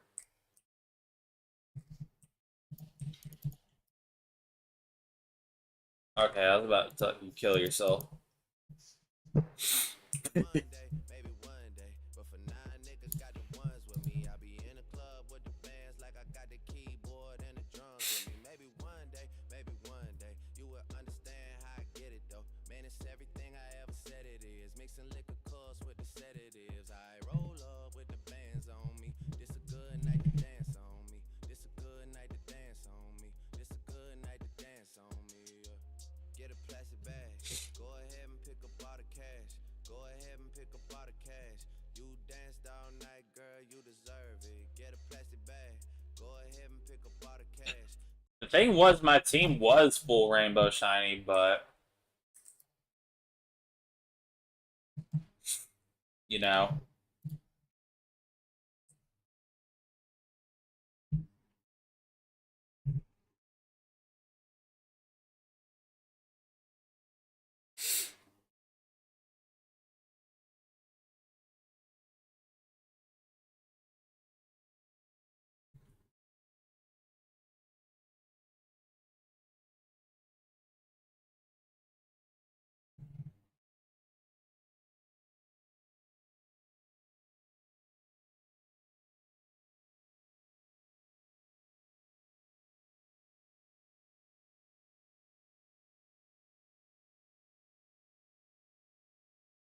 Yeah, I'm not using UFO. Or actually, hold on. I'm actually going to use it because I do want to see how much damage it does. I do want to see those.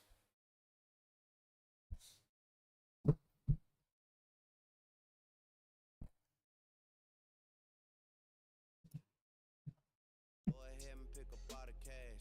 You danced all night, girl, you deserve it. Yeah, last time they seen the shit was BML. I know Big Meech and J-Bo, they was there. I know OG, India, and Sugar there. Oh yeah, bust it out the rapper, throw it in the air. Oh yeah, throw enough money on a Monday, then you make in a year. Oh yeah, all the 60,001 told the owner about to break a record. Hit the parking lot, is looking like a video. Bunch of pretty hoes, house of Diddy house. Whole lot of sands and we pass around candy. Magic City on a Monday. We worship this like a Sunday. Oh yeah. Get a plastic bag. Go ahead, pick up all the cash. Go ahead, pick up all the cash. You danced all night, girl, you deserve it. Get a plastic bag. Go ahead, pick up all the cash. Go ahead and pick up all the cash. You danced all night, girl, you deserve it. Get a plastic bag. Go ahead and pick up all the cash. Go ahead and pick up all the cash. You danced all night, girl, you deserve it. Get a plastic bag. Go ahead and pick up all the cash. Go ahead and pick up all the cash. You danced all night, girl, you deserve it. Get a plastic bag. Go ahead, pick up all this cash. Go ahead, pick up all this cash. You danced all night, girl, you deserve it. Get a plastic bag. Go ahead, get a plastic bag. Go ahead, pick up all this cash. You danced all night, girl, you deserve it.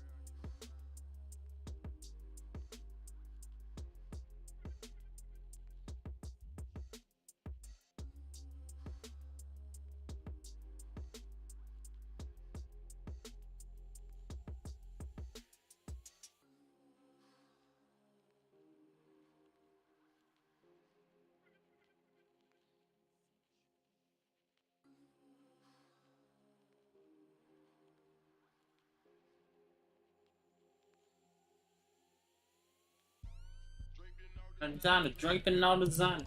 This is the best song off the album.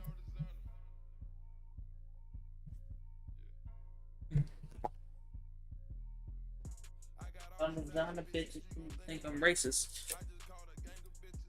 Immigration. And they did.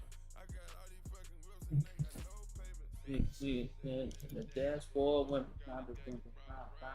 Y'all drug me. Plug with me, boy. You can put a plug, boy. On the plug, really, really on the plug, really on the plug, really on the plug, really.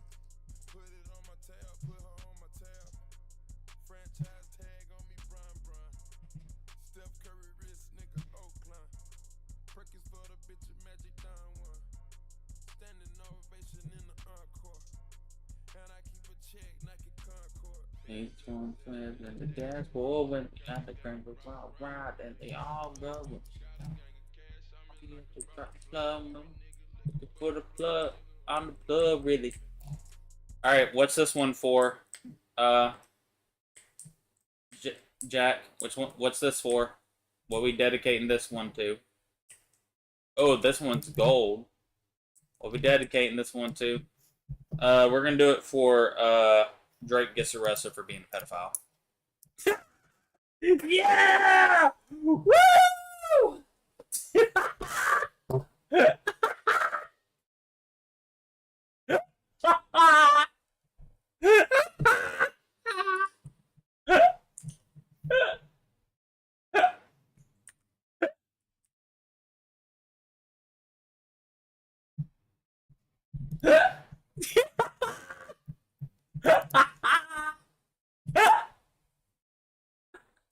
Yay!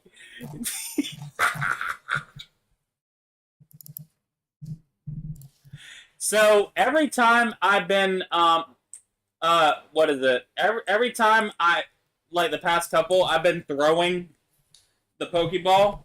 We're throwing it in honor of something. So the last time, like, if I threw it, if I actually captured the Pokemon, like last time, Jack said J. Cole's the best rapper. I said, oh, we got another one. If I get this one, Drake is going to jail for being a pedophile. And funny enough, it's golden. It's a golden one. Yeah.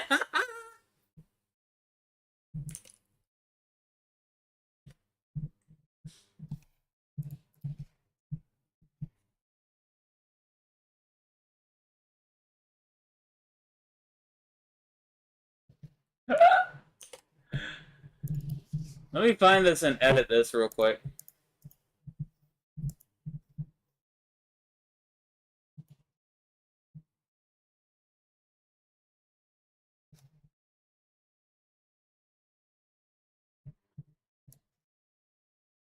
Wait, can you clip that, Jack? Jack, can you clip that?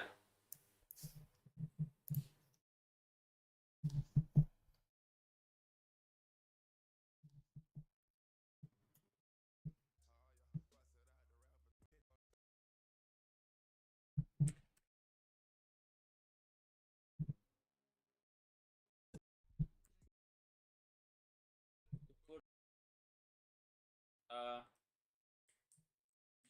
Jack, which one? What's this for? What are we dedicating this one to?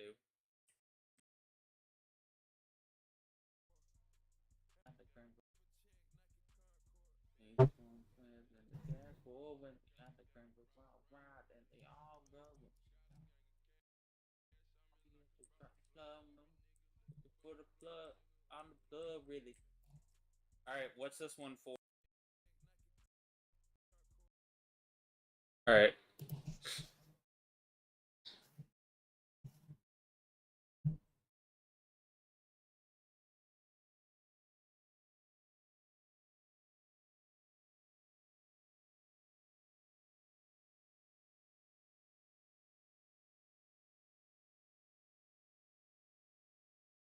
We're gonna do it for.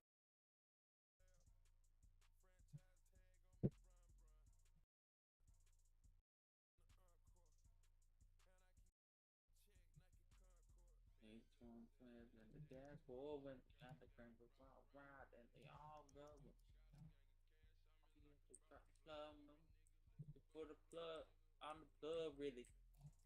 All right, what's this one for? Yeah.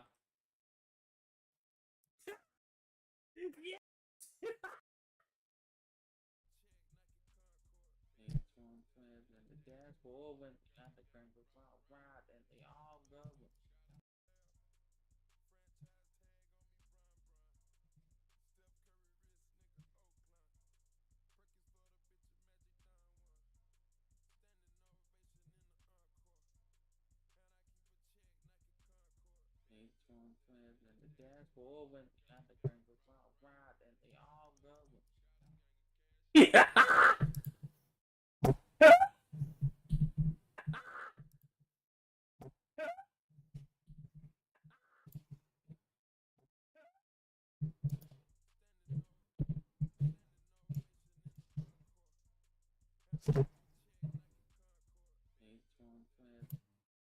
Okay. That's... yeah.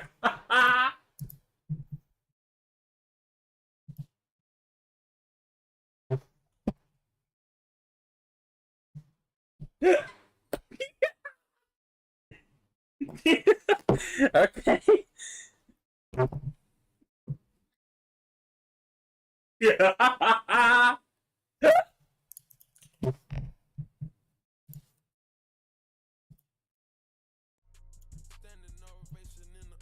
Cool. Fit with the dashboard when we got a friend with brown broads and they all rub when we got a gang. Got the plug with me. Oh.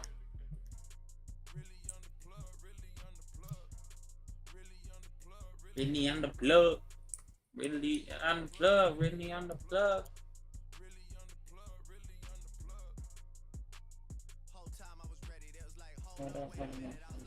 No, let's get it. It's the OVO Halloween thing.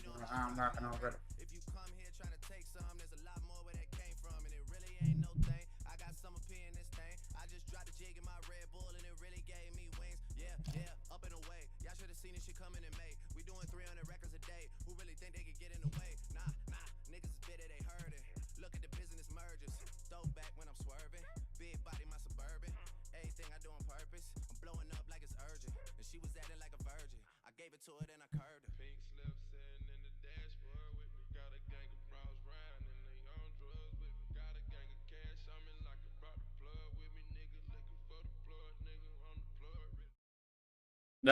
That's on. It's not as good as the Diddy one, the Diddy video, which I still can't believe that shit got muted on TikTok. That's just funny though. I can't lie, that's funny as fuck. Really on the plug, really on the plug, really on the plug, really on the plug.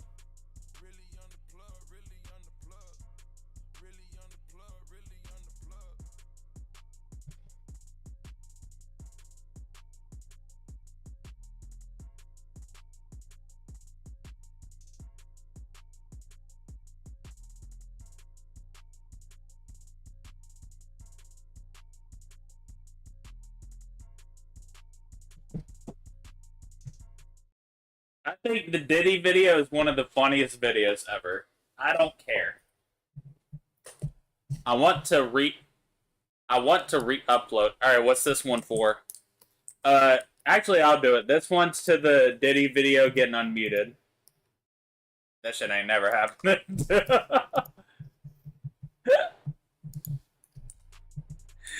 That shit just kills me, man. That shit's funny. Because that was literally the craziest timing ever.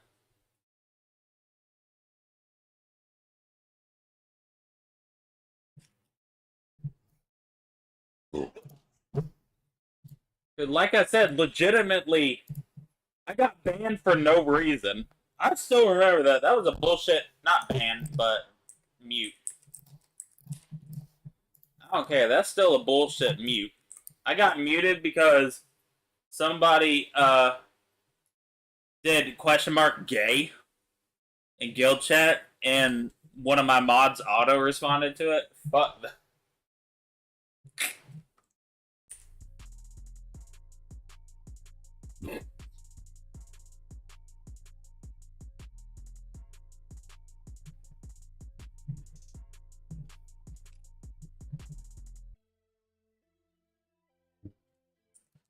You know what? Matter of fact, Jack, could you upload that as a YouTube short just real quick?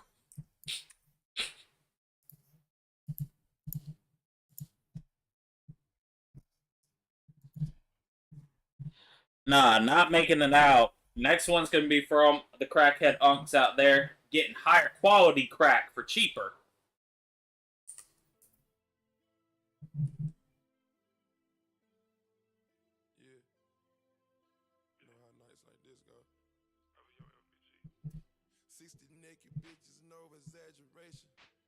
We bought all the bottles at the chain location.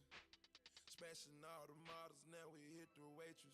When you getting a lot of money, you But tonight, me and my friends, we got money to spend. Me and my friends, we got money to spend. Me and my friends, we got money to spend. Me and my friends, we got money to spend. Me and my friend, we got money to spend. Started raw, got me to the ceiling. I think them Percocets had me in my feelings. I put them on hunters. I get that money on money. I get that guala on guala. I get them dollars. Alright, I wouldn't say that.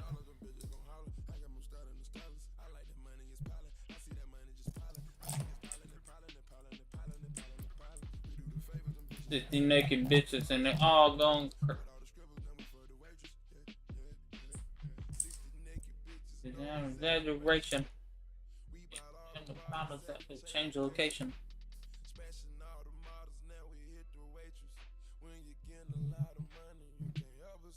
But tonight, me and my friends, we got money to spend.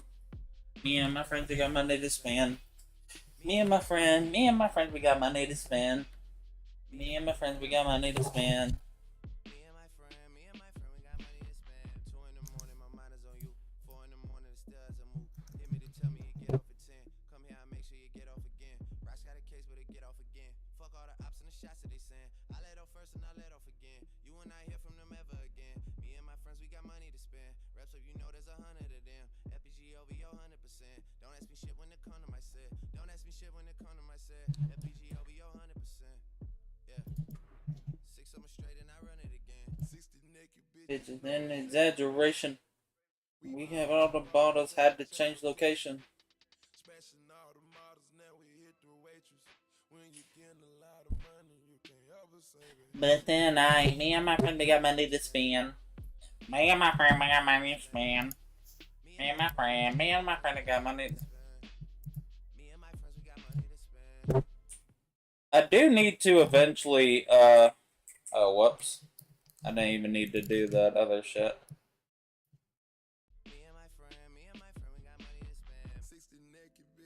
Oh, exaggeration. We got all the bottles out to change location. Take it to the head, baby, penetration. Money not a problem, you can finger trace it. Drinking on the syrup. Nah, fuck you, because you're just gonna say, you're a part of that, old bitch. You wanna know what album I never listened to? That I kinda wanna listen to now? I never listened to Pluto X Baby Pluto. The future Lil Uzi album.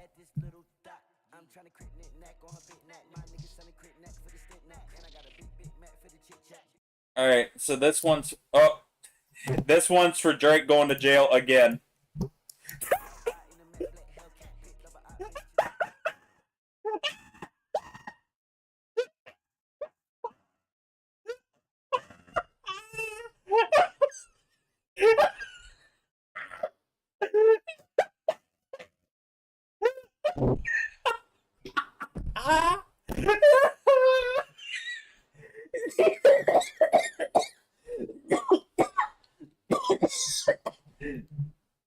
Oh my fucking god, what is happening?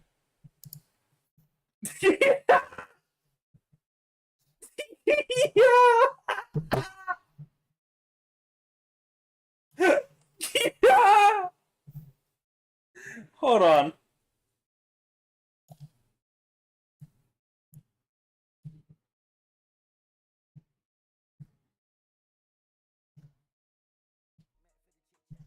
Alright, so this one's for Drake going to...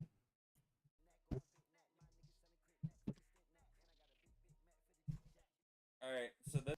Thank you.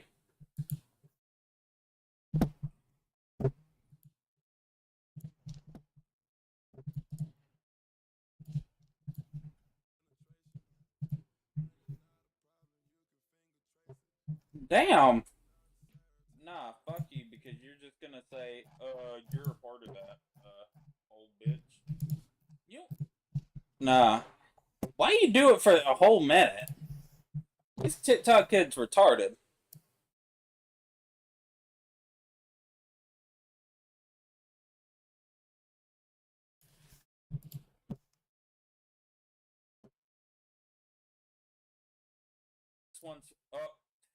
This one's for Drake going to jail again.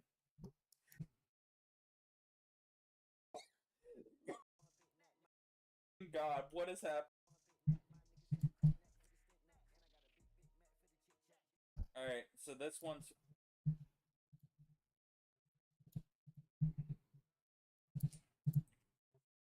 Damn. Nah. Okay.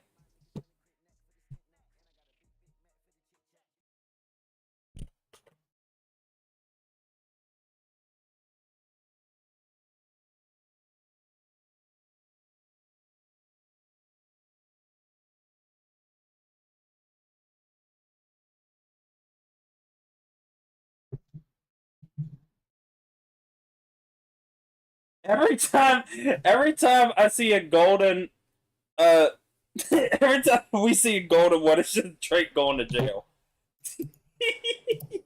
That's why I said it again, because I'm like, oh, it's golden. Alright, so this one's for Drake going to jail again.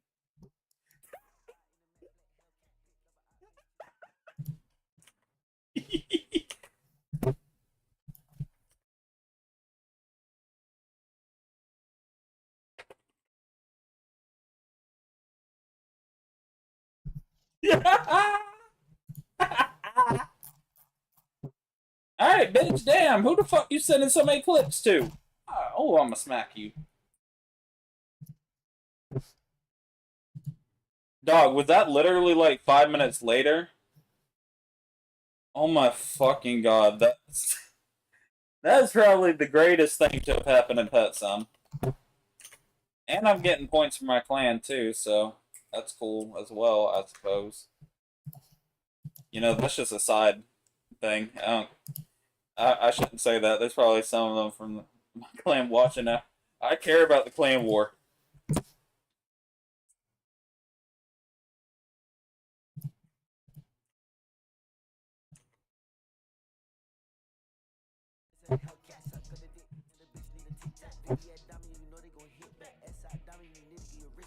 Okay. Both of them were Drake songs. That's the funny thing, too. That's the funniest part, though, Jack. I didn't realize it until you just said it right there. I just said that because I want his ass in jail. Yeah.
Absolutely not.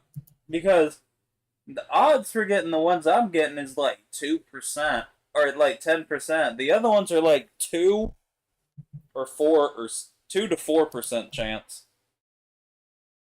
If I get one, I'll be very happy.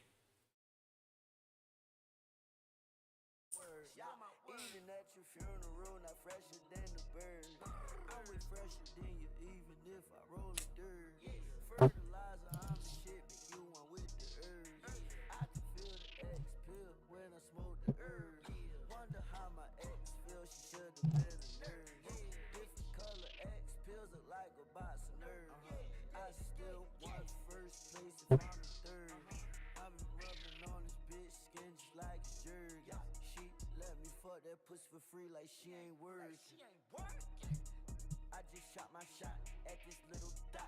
I'm trying to crit neck on her big neck. My niggas selling crit neck for the stick neck. And I got a big Mac for the chit chat. She the drive by in a matte black Hellcat. Pick up a hot bitch in the same Hellcat. Suck of the dick, now the bitch need a tic tac. But see, the thing is, I'm only gonna do it for Goldens. I'm not doing it for regulars. So regulars, what are we doing next? Alright. I've seen this Biggie guy twice. I'm blocking him.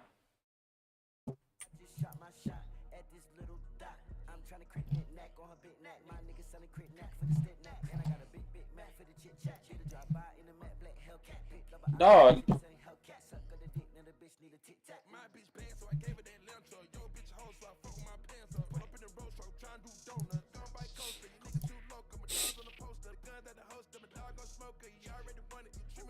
You know I'm anointed. I can't see my cup and I can't see no point. But all of that paddock is coming in yellow. I ball like Carmelo, the rock Rockefeller. I'm moving real mellow, but moving one hollow. I'm purchasing models, I'm purchasing bottles. I'm dash out the Francis, I'm going on a Carlo. The rich or the crazy, no, this time a bottle. You bitches too petty, you didn't hit the lotto. You should've got more, but you got what you swallowed. I took a point blank range of the dot, made it. Alright, what's going on? I'm blocking everybody from this lobby.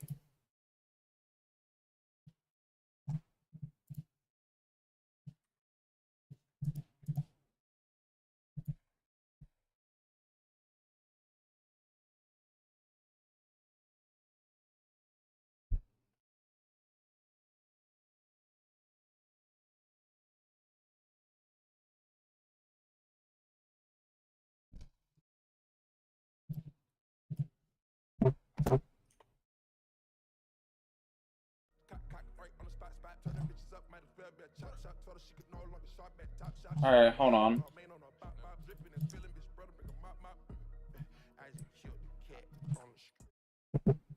Yeah.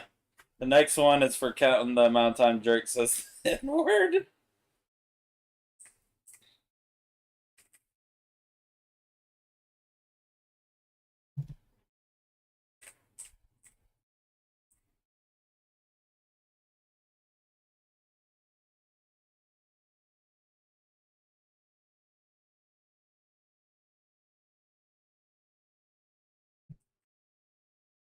Yeah, this one's for that. Didn't get it.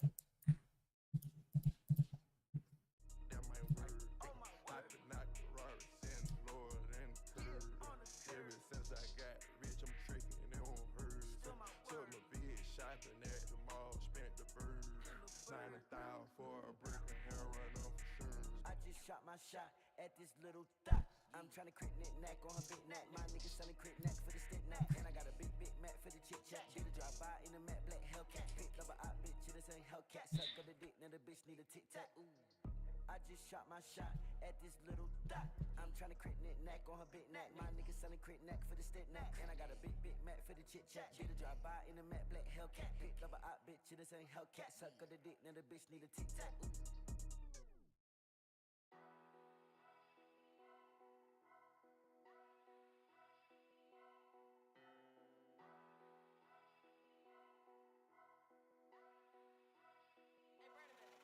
I got dope in inside your petty.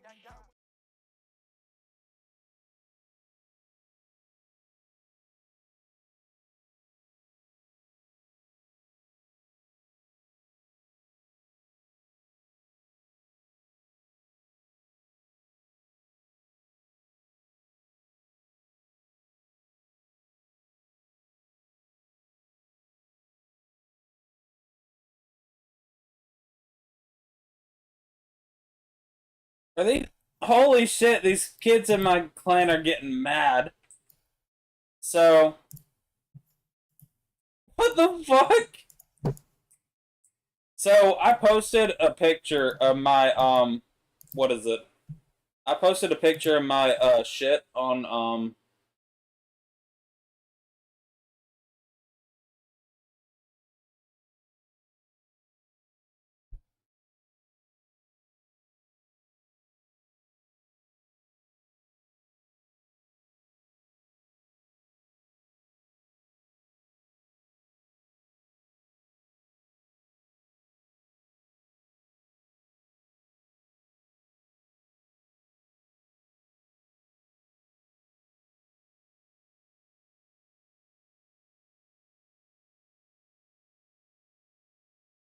dog, I literally just put, I got this team on my back I'm carrying because, you know, I've gotten 9 huges, right? I'm not being serious. I don't have the most points. But these guys one of them just says, "No, you don't," and the other person said, "Lose the ego," and then showed somebody else that has more in the clan. I'm like, are y'all being dead serious right now? Holy shit, there's some special needs people.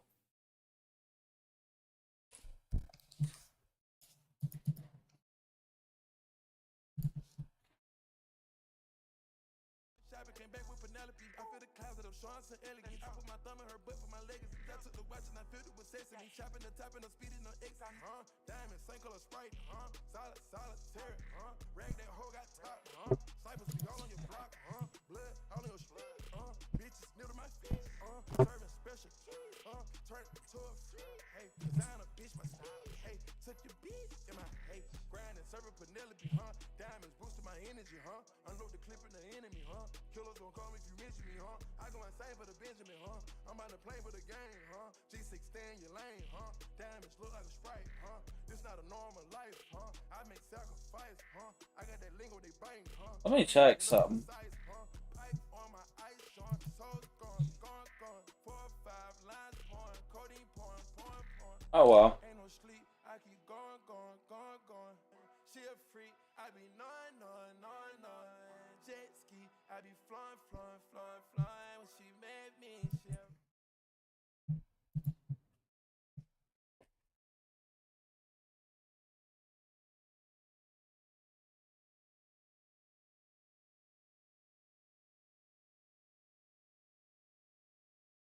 Is this guy?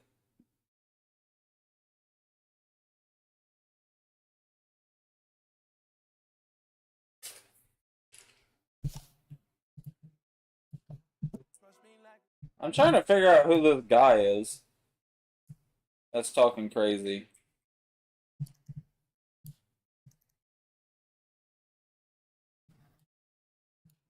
I'm trying to figure out if he's actually a clan leader or... Dog, Glum isn't even a clan anymore. It's not there.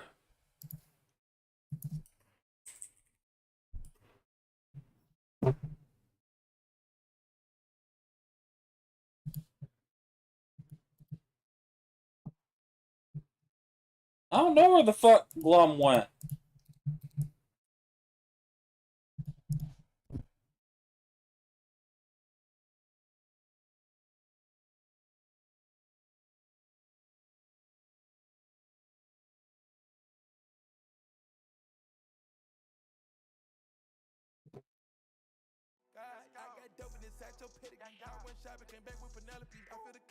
I'm just go back and not talking in this clan chat. They getting way too serious.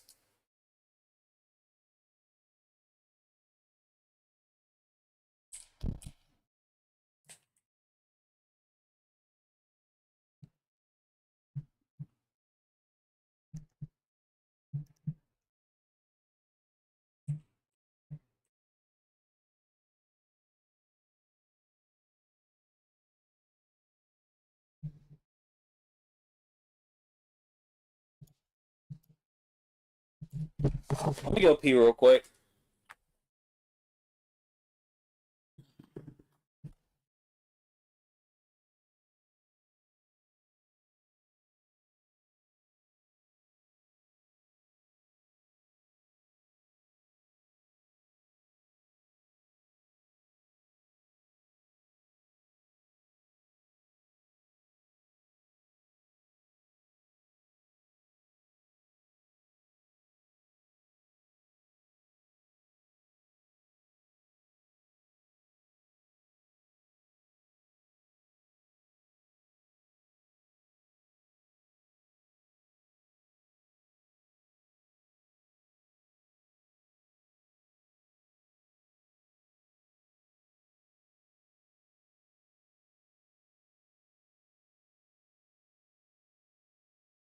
Yeah.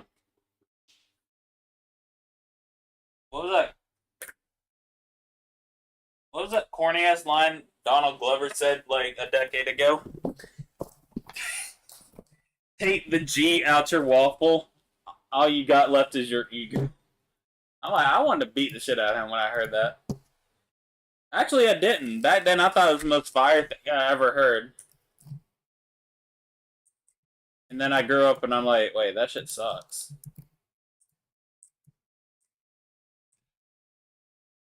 But no.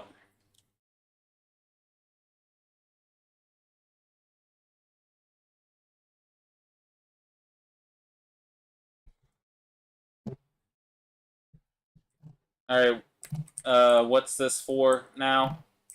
This one's for every black family, or every black family use the N-word. Okay, they don't, because I'm not racist.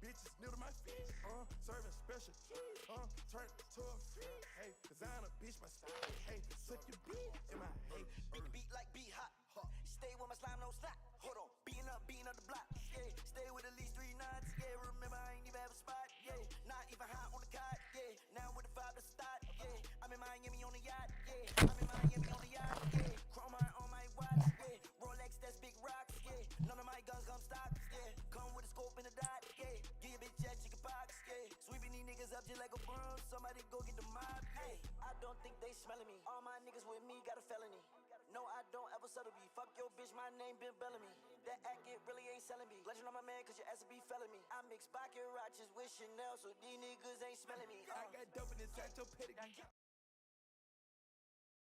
Like I said, I'm in the lower group because... Alright, what's this one for? I'm in the lower clan because...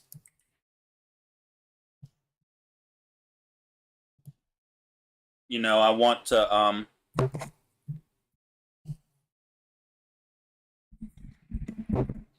want to be able to get into the main clan. If I was in the main clan, I would not be lobby hopping like this, by the way.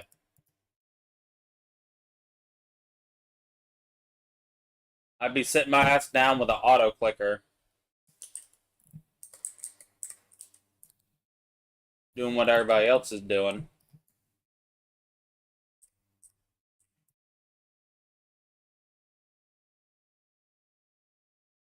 I don't know.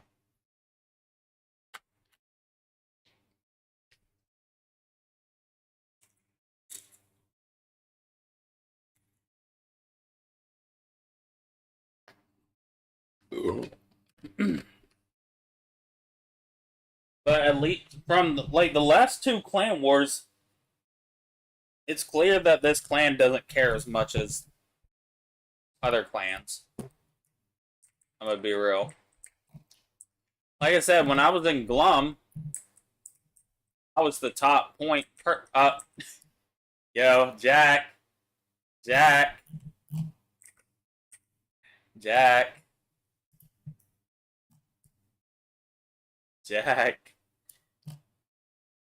This one.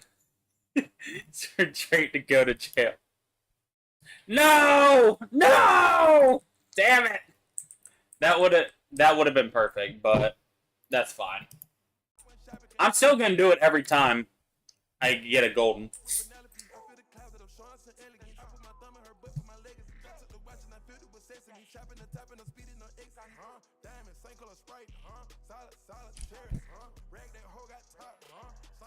Oh, speaking of which, there's a lot of people on Goop talking.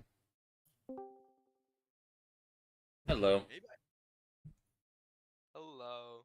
Okay, this is the I don't know if they have their notes. Not What our the chat. hell? Yo, it's another XC46 Wait, Faith, member. just private DM, just private call. Why? Because I want to stream. Bruh. Motherfucker. Goodbye, XC46 member. Okay, so never mind. I'm trying to join a call because there's like 4 people in there, but now they're like, yo, dude, let's go to our own call, actually.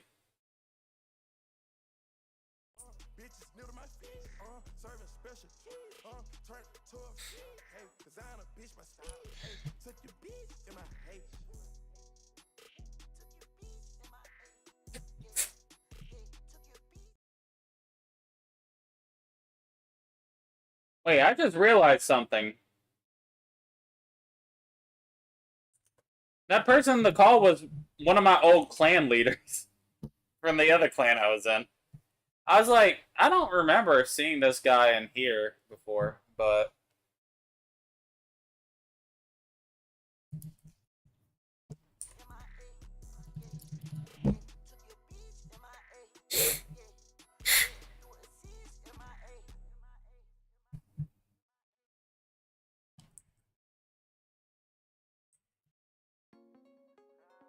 It's just me and me. No, I don't trust these niggas. No, it's just me and me. Yeah. And these boys ain't seeing me. No, it still didn't work when you tried being me.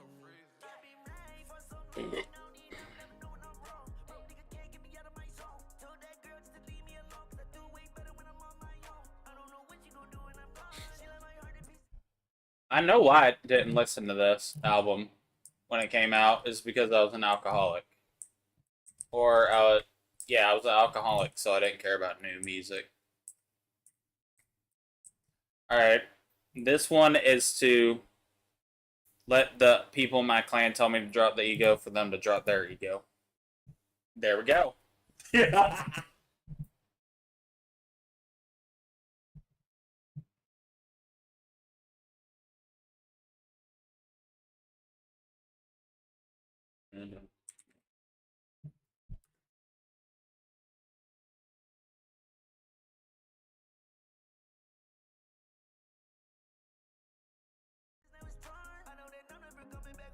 left my heart in pieces, now it's torn. I swear that my heart, it probably need bandages. No, I can't do nothing with a little ghost. I had to go and just give me a fan of it. She said I'm hot like a motherfucking candlestick. Don't need to light a bitch, I get the candle lit. When you get money, don't need know what family is. I am so famous, don't look what the camera is. Hate when they always take pictures of me. Paparazzi always following me. I'm giving motivation to my niggas that's locked down watching TMZ. I cannot tell none of these niggas what I got going on, cause they might tell on me. Just to get my old flow back, I had to take some DMT. And I know you got a man, but I treat you equally. And you know I got a girl, but you know that cheaters cheat. Said I'm a dog, she said me too. Girl, walk on your knees. She said that she like the way I dress, I do it Japanese. Boy, I take care of your main girl, ain't no asking me. Only thing that I can say, that your girl's a nasty freak. Make her ride it slow. Alright, what's this one for?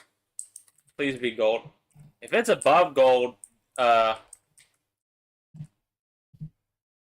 this one is for somebody else to get online and join stream before Jack goes to bed. Alright. Bring it back for me. Every time she's on that pole, yeah, it's the ass for me. I've been right for so long, I don't need nothing, never doing no wrong. Broke nigga can't get me out of my zone. Told that girl just to leave me alone, cause I do way better when I'm on my own. I don't know what you gon' do when I'm gone. She left my heart in pieces, now it's torn. I know that I'm never coming back home. I know you turn me on, throwing it back and doing exclusively. It's the way she ride that pole, yeah, it's that ass for me. Could be a show off and I like it, I love it personally. It's about leveling up, guzzling up, another clarity. It's about winding you up and then bagging you up and I'm doing it thoroughly. I do it thoroughly too, international. Type of nigga make a bitch break and crease. Cartier frames on the cheek. Handmade stitch Japanese. Trying to get up, ice cream.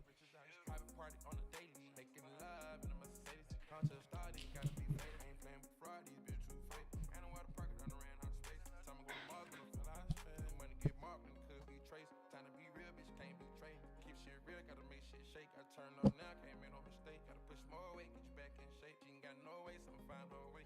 Find a location and relocate. Somewhere out of the ocean, they can't find a trace. I've been right for so long, I don't need nothing, never doing no wrong. Broke nigga can't get me out of my zone. Told that girl just to leave me alone, cause I do way better when I'm on my own. I don't know what you gon' do when I'm gone. She left my heart in pieces, now it's torn. I know that I'm never coming back home. Diamonds falling on you like confetti, baby. That's gonna mean I had to go have something to say. All I ever got was fake love. All I ever got was fake. That's the type of shit that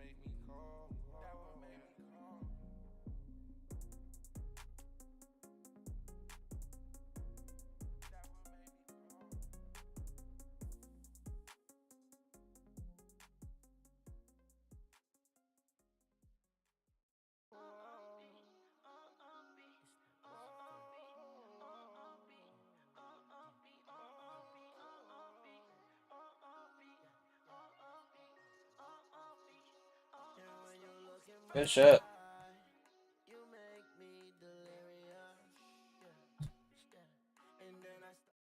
Did they crash? Or they just crashed for the moment?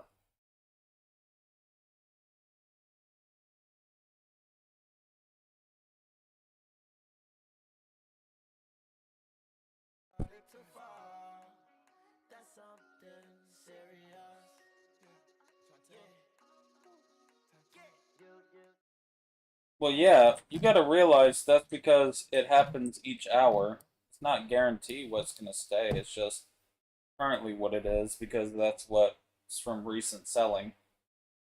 Because people probably invested, realizing they didn't like that. So, yeah.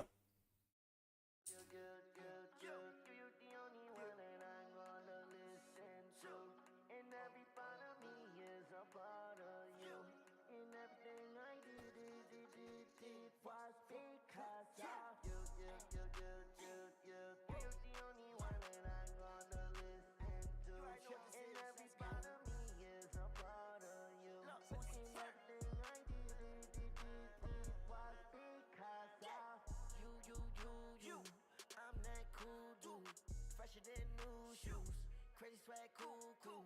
Big bag, cool. Got me a new boo. My whip too new. I can whip two dudes. Pulled up with my tools. If you a loose screw, diamonds on my tools. I can talk to the Jews. Money change my mood. Keep on winning, no I can't lose. I can knock that girl right out her shoes. Hit from the back, make that girl say, oh. She got them clappers every time I hit it, it's off beat. I'm a rock star, baby, but I'm really from the streets. You know I'm going wrong, I thank you just for loving me. You make me delirious, yeah. And then I started to fall. That's something serious. And when you look in my eye, you make me delirious, yeah. And then I started to fall. That's something serious. Yeah. You. You're the only one that I'm gonna listen to. And All right. Have a good one, Jack.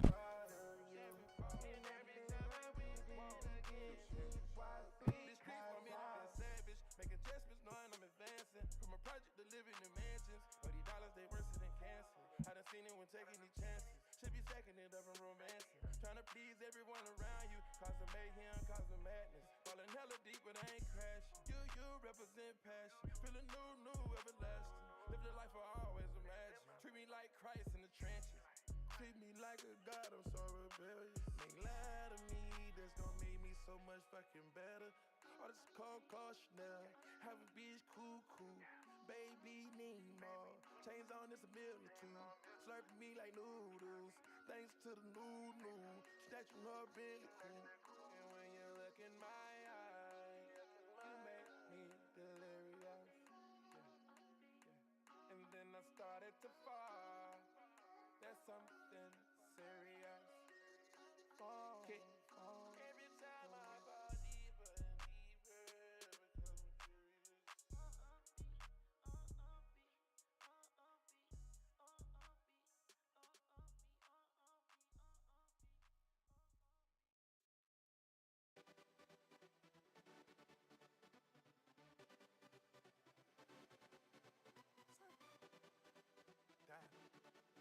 Let's dive in.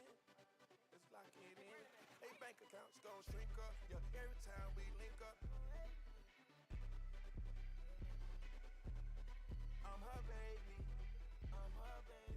We did it 68 for 60.